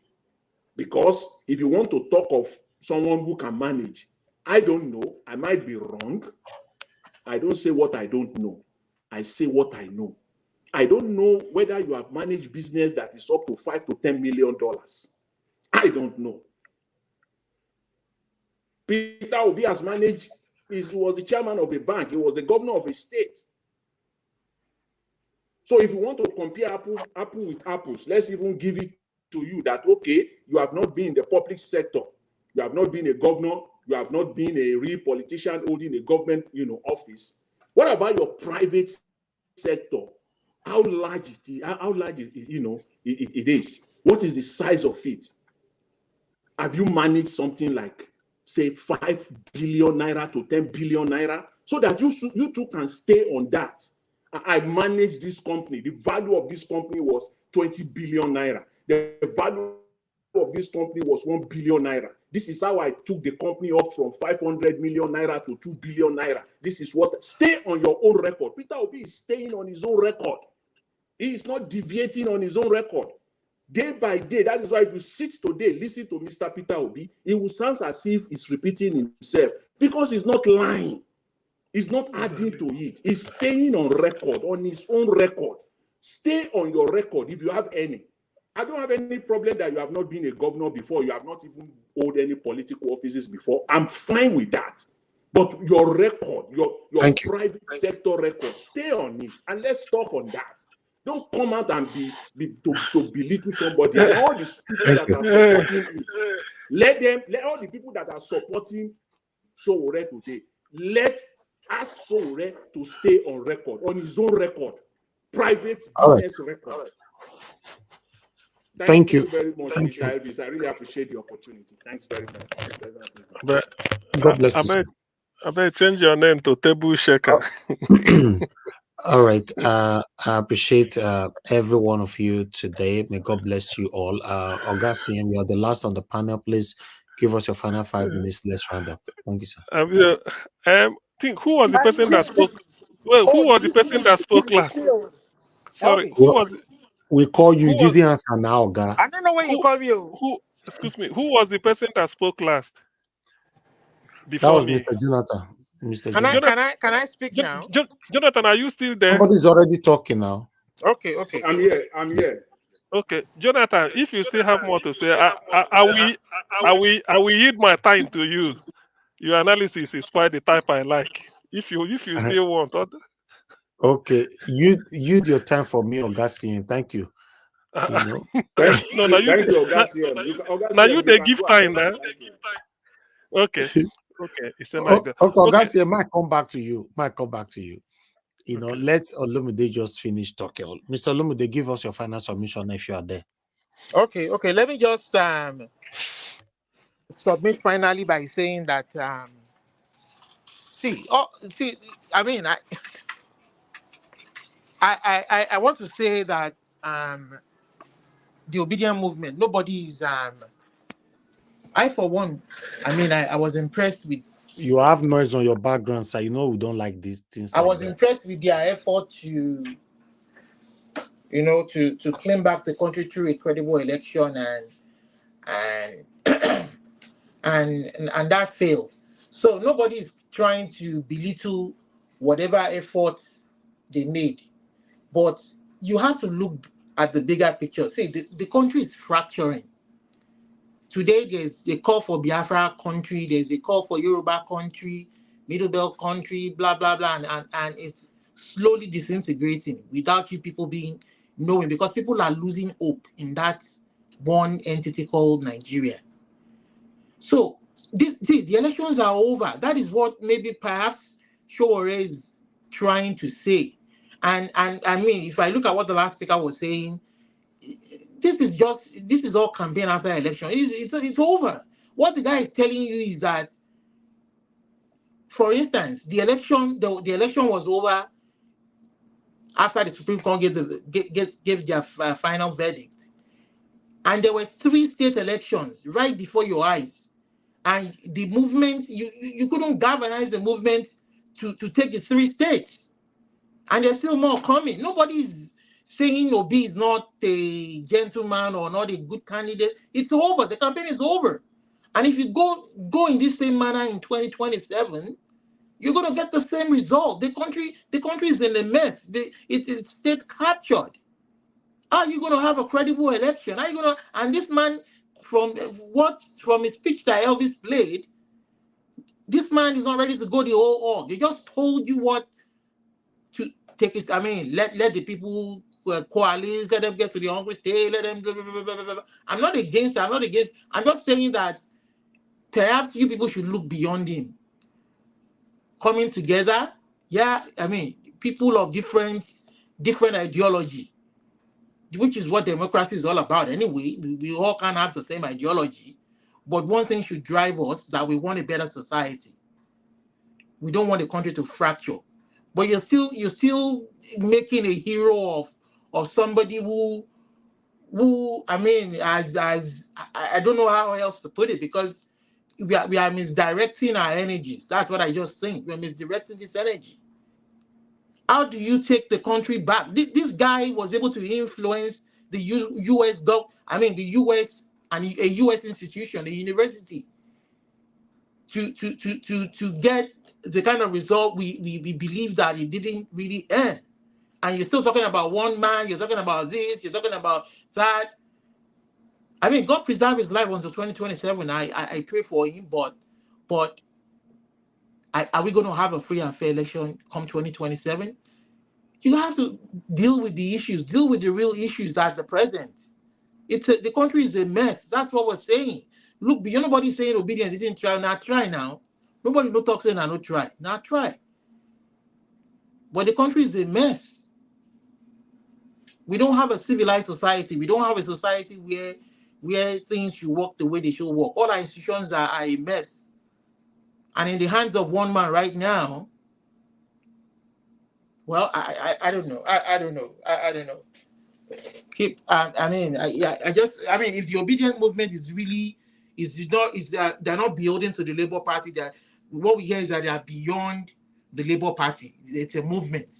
It's beyond Obi himself. So, what is the solution that you guys have to take the country back? If it is beyond the Labour Party, if it is beyond Obi himself, what is it that you want to do to take back the country? You know, these elections are over. It is over. There were 3 state elections. You guys did nothing. You guys were asleep, and they took it right from under your nose with biro and paper. Is that what you're going to go into in 2027? That's what we're telling you. But you don't want to hear the truth. They tell you the truth. You say, oh, that's what somebody like Sowore is telling you. That if you guys were truly a movement, then you should be fighting hard for the country. That's what it's saying. Thank you. Thank you, God Lumide. It's good to have you on the panel today. Thanks for a wonderful and final submission as well. So the last person, so that we can round up, is Oga CM. Oga CM, please give us your final submission, sir. Thank you. Okay. My final submission, what I didn't cover earlier was this Robert Clarke, who said, no, if you see the bank account of the past 50 governors, I think you will be okay. Yeah, it's on the screen. Well, the thing is, we know they are crooks, but the thing about legal practice in Nigeria that surprises me is this. I know Robert Clarke, senior elder statesman Robert Clarke. If tomorrow one of these politicians engage him, he will charge some millions of naira. That is obvious. And where will that money come from if not through corrupt practices? Remember, these governors, when they are in their first term, they steal as much as possible, such that when they want to go for re-election, like Hope Uzodinma did, if they can't get it through INEC, you rig them out, they go to court. All it will take is to give all these senior advocates of Nigeria, load them with millions. It's not that when they are charging you these millions of naira, it does not, all of them do not just go into their pocket. They use it also influence judges. That's why you see them going to Supreme Court. For you to be a son, you must have appeared in Supreme Court. You have argued the case at the Supreme Court, depending on how many you won and who is recommending you. So the thing is, I will rope him in. They are he's part of the system, the corrupt system that is trying to say this thing. I would have loved a situation whereby the Nigerian Bar Association, we say, look, we will never defend this fraudulent constitution again until it is changed. In which case, it's like shutting down the courts, even if it's for 1 month, 2 months, 3 months. I know it won't be easy, but for them to say it means that yes, they want to be radical, which is a clear departure from what obtains. But they won't say it. As long as you're a lawyer, you have to go before the judge to argue, to defend your client, and in doing so, you are quoting the Constitution, which you already know that is a fraud. This permit me here to respect one and only man, Dele Farotimi, who said he's no longer going to practice as a lawyer. Say because there's no point you dressing with all the sweat. You deck yourself in their regalia only to go before a crook who you know is a crook, arguing a constitution you know that is fraud, which is not autochthonous. In other words, it did not originate from the people. So I think the person who should be making this argument that Edwin Robert Clarke is putting is Dele Farutimi, because he has shown he has the moral conscience to say, look, I won't go and argue it. Not because of the money, but he has known that the constitution is a fraud. Probably if they had changed the constitution, well, he may change his mind, say, now I know what I'm doing. But you cannot be a chichi dodo, you know. Chichi dodo, for those that read The Beautiful Ones Are Not Yet Born by Amakwe Aido, I think one Ghanaian author. Said there's a bird that said, they eat shit. No, I don't bet. No, all those shit, I don't take it. But you go there one side, they wait. If there are maggots coming out of the shit, you go they take them. So that is chichi dodo now. That's what they are doing. That is chichi dodo and perspective in they bring the constitution. Tomorrow, go and tell Robert Clarke, come, they rig me out of my local government. Come, let's go. He will charge you billions or millions. So until that is done, that's why we insist that the constitution must be jettisoned. Okay. Thank you. Good night, Niger Watch. Since that my time is up. You wanted to say something else? Well, say I'm the patient dog here, so I should be giving the fattest bone, isn't You also see him when they try to talk now. Okay, all right. No. You get about 5 Okay, minutes. 1 minute. Okay, thank you. So say the patient dog now in bone go supposed to, because I they wait for callers during my own time. Some people go call, I go wait, then go call. Anyway, well, so That one in a not. even sometimes your own time I will give out to another person, keep you make you wait. That's true. Yeah, that's so based on that, I mean the lawyer they should think if they are listening to us, let them think about it.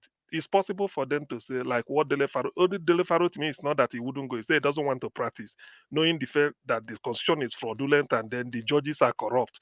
So I'm not saying the judges are corrupt, although they are. So but let them base it that Nigerian Bar Association, we won't be defending the constitution again until it is changed. Let's change it so that it will now feel, yes, we are not defending a military decree. So that is one.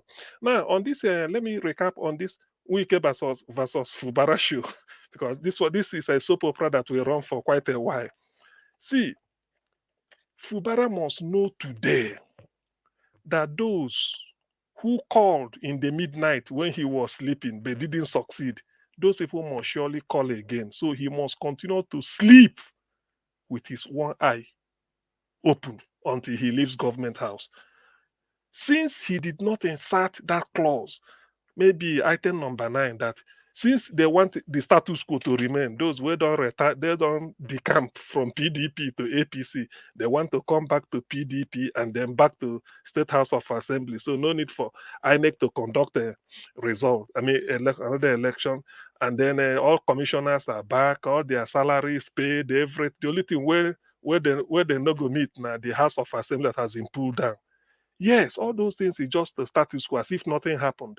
He should have insisted that no impeachment, whether real or imagined, until after 4 years, so that everybody go maintain in wing. Otherwise, and even if he put them, he still has to be careful. So to me, unless maybe he felt that after all this, I can always do what I want, I can discard it. If they like, we go to court, and if you are going to court, in fact, this thing, maybe my parents may not even be close to it, because I know the likes of what is it called, Asare and his gang, and then Edwin, what is it called, Edwin Clarke, and the John nationality, the way I've been my feelers, all those are Sawana Wana. How do they say it? Eyes on, is on, eyes on, is on, is Kemie, Emie, Asawana Wana, Asawana Wana, Asawana Wana. I rest my case. Good night, everybody. So make we leave it here. Naija Watch, good night. Be like say everybody don't sleep. All right. Okay. Yeah. Okay, see, I just sleep. No, I know because I call you twice. I said Niger watch. I was trying to unmute myself. Okay. Okay, Thank it's you. true Thank now. you very much. No, me not. Okay. Me not the sleep. I not the sleep until we are done. I Okay. appreciate every one of you. Thank you very much, everybody, for your encouragement, for standing for what is right. We've come to the end of this broadcast. It's been a long day, 5 hours long today.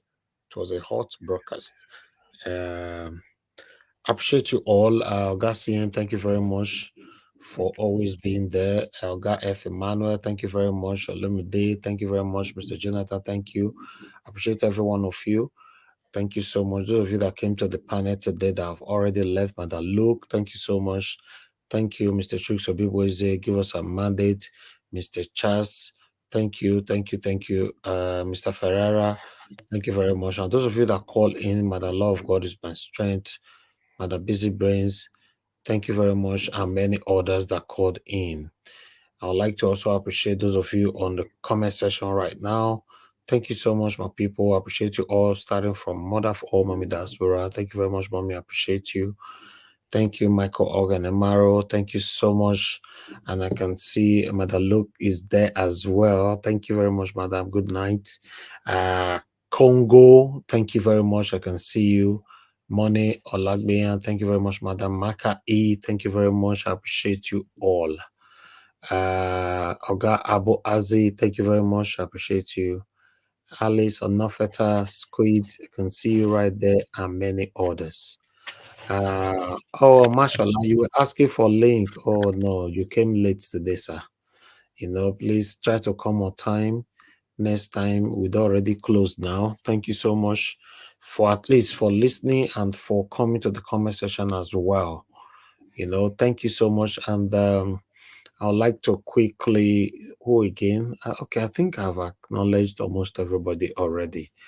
And God bless them, my people. Peggy Modi, thank you so much. Stella Macevedo, and many others. Help us to press on the like button, my people. We've come to the end of this broadcast. It's been a long day for us. Thank you. Now God bless them, my people. Like and share. For those of you that are going to play back this video, please don't hesitate to press on that like button or share. Join us all the time. Encourage what we do here.